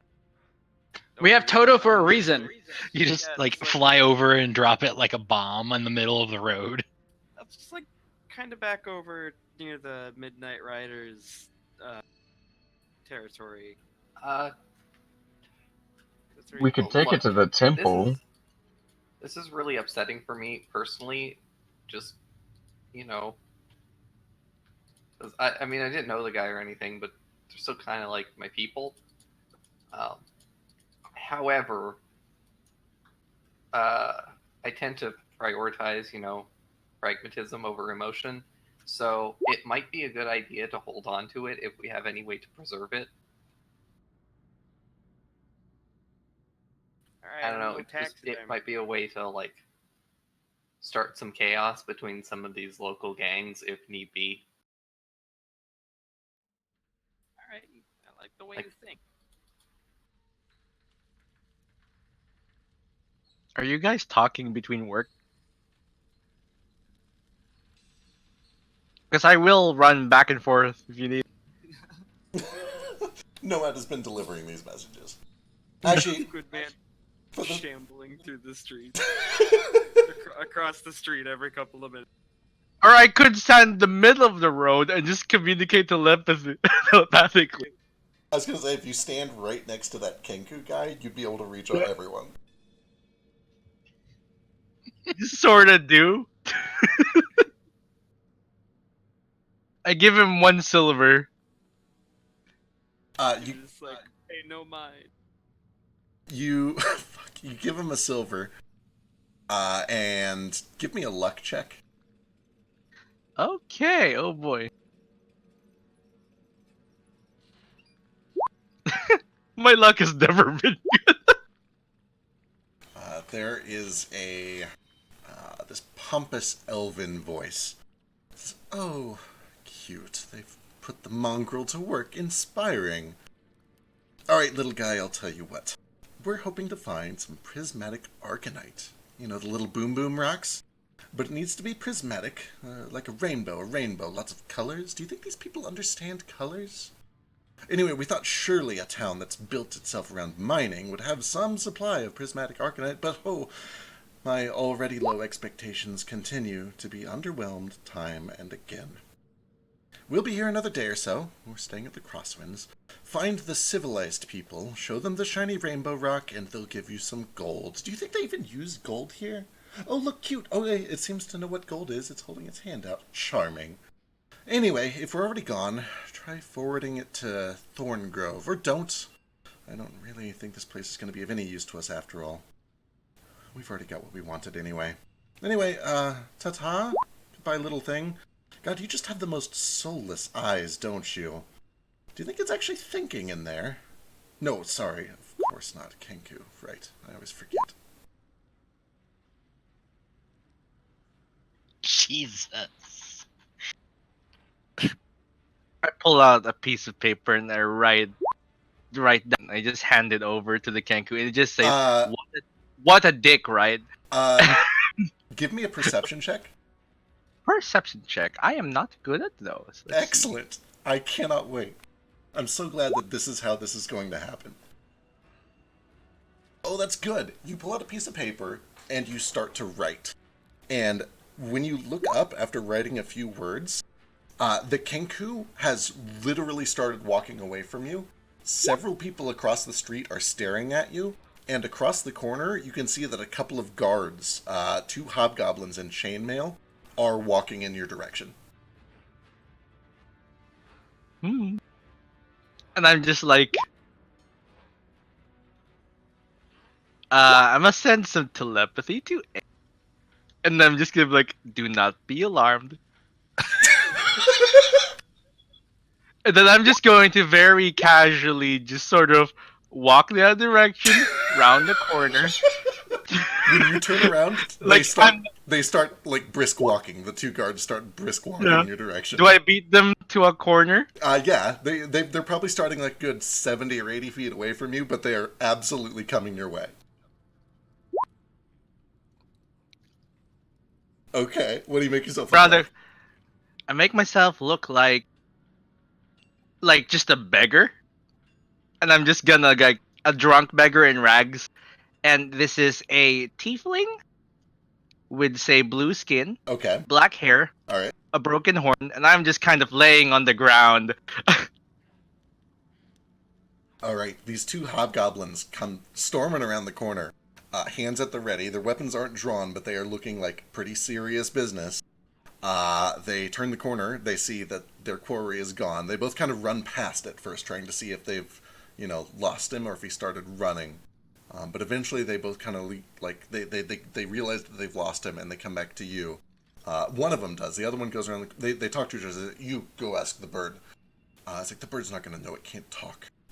Doesn't just go ask him if he saw where he went. You there, where somebody came this way. He had contraband. Did you see where he went? Contraband. And I'm attempting very to speak because my mouth isn't formed very well for this. I'm just like, Give me a performance check. Ooh, it's a shame I used my skill learning Sure is. to help both. But here we go. Persuasion. It's a flat 0. Aha! I'm drunk. Oh, no. It's okay. I'm pretending to be drunk. Is that performance? Do you want inspiration? For the on record, that? it is performance, not persuasion. So if you're better at performance, you can add to that. No, I am not an actor. All right. This is the same role. You can burn inspiration if you want. It's your call. Okay. I don't have inspiration, but if someone will give me inspiration, I will do. I Flick already just had said he would give it to you. And I was Okay. gonna get inspiration this round anyway, so I'll give it to you. All right. Thank you. Hey, it's an Okay. 8. I think you were next on the list anyways. Yeah. Do I have advantage because I'm disguised? You look like a drunk bum. You look different. You are able to. He looks at you, and there's just like this. Gross. Get a job. And he kind of like brushes you off. He kind of kicks a little bit at your shin. Walks around the corner.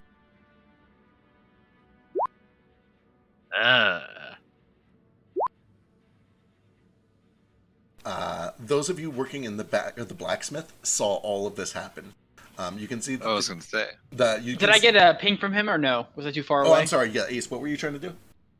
I would exasperate Psy, put down what I'm working, and walk outside, and I try to find Nomad. You definitely saw where he went, and if you're, I assume you're trying to not be like seen. You're trying to be cautious. Yes. Sure. Give me a stealth check. Meanwhile, this is what you guys have already seen.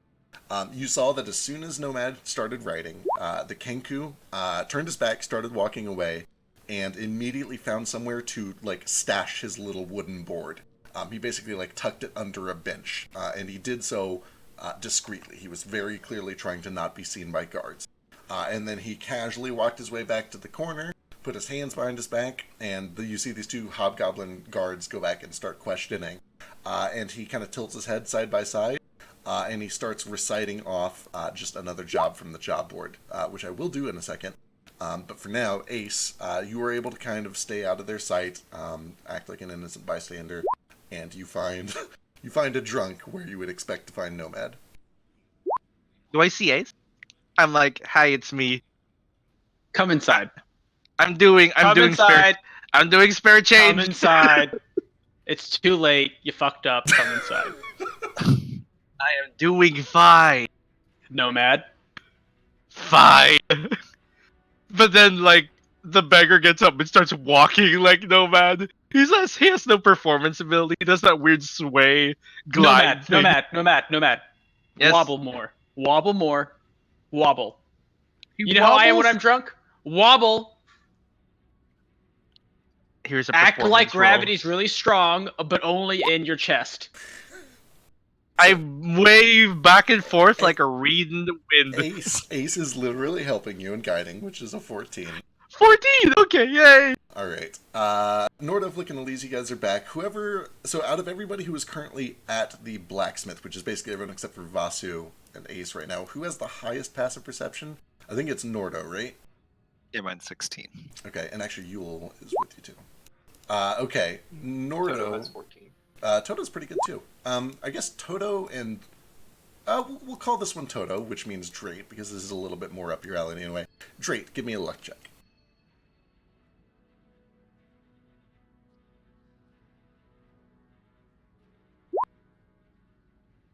All right.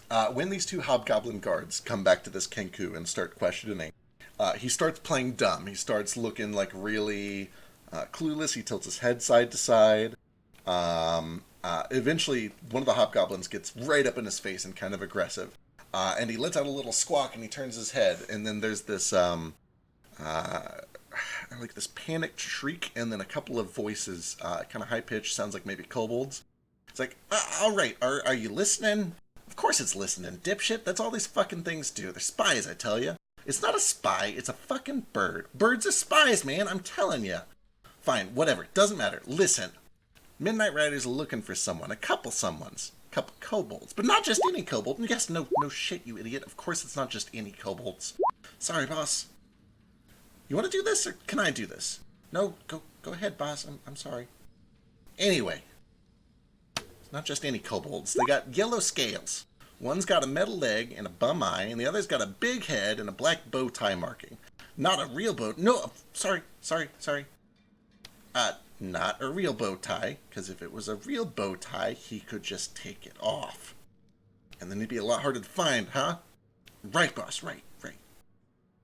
Anyway, you seize either one of these kobolds, you go poke your nose over by the Twin Horn Mines, and you ask for Bugsy, if you know what's good for you. There's no reward, because if there was a reward and it was 40 gallons of water, that'd be illegal. So just do it out of the kindness of your heart, you see. There's no reward. There's no water. Stop listening, you filthy bird. He's a spy, boss, I'm telling you. Well, good. Maybe he'll find the kobold for us. Why would he tell us if there's no reward? I really don't understand this plan very much, boss, because there is... But you said, I know what I said. Are you trying to get the emeralds in our back? Not another word. Nordo does hear that. Toto does hear that. The hobgoblins look frustrated. They kind of just like throw them back down on the ground, and they start heading south through an alley. Toto hears it. It cannot communicate any of it to me. Hears and understands every word. Can't do a thing about it. Enchant him to be recording. Nordo hears it, Nordo and does having hear. just heard that other kobold saying very, very similar things, but looking for a kobold of that particular variety. And he was headed back towards the blacksmith anyway to go reconvene with Moat. So I do walk in there and see what everybody's up to. How long does it take Nomad and I to get back to the meat crafting? So you guys have to like kind of just chill out for 5 or 6 minutes while they're questioning that Kenku, but then they eventually kind of go down this south street. They leave you alone long enough to make your way back over to the blacksmith and regroup. I just want to wait until there's like no passers-by, like a moment when there's not a lot of foot traffic. And then once there is, I look at Gale and just say, hey, little dragon, you gotta just a minute to take a break. I gotta tell you about something. Sure. And I sort of lead you. Well, more importantly, do I feel like I have time to take a break? So you guys have been working for like 2 hours, and you've collectively got 1 foot of silver rope done. It really depends on how well Viola's doing, but it sounds like she's moving, so you feel like you probably got time. Do you think we can talk while I work? I can listen. I give an eye over towards the proprietor, whatever his name is. I haven't met him yet, and just say, it's a little sensitive. Oh, all right. And I'll put my stuff down. Go. Okay, I just lead him like around the side of the building where we're out of sight, after like carefully looking in the street, making sure those bugbears are gone, and also making sure the Kenku isn't watching. All right. Yeah, you're able to find kind of a tucked away alley. Okay. And then I basically just convey everything that the Kenko just said to Gale, that apparently the Midnight Riders are looking for a couple of kobolds, same scale color as you, one of whom I guess has a bow tie marking, and one of whom sounded a whole lot like you, bum leg, missing eye. In addition to that, I just paid a visit to Inventor near here. There's no guarantee that that's me. Just 1 second. I need to talk to Ace for a second. And I just go and I try and find Ace. And Ace, do you have a water skin? I do. All right. I'm gonna take his water skin, go back to Nordo, take a swig, and then spit it out in shock. As you walk out the street I with Ace nod and the drunkard. approvingly. I nod approvingly. No, that, I pay could have given attention. you a water skin, little dragon, but Sorry, guys, that just I'm sorry Up if you don't mind, the bugbear proprietor. Oh wait, you guys are in an alley, right? yeah, we went to Okay, an sorry. alley. Yeah, carry on. I mean, I'm not sure what it all means. I just think you should probably lay low. The other thing was that there's an inventor just down the road from here, a little ways, another kobold, white scales, one red eye, one black, and we paid him a visit, and well, I may have goofed. I may have mentioned your name and the fact that you were traveling with us, and as soon as I did that, he started asking me all kinds of questions about your appearance and whether you had a marking and a bump leg and an eye, and I didn't tell him much, but at that point I may have already said more than I should have. I'm not sure what you have going on in this town, but we may need to make haste. I didn't think anything, though this does kind of explain why those kobolds were out in the flats. Okay. Well, we should leave. Or I should leave immediately. You sure that's a good idea? I think you should stick with us. I mean, we won't let anything happen to you.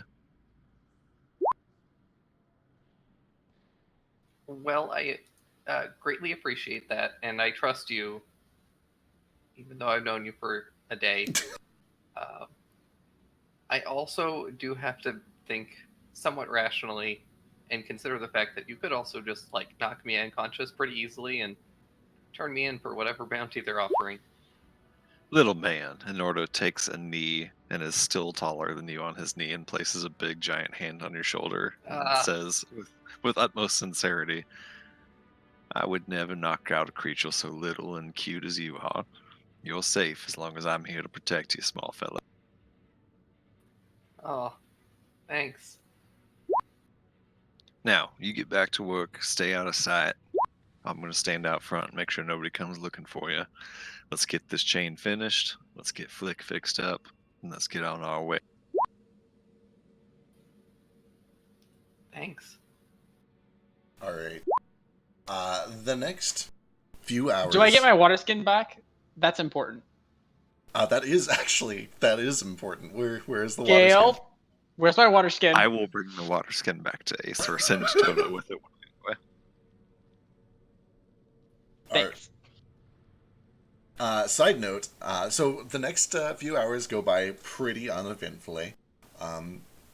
The guys at the blacksmith shop cooperatively are able to get about maybe 2 feet of silver rope done.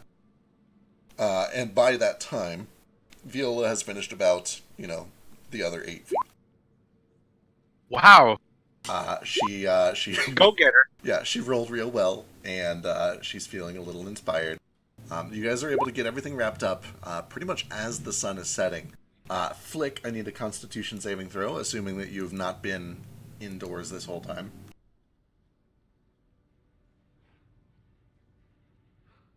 You do have your false life, which is helping a lot here. It's cutting the damage in half. If I can do anything with medicine proficiency to just, I don't know, like a balm or something to relieve his pain, I will do so. I don't know if I can. I mean, there's a little bit, but it's all very superficial. Right. Honestly, Flick notices this more than almost anyone else. All of you at this point are running low on water in your water skins, and Flick has probably run out long before the rest of you. You do take 13 radiant, cut in half down to 6. Flick, you're just miserable. It's hot. It's very, very uncomfortable.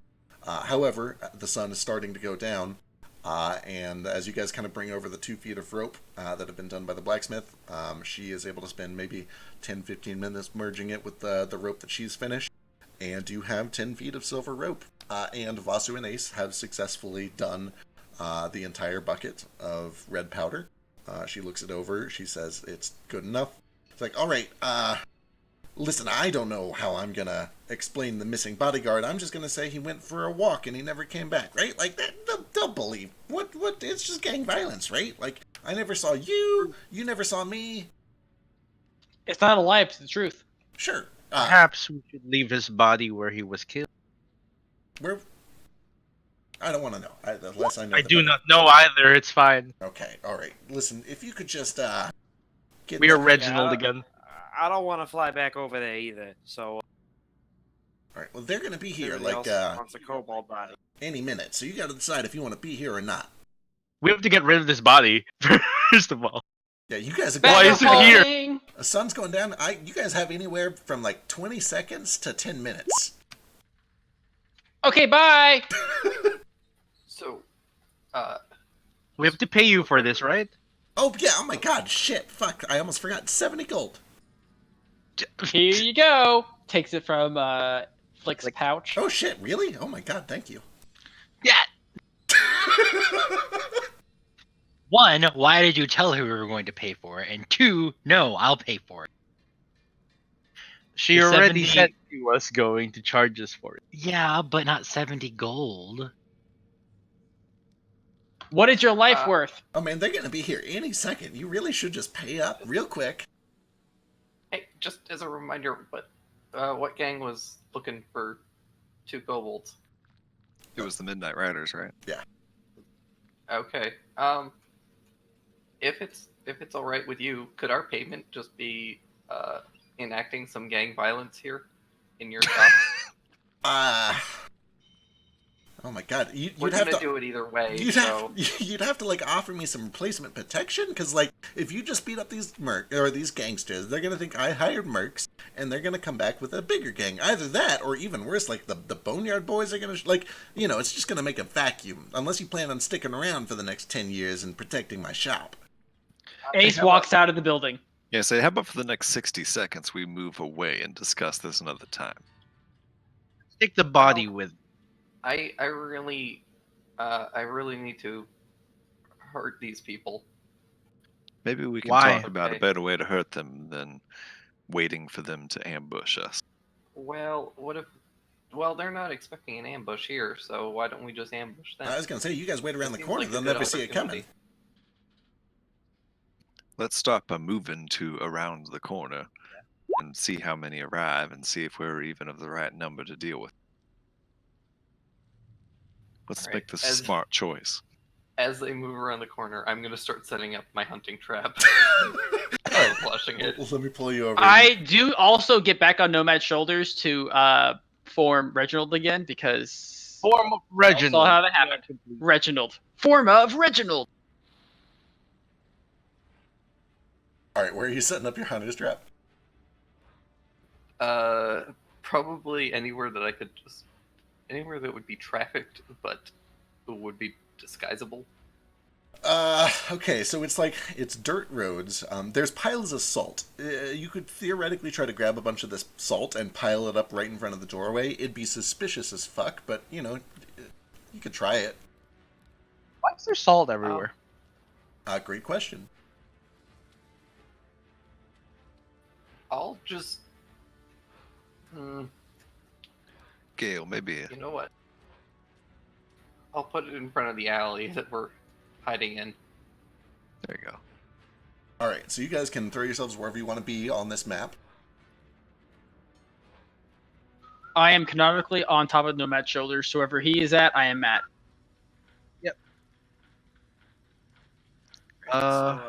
Where did Gale put his hunting trap at? He's putting it like in front of the alley where we're hiding, so like over here. Somewhere. So just be aware of it so that if you run back to here, then just jump over it. Hopefully we'll get some.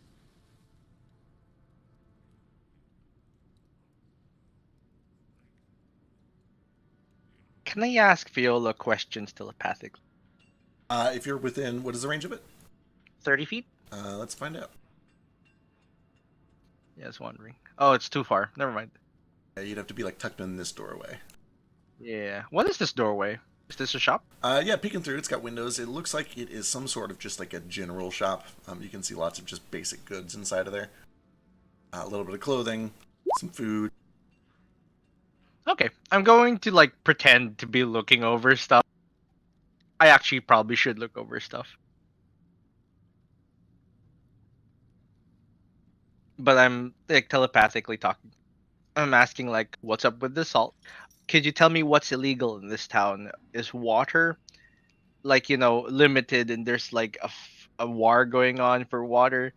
Is writing banned? Is reading banned? The sort of thing. I just want to get what's going on in this town. First of all, you're a monster and you're speaking directly into my head without any warning, and that's really weird, and I'm not sure how to respond to it. Second, that's a lot of weird questions back to back, and I'd be happy to talk about it, but give me a second, because these guys are going to show up anytime, and I gotta have their powder ready, okay?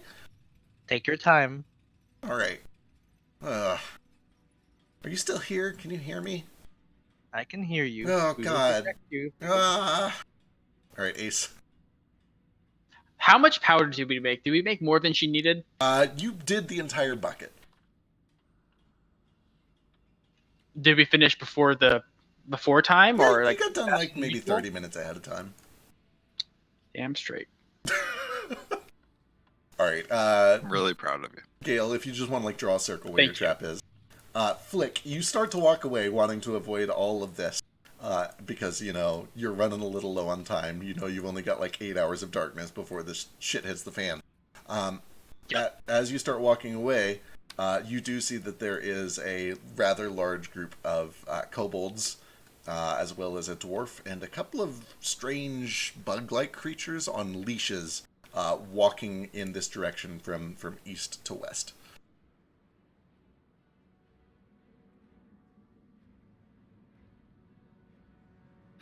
I would like to make one last suggestion that we get out of here. Talk about this another time. At the moment, we have nothing to do with this. Right. Oh, I do. Quite a lot, actually. Apparently. Will your actions cause all of us danger?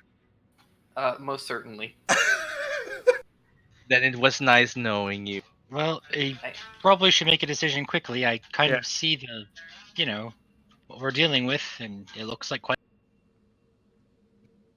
Little Dragon, I'm willing to do some violence on your behalf, but I will expect an explanation. Oh yeah, same here, pal. Of course. I got your back, but we could talk about this later. All right, then. And I rub some dust between my hands, actually some salt because it's right there, and get my quarterstaff out. Flick, you do have time to like either duck into another building or go back with your you can position yourself still if you want, or if you want to, you can just run. It's kind of up to you.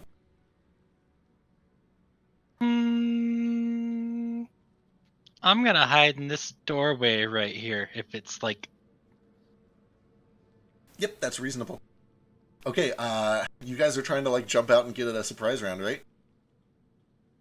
For the record, is Boat staying in Viola's store, or are you going somewhere else? I'm with Flick wherever Flick is. Okay, your token is still in Viola's store. I was like, A what? more important question is, can I have my bow drawn while I'm on top of Nomad's shoulders? Are you inside of this building with the bow? I am wherever Nomad is at right now. All right. Nomad is in a general store where there are 2 or 3 civilian customers and a dwarf behind the counter.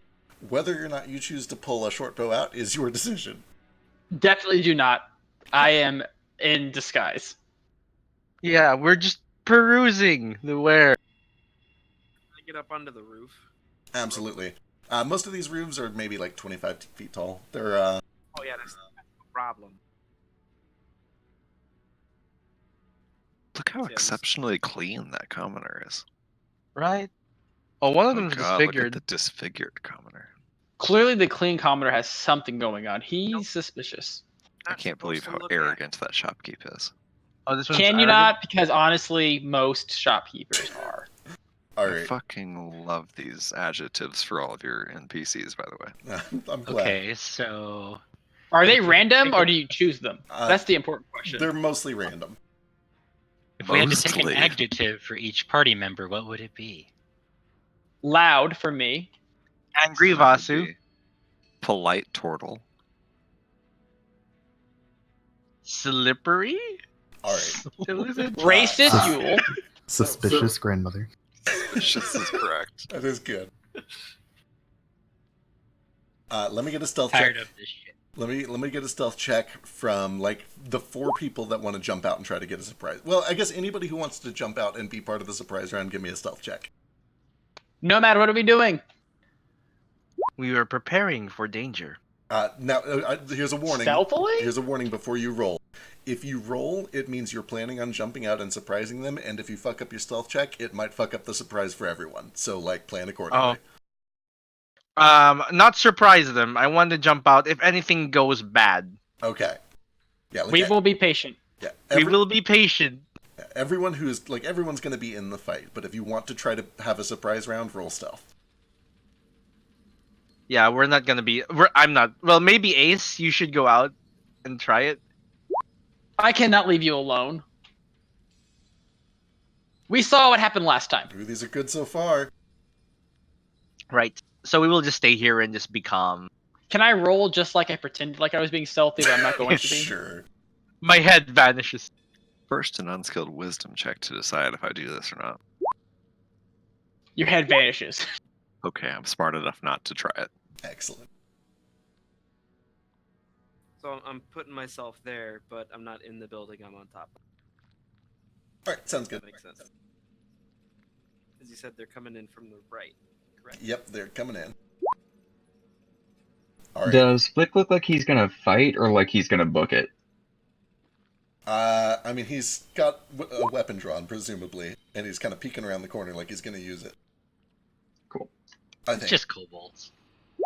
Oh, is it? Wait, are we all rolling Yeah, initiative go now? and roll initiative. The lowest stealth out of everybody that attempted it was a 20, which means you guys are probably going to get the surprise round. Hey, Feck, did you like give me the thingy where I have initiative with advantage automatically? Not yet. I still got to do it. I love that You that said that question last has week. been in every single session so I far. know. I'm so sorry. I'll do It's it like eventually. it's in the VOD and everything. Ooh, Doesn't matter. 24. 24 is the highest. So this means I can use Nomad as a mount and I can like pull him outside, right? Whoa. Look at Moat rolling a 20. It means you can spend half of your movement to jump off of Nomad, alerting the shopkeep that there is a mind flayer in his shop. All I'm saying is that last session you made it sound like mind flares were not a big deal. Nobody's really tried except for Viola. She seemed a little freaked out. Yeah. Who knows, man? Go for it. I mean, Or not. that kobold up there is like disfigured. How bad could it be? Maybe he's just a really ugly kobold. Are we Don't forget- acting in initiative now, or are you just still talking? Almost. I gotta figure it out. There's a. Gotcha. Don't forget that rules as written, Nordo will function as Ace's mount. Nordo or Nomad, because both Nordo. of them are. Yes, please, Nordo. please. You can cause me to take the dash action on your turn. I would love that more than anything, except for the fact that I am a ranged attacker. After I get crossbow expert, maybe. Someday. We will do it at least one combat. I will function as your mount just to see how it goes. I have 100% thought about dipping into fighter cavalier just so that I can have someone as a mount. Fighter is such a good dip anyway. Everyone wants action surge. I would have so many attacks, it'd be crazy. Especially first turn. I would have like 6 attacks if I use action surge in the first turn. I acted before everyone else. Okay. Everyone is surprised, which means Vasu and Flick. Vasu up first. Oh boy. Everybody is currently surprised. That's a I'm lot of going. kobolds. I'm very shooketh. Okay. This might be a little bit. Do I still have the kobold body? Sure, unless you've gotten rid of it. Yeah, and I know we planned to hold on to it, and I don't know if anybody else was like willing to carry it around, and I had it anyway, so I'm just going to assume that I have it. So I'm going to kick off from the chimney of this building. That's a lot farther away than I thought it was. Oh jeez. Oh boy. step of the wind. Yeah, but that's key point. Okay. I'm going to dash about 100 feet right there with my windy cloak, with my cloak of candy. All right. And I'm gonna zoom all the way over here, carrying this cobalt body, just drop it right in the middle of this crowd. All right. Yeah, there's just a blast of wind in a line, like a sudden storm, and as you blast, you do see that some salt kind of sprays off of the roofs down onto the street. But then there is a splat, and a cloud of dust kicks up as you drop the body of one of these kobolds in very similar clothing right in the middle of the group. Everybody looks surprised and looks up. Yeah. Since I can dash 120 feet, can I actually drop it there and then keep dashing over toward this other building just to clear the street? I think I can. Sure, I think you got 120, which means you've got another 20 left. Yeah. Okay, so I'll just go You keep making the rogue sad. So I get to probably about Ace isn't sad. here. All right, and yeah, you're about 20 feet up too, so I'll mark that on you. Yep. I think you said the roof was 25, and I can only dash in a straight line. That's definitely not going any lower toward the street. All right, perfect. Flick, everybody seems surprised, and you are hidden from them, so you do have advantage. One other quick question. That was movement. Is dropping a corpse an action or an item interaction? I'll call it an item interaction. Normally dropping something's free, but you're doing it in combat.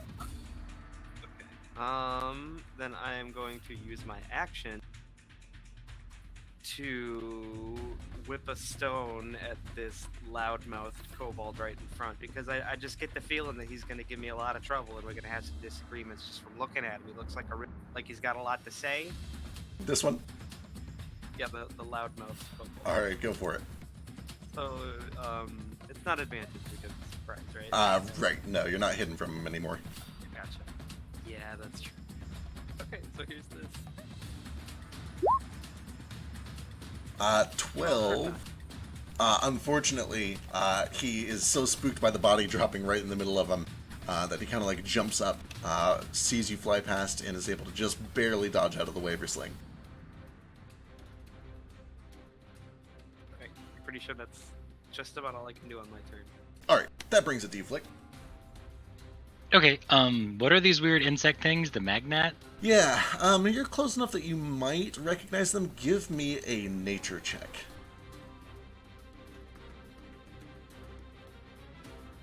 Is it a magnetic gnat? They look like very large, kind of beetles or flies or gnats or something like that. They're walking on the ground currently, but they definitely have wings. They look like they're capable of flight. You're not really familiar with them. You don't know exactly what they are or what they do. Gross. I'm gonna go ahead and shoot at the colorful one then. Alright, fire away. And I don't have sneak, right? You do because you have advantage because you're hidden. If you pop out and Okay, fire. Cool. 17 does hit that for 11 piercing damage. Yeah, you just pop out with a crossbow. You do notice that inside a couple people, call out, they see through the window. But you fire a crossbow around the corner and it sinks into this insect's throat. Neat. He immediately, releases the leash. Anyway, I believe that is the entire surprise round. Everybody failed. Let's do this. Back to the top moat. Why is mine 20 instead of 24? Yeah, Ace, it should be 24. Oh, shit. Yeah, it should be Ace first. Alright, you're at base. Well, if Nomad hasn't moved, I can't do anything, so I'm just like, You do have the option to dismount for half of your speed. It's your call. I'm not going to expose Nomad in the middle of a store. I'm not stupid. Right. You can also get ready in action if you want. Yeah. Yeah. I will prepare an action to launch I'll pull up my bow and shoot an arrow if Nomad goes outside and I see some. Alright, sounds good. Moat. That'll be less startling for you to throw two arms out of your neck. This loudmouth kobold, what kind of weapons does he have? Looking him over, he appears to be wearing some leather armor of some sort, and he's got a long coat. You don't... Like, he has no very plainly visible weapons. You're sure he's got something, but they're under his coat. Okay. Actually, he's surprised he hasn't had time to pull it out yet.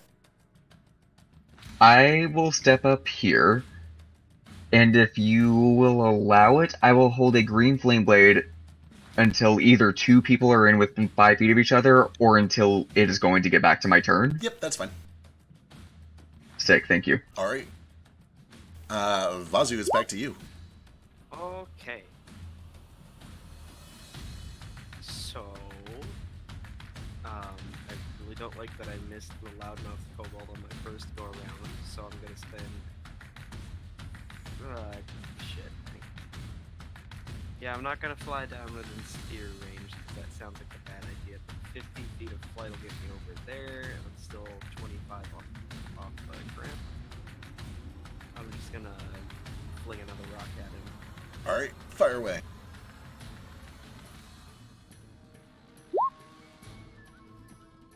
Uh, 18 is a good hit. You slam a rock down into this kobold's head. Nearly topples him over, but it does put an arm up and kind of starts rubbing at his face. Isn't that disadvantage? I don't think so. You're 20 feet off the ground. If you get to exactly 20 feet off the ground, you're fine. Yeah. You can do it as you're passing over him. Alright, anything else?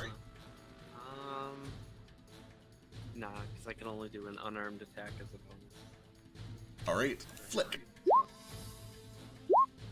can do the exact same thing and just pop out and shoot it again. Alright, sounds But good. it's not sneak this time, right? Oh no. You could... are you Rogue 2 yet, or are you... Yeah, I forget if I took that. Yeah, if you have Rogue 2, you could do a cunning action to hide first. I'd make you re-roll it, though. You don't get the free crit. No, I'm not. Okay, in that case, it's just a regular shot. And 10, it's ready for it this time. It kind of flies up into the air, hovering a little bit off the ground. Misses the shot. Okay. Alright, you'll see. Shit's going down, man. It's time for gang violence. Alright. Roll for gang violence.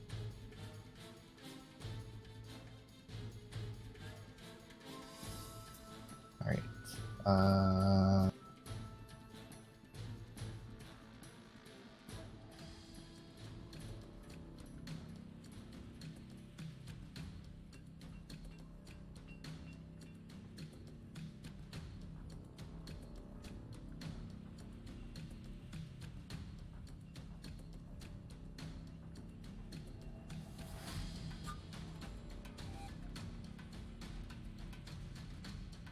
I'm gonna run there. Oh, close enough. So I'm just gonna spend my action dashing. Alright. Just come down here from the quiet, Alright. safe. Granny runs to cover. The dwarf gets a chance to act. It is going to...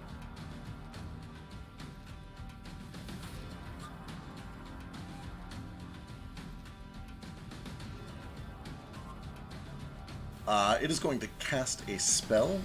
It touches himself. So this dwarf kind of puts a hand on his chest, and then he says something in Dwarvish. Gives some sort of a battle chant. There are no really obvious visible effects, but you do see that he pulls out a spear and a shield, and kind of gets in front of this kobold right under you, Vasu. That brings us to Nomad. Right, Nomad. It's like, oh, I hear combat going on. I suppose we should go out there now. That's 5 feet, 10, 15, 20, 25, 30. Let's see if anything is... Do I get my reaction real quick? You sure Yeah. do. And it'll be on the nearest humanoid, I guess. So it'd be that dwarf. Yeah. It sure is. However, I need you to give me a wisdom saving throw. Sanctuary. You're fine. You see, he's ugly. You can shoot him. It's Wow. also very intimidating. Yeah, you do feel a compelling, a magical compulsion to shoot someone besides the dwarf, but you're like, nah, fuck that. 22 to the face. Favorite enemy 15 for another 5. damage. Yeah, that is a solid fucking hit. Fuck you. Yeah, he stumbles back, almost falls back onto his little kobold buddy. And then what's Nomad doing? I just like to say that like Ace's hands like come outside of the hood and there's just these arms above like where the head should be, and it's just an arrow flies out while the arms of Nomad are still just dangling at the side. Perfect. That is a wonderful shot, he says. Like, he lifts his hand up. On top of his palm is floating the Mind Flayer orb. It pulses. His hand pulses. The skin does, at least. Strobe effect again. You don't see his entire body do it because he's covered in the hood. But then the entire area shimmers and implodes. Excellent. That area for 17 thunder damage. So, for your targeting purposes, I'll let you kind of choose. Yeah.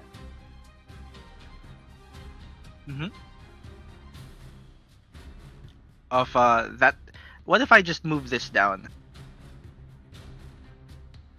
like that? Yep, that'll work. That'll work. It'll hit the shop a little. That's kind of up to you if you want to do that.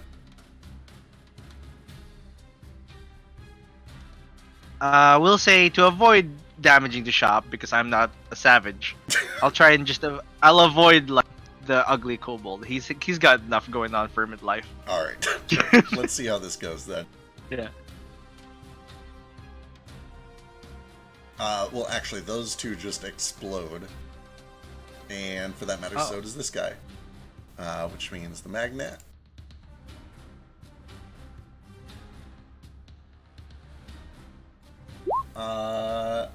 Yeah, okay. There's just an eruption.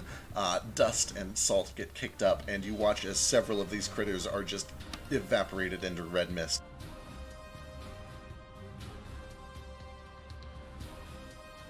Splurk. Splurk. Ew. Some tracks free. Alright, that brings us to Nordo.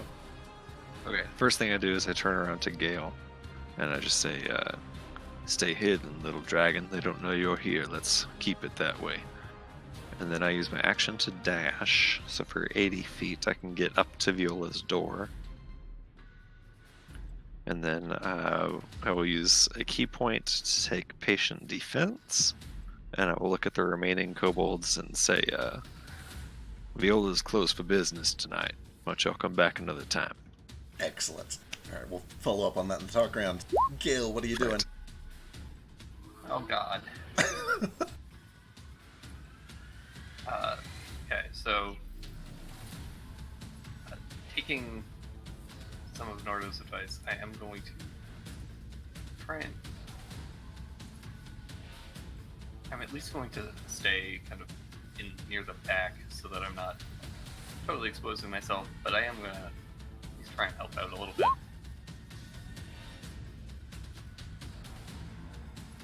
So I'm gonna come up here, and I am going to look at the carnage and all of my fallen brethren and shed a small tear.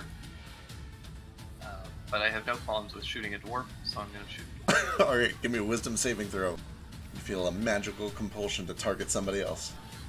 And you must follow through with that. Or give up the attack. Goodbye, ugly kobold. The poor ugly kobold. I'll just try and like shoot him in the knee. Sure. I'm not trying to kill them. Alright, yeah.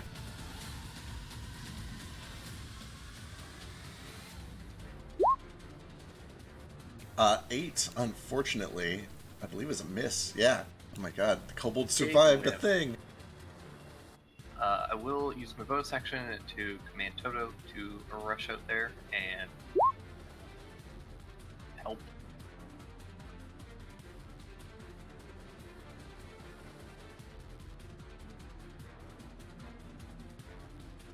Oh my god, he's fast. Oh fuck. Okay. Yeah. I gave him the dash action for my bonus. Makes sense. That's as close as he can get, and he's just going to kind of take a defensive stance next to Moat. Alright, sounds good.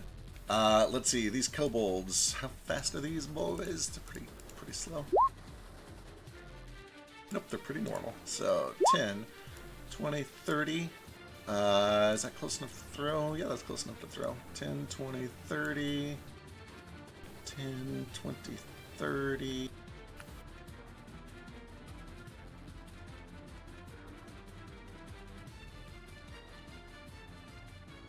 Alright, so these four are going to run up. One of them's going to throw a knife at you, Moat.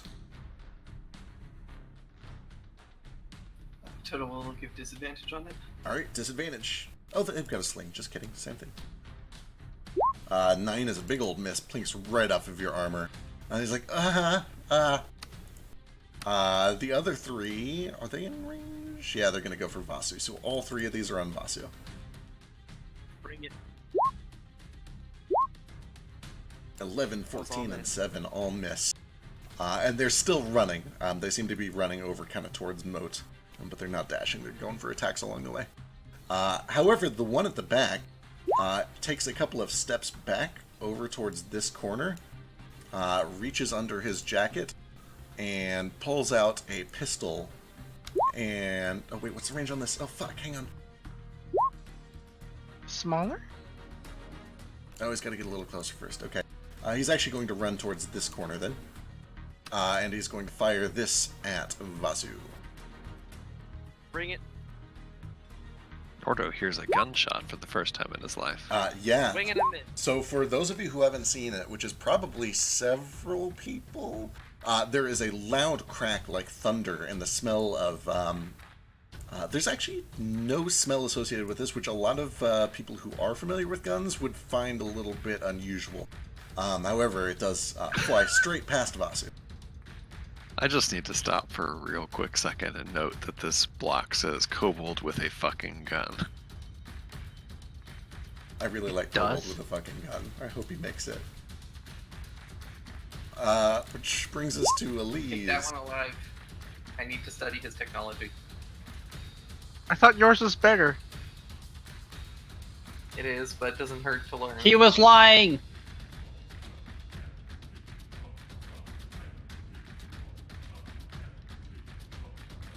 With sunlight sensitivity? God, she does not really have much here. She's still empty. Yeah, she's got a tabaxi dash, 10, 20, 30, and I guess regular dash, and just come up here and start trying. Well, she sees that you're readying attack. She'll just stand right next to you, Mo. Yeah, and that brings us to the Magnats. One is very dead. The other one, however,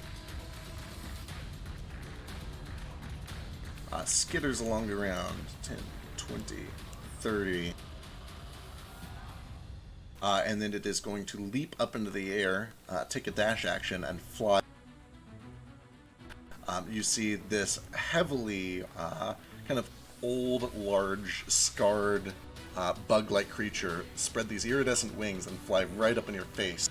And you can see that it's extending this proboscis, getting ready to bite or do something. Give me a nature check, actually. You might know what these are.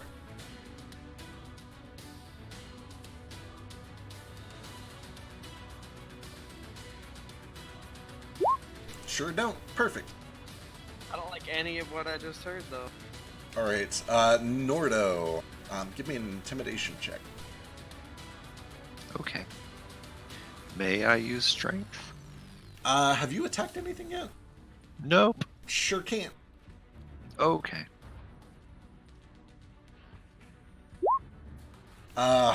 They all seem a little bit more confident than you feel like they really should be. Okay. The ones that are still alive, anyway.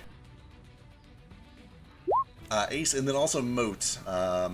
Like, if you have a thrown weapon or anything, you can use that. Since it's clear at this point that your ready action is not going to go off. Throw legacy. Yeah, it'd be an improvised weapon, but you can try it. Okay. Moat reaches down to his side and pulls out a chakram and tries to throw it at this dwarf. Fucking sick. Sexy. Give me a wisdom save.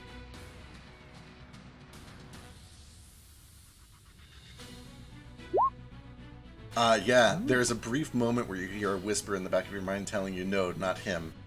But you are able to fight through that and launch it. Give me an attack roll. Oh, thank fuck. Damn it. Okay, alright, yeah. It hits square in the chest and just kind of bends against this plate armor. You can tell that under these cloaks, he's got some heavy armor. It brings us to Ace. All right, I'm going to do the same attack against the same person. Who's that? Yep, gotta redirect. So I'll do the chubby kobold then. Alright.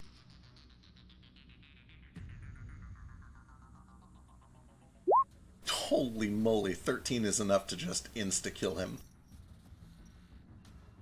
And actually, on that note, I should probably do a couple of checks real quick. Should I get off of Nomad's shoulders? I'm not sure if that's going to like cause problems or not. It just takes half of your movement if you want. I'm not sure if like me being on his shoulders cause issues or not. If not, I'll stay there. Not really. It doesn't, like, you're light enough that it's not super impeding for him. It's calming, actually. Then I will stay right here. Alright, brings it back around to Moat. Okay, I will run in between Ugly and Buff Kobold, and I will green Flame Blade the Buff Kobold. Alright, bring it.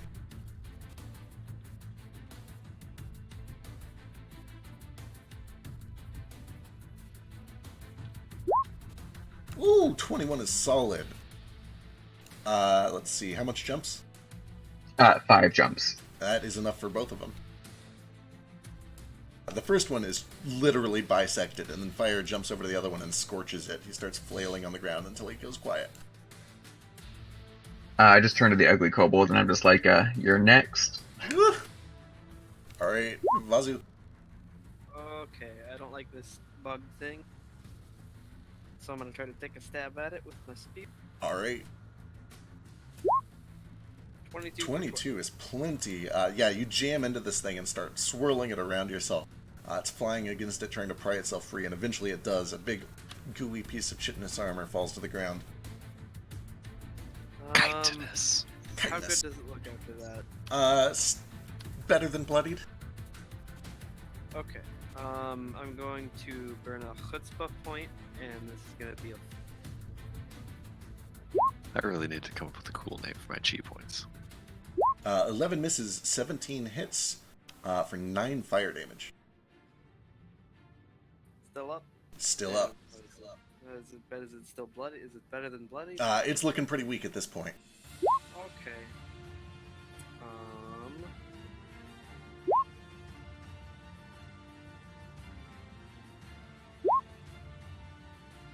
Do I want to provoke? Nah, I don't want to. Alright. That's my turn. Flick. I'm gonna kill it. The bug. Alright. You got sneak. 13 just misses. Aw. I'm so sorry. It's very close. Anything else? I don't think I can do anything else. Let me check. Nope, everything's one action, so nope. Alright, Yule. I'm just gonna chill here because we all seem to have it pretty well handled and no one needs healing. So, Alright. Excellent. Dwarf, does he provoke? No, he's not currently provoking. He's going to take a couple steps back. Raises his hammer, and... Oh shit, he can't do that. Fuck. Okay, no, he's gonna have to come over here. And he lowers a hand. One hand on the guy to his left, one hand on the guy below him.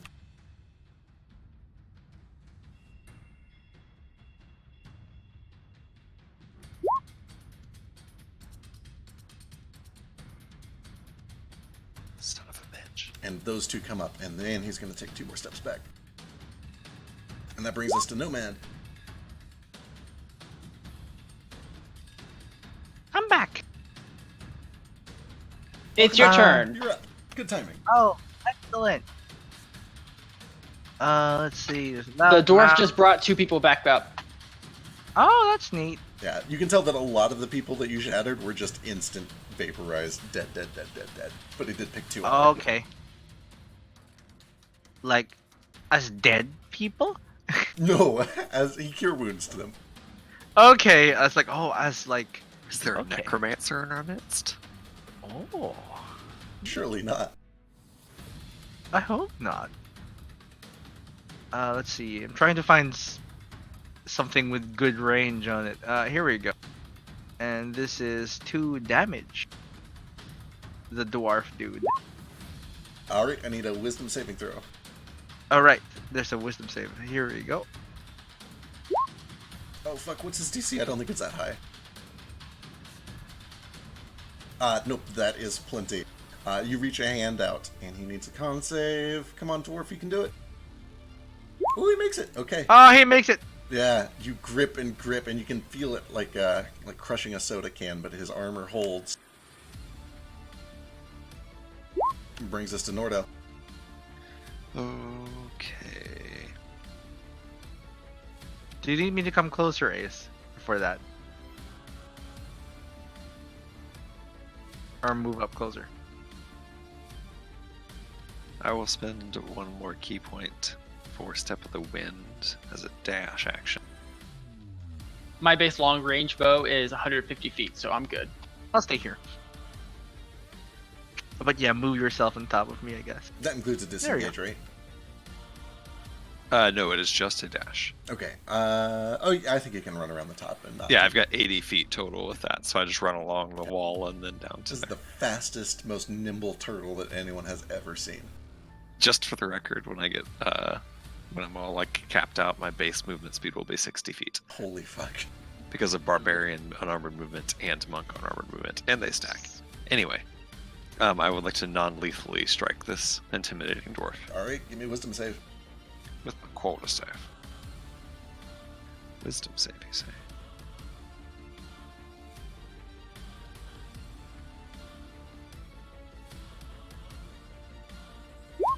Terrible. Yeah, he holds a hand in your direction, and you just feel this otherworldly force. The only other time you felt this is from Moat, and you just feel like he's the wrong person, that he's not at fault here, and you have nobody Okay. to redirect to.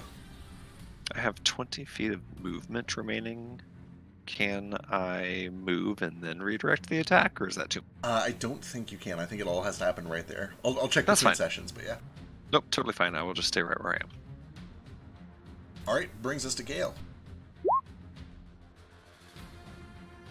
Okay, well, last turn didn't go so well, so I'm gonna try and take another shot at. This time, I'll try and finish up the door. Alright. Nope. Oh, he wants to live, man. Okay, I'll try and non-lethal the ugly kobold because I kind of feel bad for him. Yeah, life has not been kind to him. He's so ugly. Not like this annoying loudmouth. Sometimes life be like that. Yeah, you Sometimes you kneecap him. kill the people. He just starts like rocking in the corner, kind of huddles up.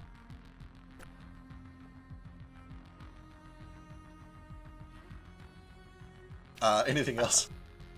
Yeah, then I'm gonna use my bonus action to have Toto run over, and he's gonna try and grab the loudmouth kobold and just shake him violently. Excellent. I'm like a dog with a sock. Oh no! Yeah, he is able to. Oh, what's that? Trips. Yep, he trips. It's a real shame. The arrow is actually still kind of wedged in. Just the arrowhead gets caught in some of the gears and finally pops its way out. The spring goes loose. Which means my buddy actually gets to live for 1 turn. The first thing that's going to happen is he's going to come over here to give some pack tactic. And he's going to stab Toto, I guess. Right? What the... Dirty bitch. He is a dirty bitch. 18, because of pack tactics. The stout kobold plants a dagger into Toto. And then the loudmouth guy with the duster jacket pulls out a pistol of his own. He's got to cancel it out with Toto, so this is just a straight roll on Toto as well. 15? Seems his AC. Alright, another 6 to Toto. Not Toto. The shifty kobold around the corner is going to take a shot at Nordo, because he's the smartest man in this group, apparently. And he knows to protect the healer. Pew! Ooh, 23 for 10 on Nordo? Oh, yeah. Yeah, you hear this noise and you don't see anything come your way. There's just a sudden pain inside of your shell. You're really not even sure how an attack got through that, but just this piercing pain from behind your shell. And then you hear scampering feet back off a little bit.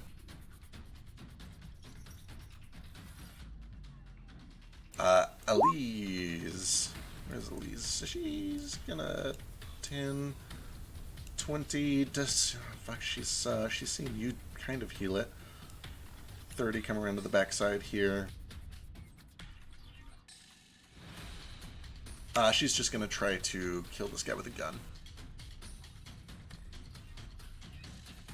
She's got a gun? Oh, wait. Kobold's got a gun. Kobold's got a gun. 3 is exactly enough. Brings us to the magnets. Alright. This thing gets...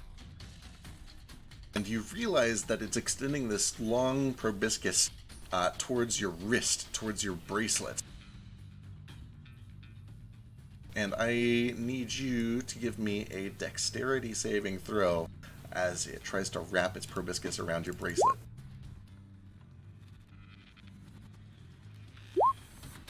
Yeah, you realize what it's going for, and you're like, oh no, fuck that. Pull your arm back and kind of swat at the side.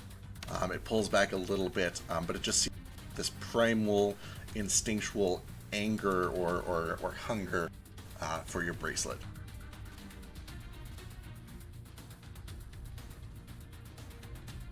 That brings us to Ace. Quick question. So because I'm on like 7 feet up, do I have a difficult shot over Toto to hit the intimidating dwarf? Or is he low enough to the ground? I'll give it to you. Toto's kind of low, and the dwarf is, don't expect it very often, but from this angle, yeah, that works.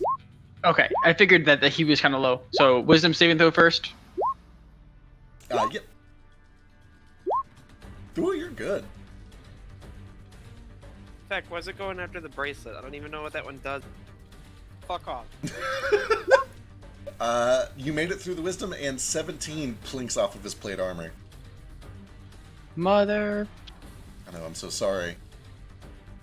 Brings us back to Moat. Yeah, I just run up to this dwarf and try to finish him off. Alright, he wants to live. Wisdom save.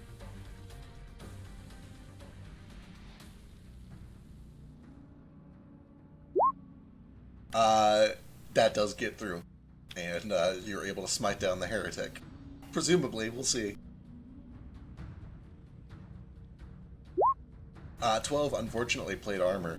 He puts up a shield just in time. Dope, that's it. Vazu.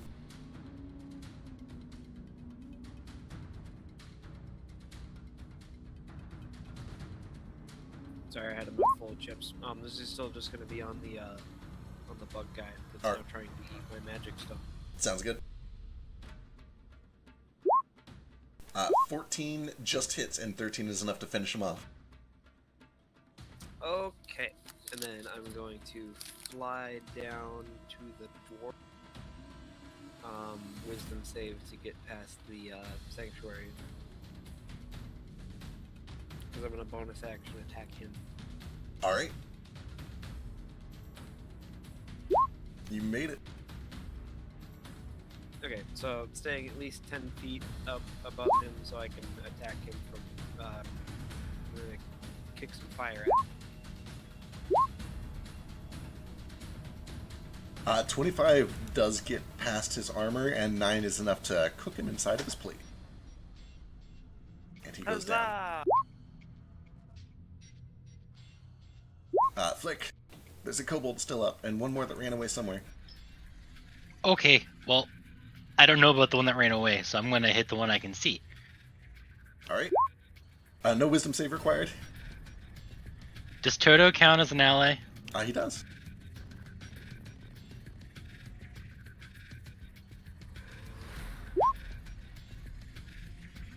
12 is just enough to hit this kobold, and 10 is enough to finish him off.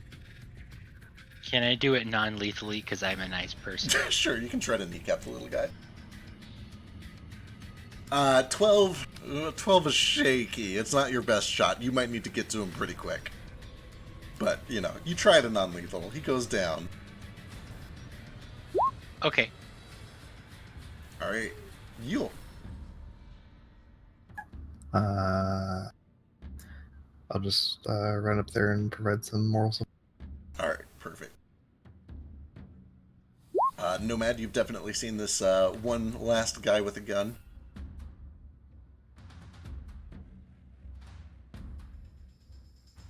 Which guy with a gun?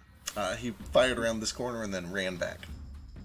Right. I don't think I can reach him, but maybe Ace can. So I'm gonna see if I can dash. I don't think I can reach anywhere. Sorry, turn order is blocking my. There we go. So 60 feet gets me here if I dash, and there's no one else around, right? Everybody else seems down for now. Yeah. Alright. Nordo, you definitely saw that guy shoot you and then run away. It's a little unclear what happened, but he was definitely responsible. Yes, I saw him, so I go chase him down. And these are both non-lethal.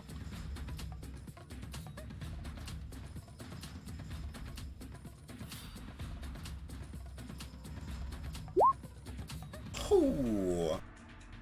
Still up after that one.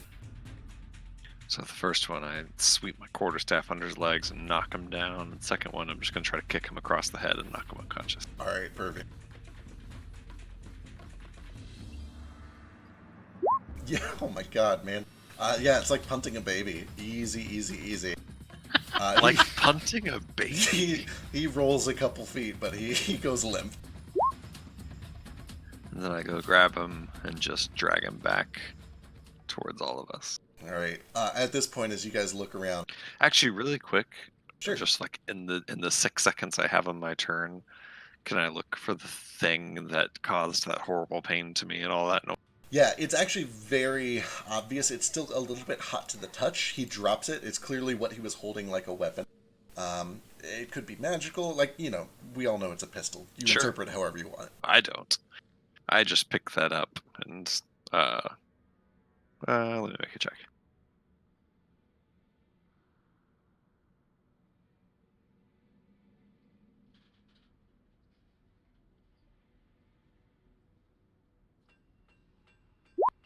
Okay, never mind. I just pick it up and bring it back up there with him, the body. Alright, easy enough.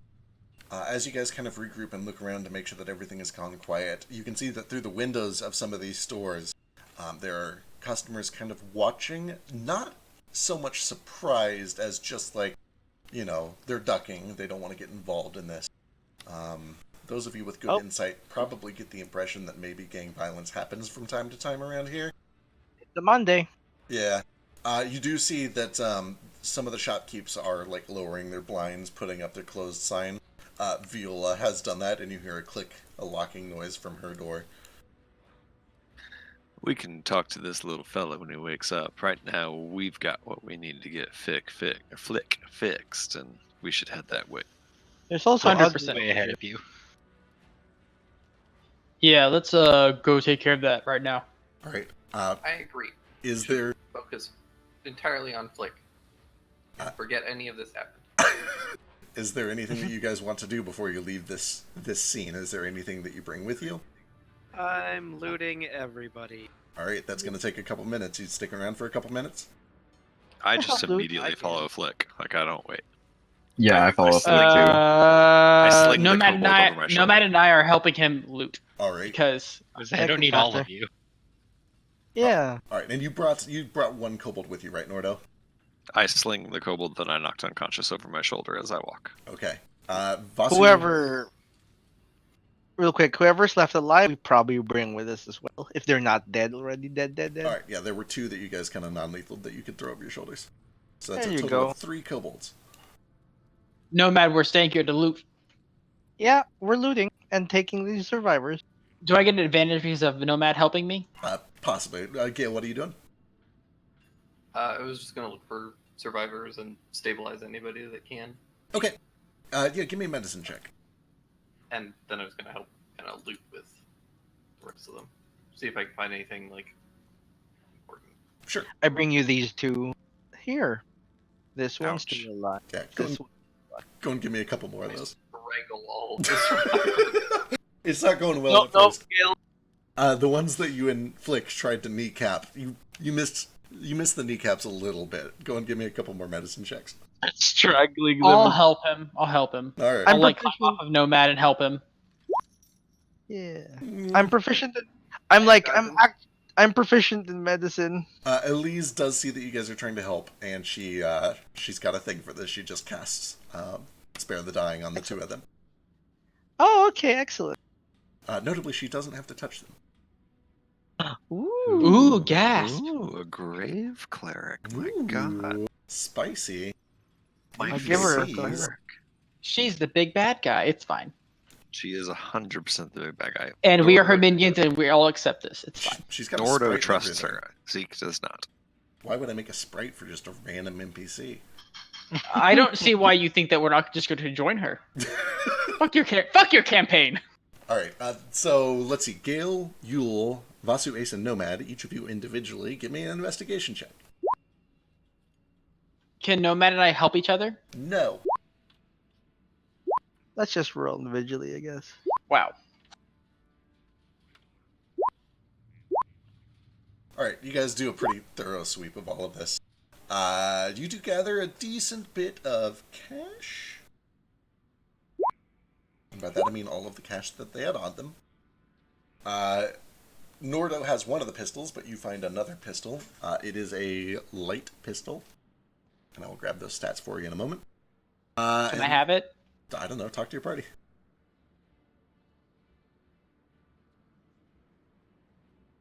I think I'm the only one that can I actually. mean, which one of us finds it? I am proficient with all weapons. Are you proficient with all weapons? Isn't that what rangers do? I don't know, man. Maybe. Martial can and make- simple. I mean, it would tell you what weapons you're proficient with. Is it a martial weapon? Light pistol is a simple weapon. It's a gun weapon. Then yes. Were Yes, you I using am. Firearms as exotic. I am using my own firearms because fuck the DMG. Yeah. Once I get to Monk 3, I can make firearms my monk weapon. Ooh. It's gonna be stupid. Once I get to And you'll Warlock never 3, do I it. could. I'll never use it, obviously, but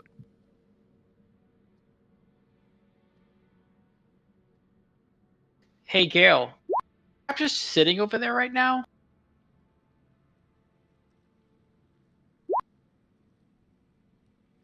Yeah, pretty much. It's fine. Nobody goes down that Okay. alley. I'll go pick it up. Does someone need to add this to the loot? I'll gather my hunting trap up. All right. You Is guys- someone going to add all this to the loot, or should I add it to the party loot? you do it. I'm busy. Ace, you do it.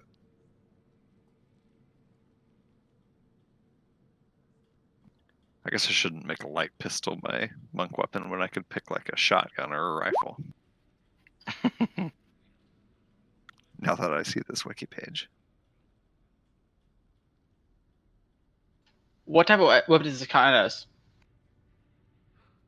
So The light- the light pistol is a simple weapon. It is a ranged weapon.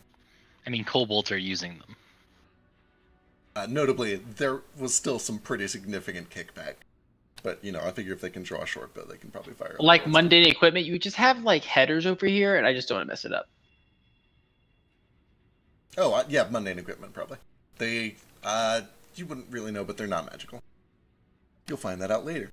Maybe. Who knows? Gross, a whole action to reload it. Never mind, this isn't going to be my monk weapon.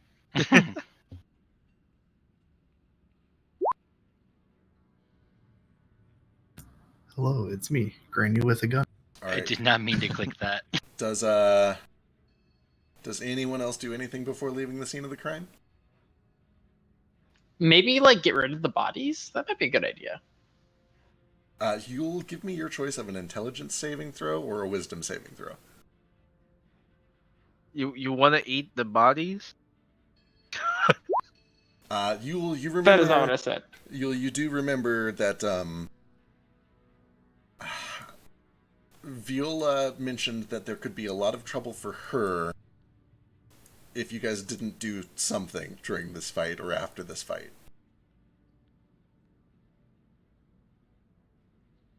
Would Vasu have remembered it? Vasu could also make a wisdom or an int save, yeah? What about Ace? Was he there too, or no? No, it was literally just the two of them. But yeah, Vasu, you're still here. Wow. Yeah, you remember the same thing. You remember there was something that we were supposed to do during that fight? God damn it. Something real important so that... Come on, Feck. Vasu's memory is better than mine is. You guys both got 20s. You're supposed to make it look like some other gang or something instead of just mercenaries defending Viola's shop. Right. What other gangs are in the area that have symbols? They would never suspect it if it's their own gang. Okay. They're also on the buildings. Vasu's gonna fly up into the air and shit. He's gonna fly up and shit. No, he's not gonna fly. Typical birds. It was a very bird-like. He's gonna fly up and he's gonna yell as loud as he can. All right, everybody, listen up. Everybody who saw this, I want you to know that this was this was an action of the Falcone gang in cold-blooded violence in broad daylight. Tell everybody you know that the Falcones did this. Really suspicious. Also Vasu. nighttime, but All right. Like sunset. All right. Excellent. Perhaps y'all don't mess with the Falcones instead. Don't mess with the Falcones. Yeah, there we go. I'll sling a rock through somebody's window and say, God. hey, yeah, Falcone! the Falcones, and then I'll fly off. You also Excellent. kind of do look like a falcon, so this is great. All right. Give me a deception check. Oh boy. So advantage because he broke a window. He has advantage if somebody else helps him. I will start screaming whatever helps him. Like, Falcone! Falcone! I'm waving my arms around. I can't speak, but you know. All right. I will scream while Nomad flails. Yeah. Ali's around the We corner. look like- Falcone! Yeah, okay. I look don't like- care. I don't care if she's evil Incredible. now. She's part of us, and we will follow her wherever she goes. All right. I'm moving my arms around like Kermit. I love her. All right. You guys gather everything up, and you make it very clear that this was definitely the Falcone gang, and the gang. That's a thing, right? Yeah. And where are you headed? Me and Nordo and Flick are gone to whether I don't know. By the way, while we're walking, I say, Flick, we got a couple choices here. We could either go to Crosswinds or go back to the temple. Who do you trust more to take care of this? I mean, not to disrespect the clergy or whatever, but I don't know. The guy at the bar didn't charge you for your drink. He might not charge me for this, and, you know, money's nice, and underground not having to deal with holy people. If it makes a difference, the temple I know is going to do it right, and I might have some sway there. I'm inclined also to mention that the locals, at least the orcs that we stepped in with, said that folk around here don't really trust the gentleman from Crosswinds. They say he's well, she told us not to be seen with him because he's not very well liked, for whatever that's worth. Yeah, Nordo, you've got a good insight, right? Like a 16 or something? Yeah, 16 passive. The impression was more that people like him and that he's trustworthy, but because he is likable and capable of strong magic, accidents happen to those sorts of people around here. Wait, what? Like accidents happen to people that work with him? The To gangs the are people pumping who have up. magic. Oh, You know, government control and that shit. Or gang control, I He's- guess. he's- Okay, so actually, I say Nordo says almost the exact opposite of what I just said, which is that that Cyclops at Crosswinds, he's a very capable magic user, and He may not have good luck in this town, but if he can help us, then he might be our best resource.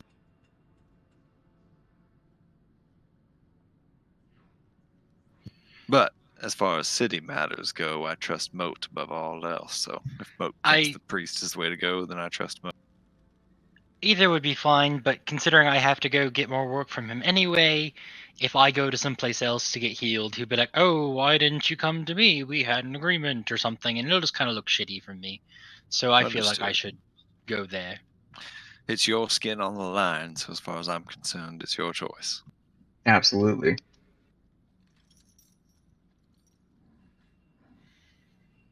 So yeah, going back to Crosswinds. Also, it has the title in it. It can't be bad. It has the title in it. We have to go there. All right, you guys all eventually. That's how he gets us. Was his sprite here earlier? Because I did not see it. It was, and it's amazing.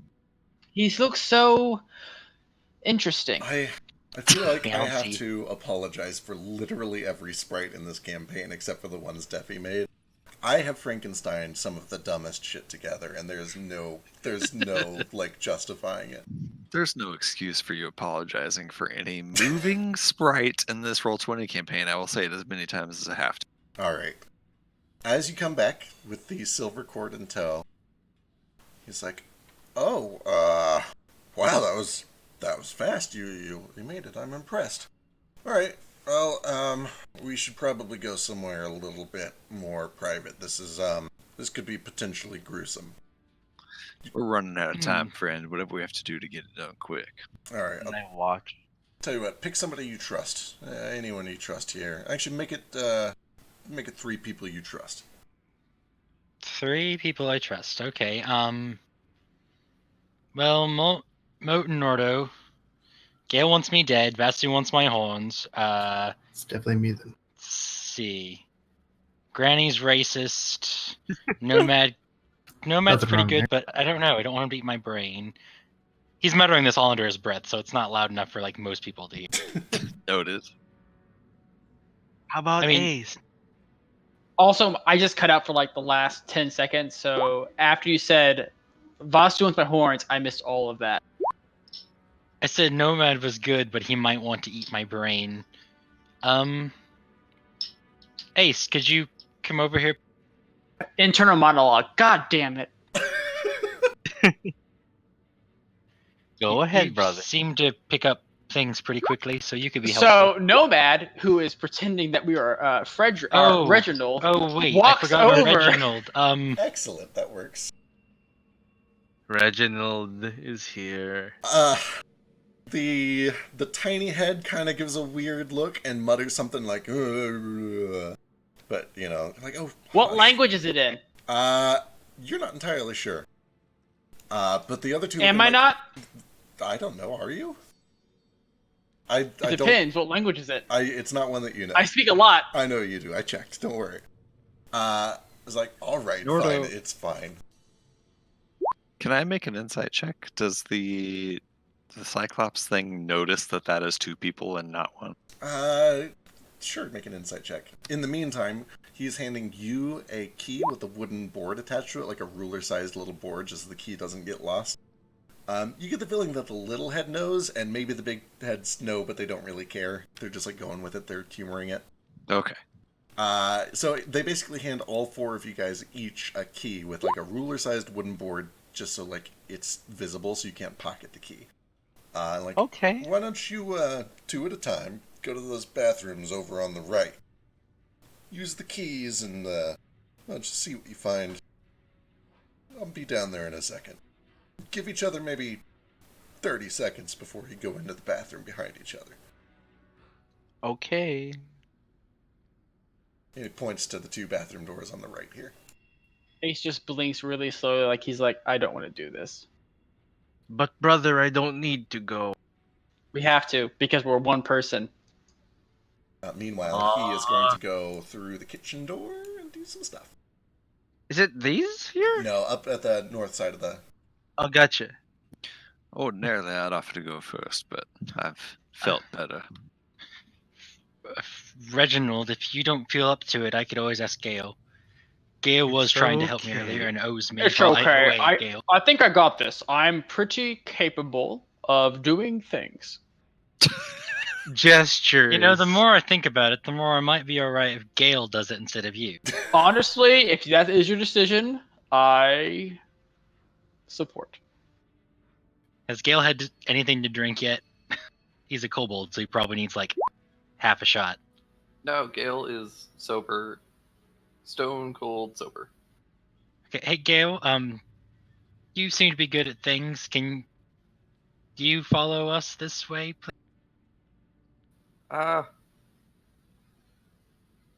You don't have to if you don't want to. I need 3 people apparently. I'm happy to help. Can I trust you? I mean, yes. You're not going to sell my hide to that gang, right? Oh, no. Trust me, Okay. if I was going to do that, I would have done it earlier. It would have been way easier to do it then. Friend Nordo is still injured. Valid point. I'm I'll gonna go be with fine. Flick and help. All right. As like blood spurts from the hole in your shell. So, amongst the group of you, you have 4 keys. What would you guys like to do? I'll go to the bathroom and use it. Yeah. I'll wait 30 seconds. You Go go over to which door do you go to? Wait, are all 5 of those bathrooms? He pointed to the 2 on the right. Okay. Are they labeled at all with pictures?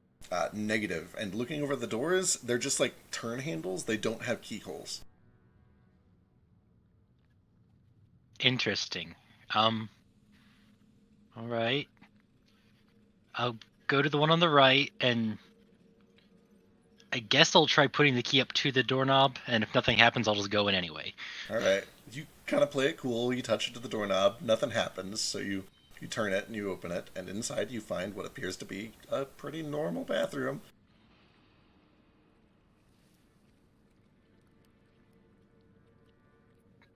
Okay, There are no keyholes in the bathroom, right? You kind of close the door behind you and you take a look around for keyholes, and sure enough, on the wall to your left, you do see that there's a little brass placard with a keyhole in it. Alright, I'll go for it. Alright, who's going in the other door?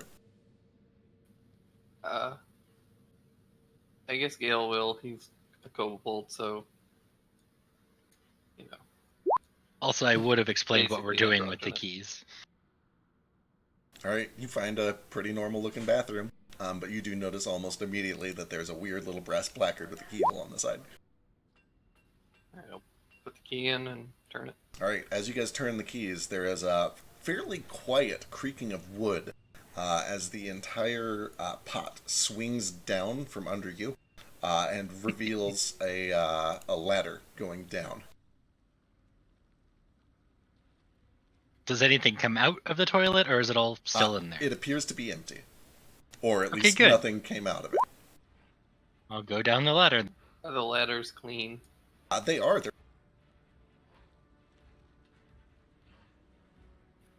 And as you get to the bottom, you do see that your friends are both there. And then from above, those of you waiting outside hear a couple of clicks, and then the 2 doors open, revealing they just kind of crack a couple of inches. I just look over at Reginald and Basu and say, y'all wait here. We're just going to get Flick's ailment dealt with right quick. I'm going to walk into the bathroom where Affirmative. Flick Good luck. and turn the same key. Alright, same deal happens. It's kind of a tight squeeze for you, but you're able to make it, and you can actually see down there that Flick and Gale are kind of just waiting at the bottom of this. It's like a 10-foot climb. Climb on down. And then who's taking the last one? I would have followed Nordo. Yeah. Yeah. Alright, you guys find a door there, and you open it up. And you are greeted by slow, soft, kind of quiet jazz music. The smell of cigar smoke. Great. Let's see, let's pull this out. Well, this is a nifty little trick. Oh, okay. And what appears to be some sort of underground, smaller, quieter bar. But you can see that behind the bar over in the corner, there is a well, and you can smell fresh cave water coming up from that well. And you see that already sitting at a table in the corner is your buddy with 3 heads. Oh god, As I'm so I- dead. As I walk out into this little sub bar, can I pop Divine Sense? Sure. 30-foot range. That's fiends, undead, and celestials, right? Yes. Yeah, you get a pretty good sweep of the area, and you get nothing new. Nothing that you haven't already gotten in previous pings. Noted. I'd like to just walk up to the bar really quick and ask this feller behind here how much to fill up my water skin. He points to a little sign. Says 5 copper for a water skin. It's like, new around here, aren't you? Yeah, I suppose you could say that. I'll fill it up in 1 grog if you got it. It's kind of a lizard folk with this almost gray. There's just a little hint of green to it. Just this very dull scale color. Wearing kind of these heavy hooded clothes. It's like, you do know not to mention this to anyone, right? I did not, frankly. What, it's a bad idea to have water around here? You could say that. Just, he gives this, like, kind of disappointed, mean glare over to the Cyclops. It's like, apparently we need to be screening a little bit better. You've never seen me, you've never seen any of this. He waves his hand to the entire room, and you certainly haven't seen water for sale. Course. This is, your secret's safe with me. Yeah, he sets down a thing of grog and a thing of water. The menu has grog for 5 copper and water for 5 copper. Okay, cool. I spend 1 silver piece total. Ordo does not know that tipping is a thing, so he does not tip. Alright. Flick, as you kind of sit down, it's like, alright, frankly, this should be pretty quick. You got the rope? Yeah, it's right here. Alright, go ahead and take a seat right here. You got the head. Who's got the head? Oh shit! They left that upstairs. I think the Yeah, at this point, the tiny little head on the back of his shoulder says something in a language that none of you understand. And he's like, oh, right, it's your tentacled friend. Go get him. Bring him down here. Reginald doesn't have tentacles. It's weird, right? all right. I guess I'll go back up. Alright, you poke your head up. Kind of poke your head out of the bathroom door. You see Ace and... I'll grab Nordo's key on my way up. Sorry. Sure. Yeah, hand it over. Alright. Ace and Nomad, you kind of see Flick poking his head out of the bathroom. You still look terrible. Just look horrible. I forgot that I kind of need the The thing? the thing. Yeah. The thing. They want you to come with me though, so With the thing? with the thing. The thing. I The have thing. the thing. Let's bring the thing. Hey, just for the record, Uh-huh. I came to this bar with a kobold body slung over my shoulder. Sure. I would like to have found, like, the nearest place where I could hide it discreetly, like in an alley, like inside of a, I don't know, trough or crate or something. Yeah, give me, survival to hide things, I guess is... Yeah, that sounds like a thing. I mean, you just I set him support at the 'cause I'm bar good at it. and make it look like he's passed. You could weaken to Bernie's it. Exactly. Oh yeah, you're able to find a good hiding spot. Cool. Alright, Ace and Nomad, are you going down with them? Of course. Alright, it's a little tight for technically 3 people in this one tiny bathroom, but you... Yeah, I'll just hang out up here, keep the seats warm, buy a round of drinks for Why everybody. don't you I'll come toss with him us? the other key. Alright, Yule, what do you Nah, want? it's fine. You want to sneak in with them, or are you staying up here? I'll just stay out here. I'll keep watch. Alright, I'll keep Toto company. sounds good. Alright, Vasu, Nomad, Ace, and Flick all make their way back down. Cyclops has just this big toothy grin. He looks over to the lizard folk behind the counter, who makes just this terrible, demeaning face. But he's like, oh, come on, it's not that big of a deal. I trust them. It's like, you better, it's our heads. I've got plenty to go around. We have heads too. Eventually motions you all over to the table. I was like, okay, alright, well, here's the fun part. You sit here, and the rope goes here, and you feel this heavy weight as he starts to kind of drape the silver rope around your shoulders, your neck. You can feel him starting to tie, effectively, a noose around your neck. It's like, I'm sure this is going to bring back all sorts of vivid memories, but I need you to hold that thing to your face, and I'll just pretend that it's an old, long-lost lover. Just like it did to you. Sure. Oh, Here. God. You don't have to start yet. Give me a second to finish this knot. And he kind of finishes tying it. You're getting a couple of strange, more amused looks than anything else from not only the other commoners, but the musicians on stage are kind of watching all this happen. But eventually, he's got a noose tied around your neck. You've got the Vargwheel's dead head held up face to face with you. He's like, all right, whenever you're ready, this might pinch. Let's go for it. All right. He waits for you to basically kiss this dead head, and then there's a yank. These two giant, sturdy hands pull taut. There is a snap and a searing pain, and all of you watch as Flick's head rolls onto the table, and his body falls limp and begins dissolving into sand. Flick, your vision just goes totally white for a second. You hear ringing in your ears. But then the next thing that you feel is just this awkward gravity spinning around you. This lightheaded feeling.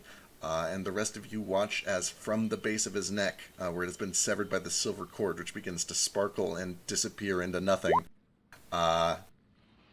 this tiny little tail begins to grow and sprout. Bone at first, and then muscle and flesh and fur, and then a couple of legs, a torso, a couple of arms. And over the course of about a minute and a half, his entire, everything except the head, regrows out of the base of his neck. And as it does, his sagging cheeks kind of tighten up. The youth returns to his face. The color returns to his eyes. As it's happening, the Cyclops is kind of just like picking up all of your clothes and like, this goes here. This goes here. Yes, so good. Oh, we'll put you on the chair over here. Kind of sets you down like a toddler as you're half grown. It's like, good. Good. It'll be another minute or two before he's drinking age again, but that should do it. This is the weirdest thing that I've ever done in my life, but okay. We'll go with... Out of curiosity, does he still have that string? The silver cord has started to kind of dissolve away into sparkling light. It's still there. That's bullshit. It's still there. About half of it is still there. It's consumed. I get it. Let's interrupt it.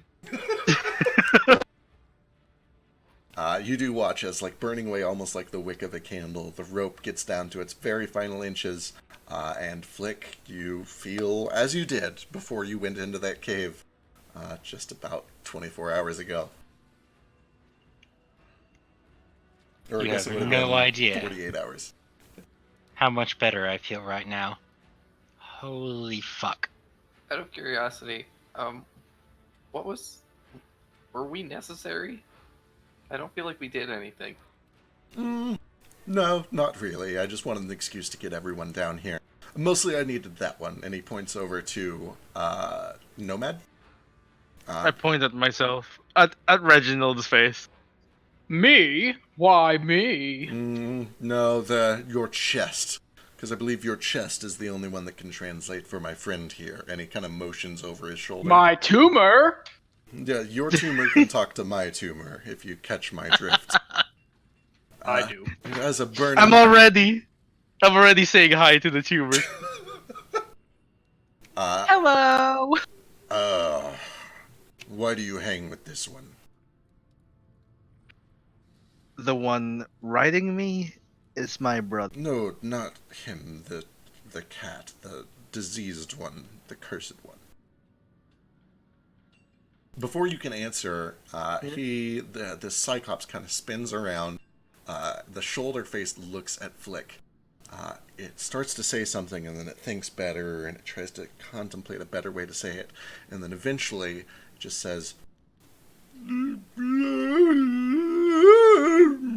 What's he saying?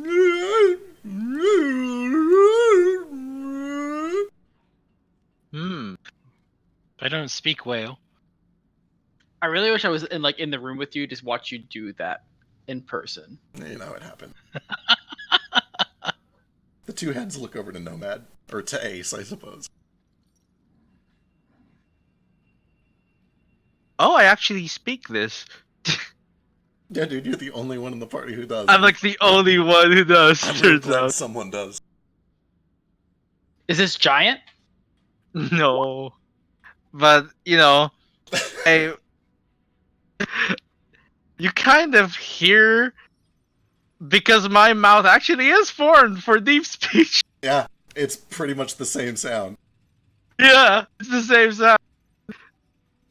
And I translate to Ace, and it says, "Please tell this toward Flick, face Flick." And then he says, "The deep mother has branded you with her gaze, yet what you wear your horns like a crown. What business does a hellspawn have with the mother of evolution? What do you hope to achieve with her boons?" What? And he repeats it, and I'll just type it in here.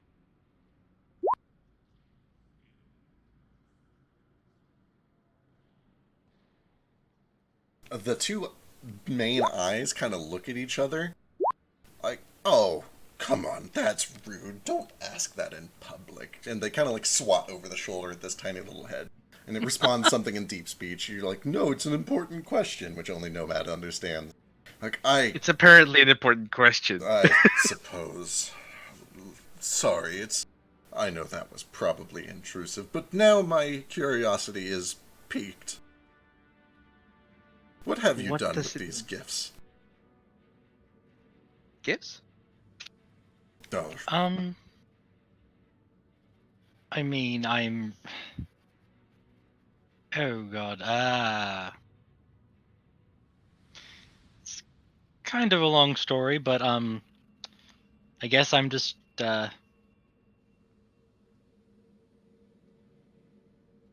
he pauses a second, like I'm pausing for a second, trying to figure out what the fuck to say because he did not expect this to pop up in conversation today.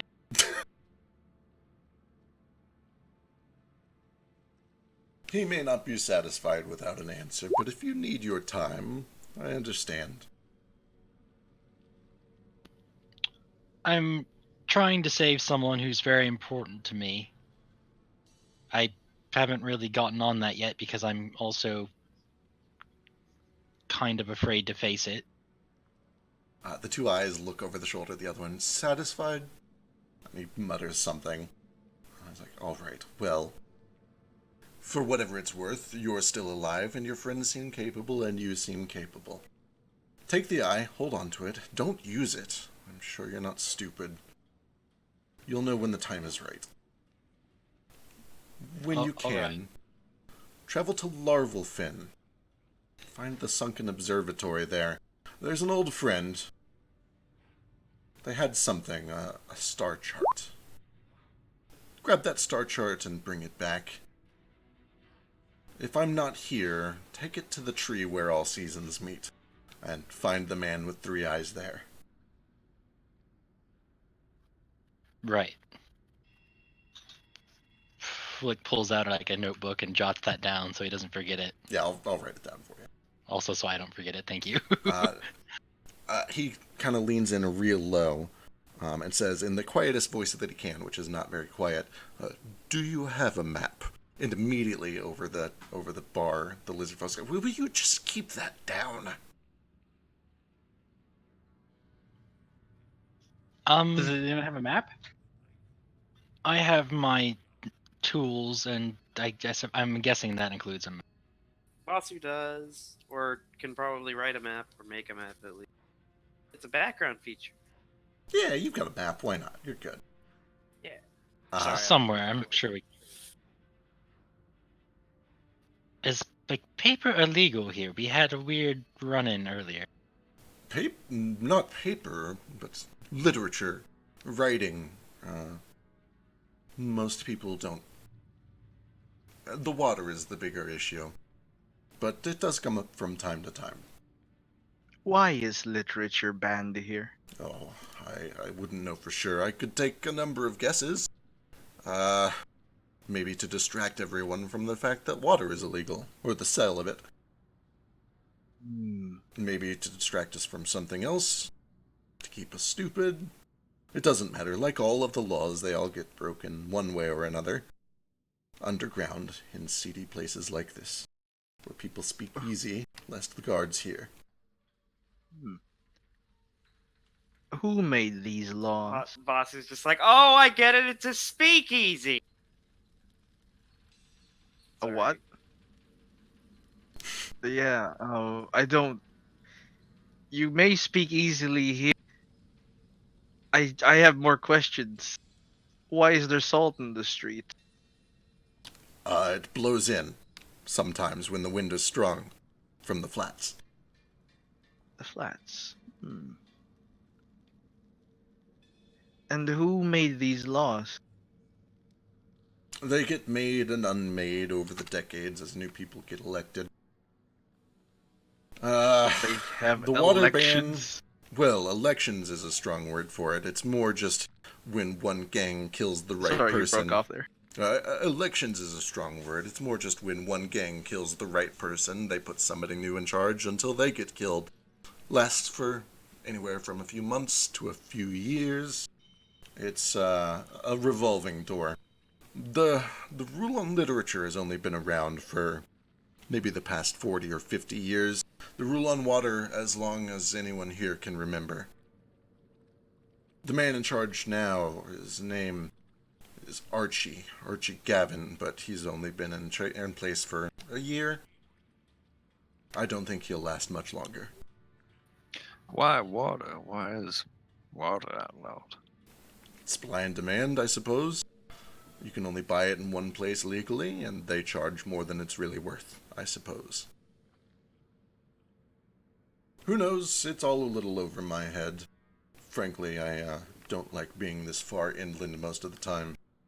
And we have plenty of water here, as long as we, as your friend noted, speak easy of all this. Sorry, my internet crashed and I missed everything. Perfect. So this is Water's Archie. expensive. Hello. Which gang does he work for? And also, more importantly, why can only one of your heads not speak common? Archie Gavin's a hobgoblin, most closely associated with the Falcones, but of course they would never officially declare that they were in leagues. That would not look good. I don't really know who they're trying to look good in front of, since the Falcones are now running things, but it's only temporary. It'll only be so long before someone else steals the power. This one is special. Different. We can understand it a little through nuance. But we're independent. We are 3 in 1.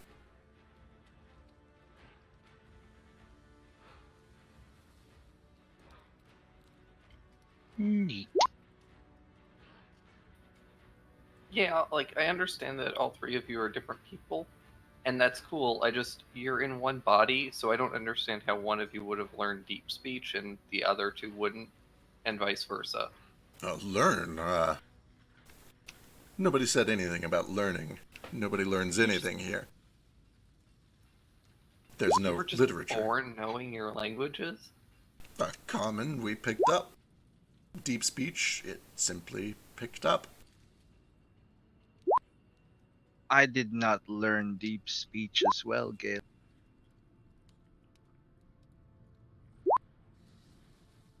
Anyway, it is like 12:10. We should probably start wrapping up. Yeah. Yeah, I got to go. With that said, I will mark on your map everything that he said, and I'll give you a quick recap over in text. And we'll pick up next week and try to... Oh, I'm sorry. Right, we are off next week because of IFC. Wow. I know. Is that next week? Oh. Yeah. I know. I'm so sorry. It's so soon and so short notice, and I hate it. But Just wait to go to IFC until Friday. I know, but like we've already got people. Like there are people that are already going to have been in town for a couple days. Otherwise, I would. Wow. I'll be in town. Yeah, but you live here. So? We'll have like a whole bunch of guest stars. There'll be 12 people playing. No problem. Yeah. So we'll be off next week, but we'll be back the week after that. I'm gonna cancel my game. Don't do it, please don't do it.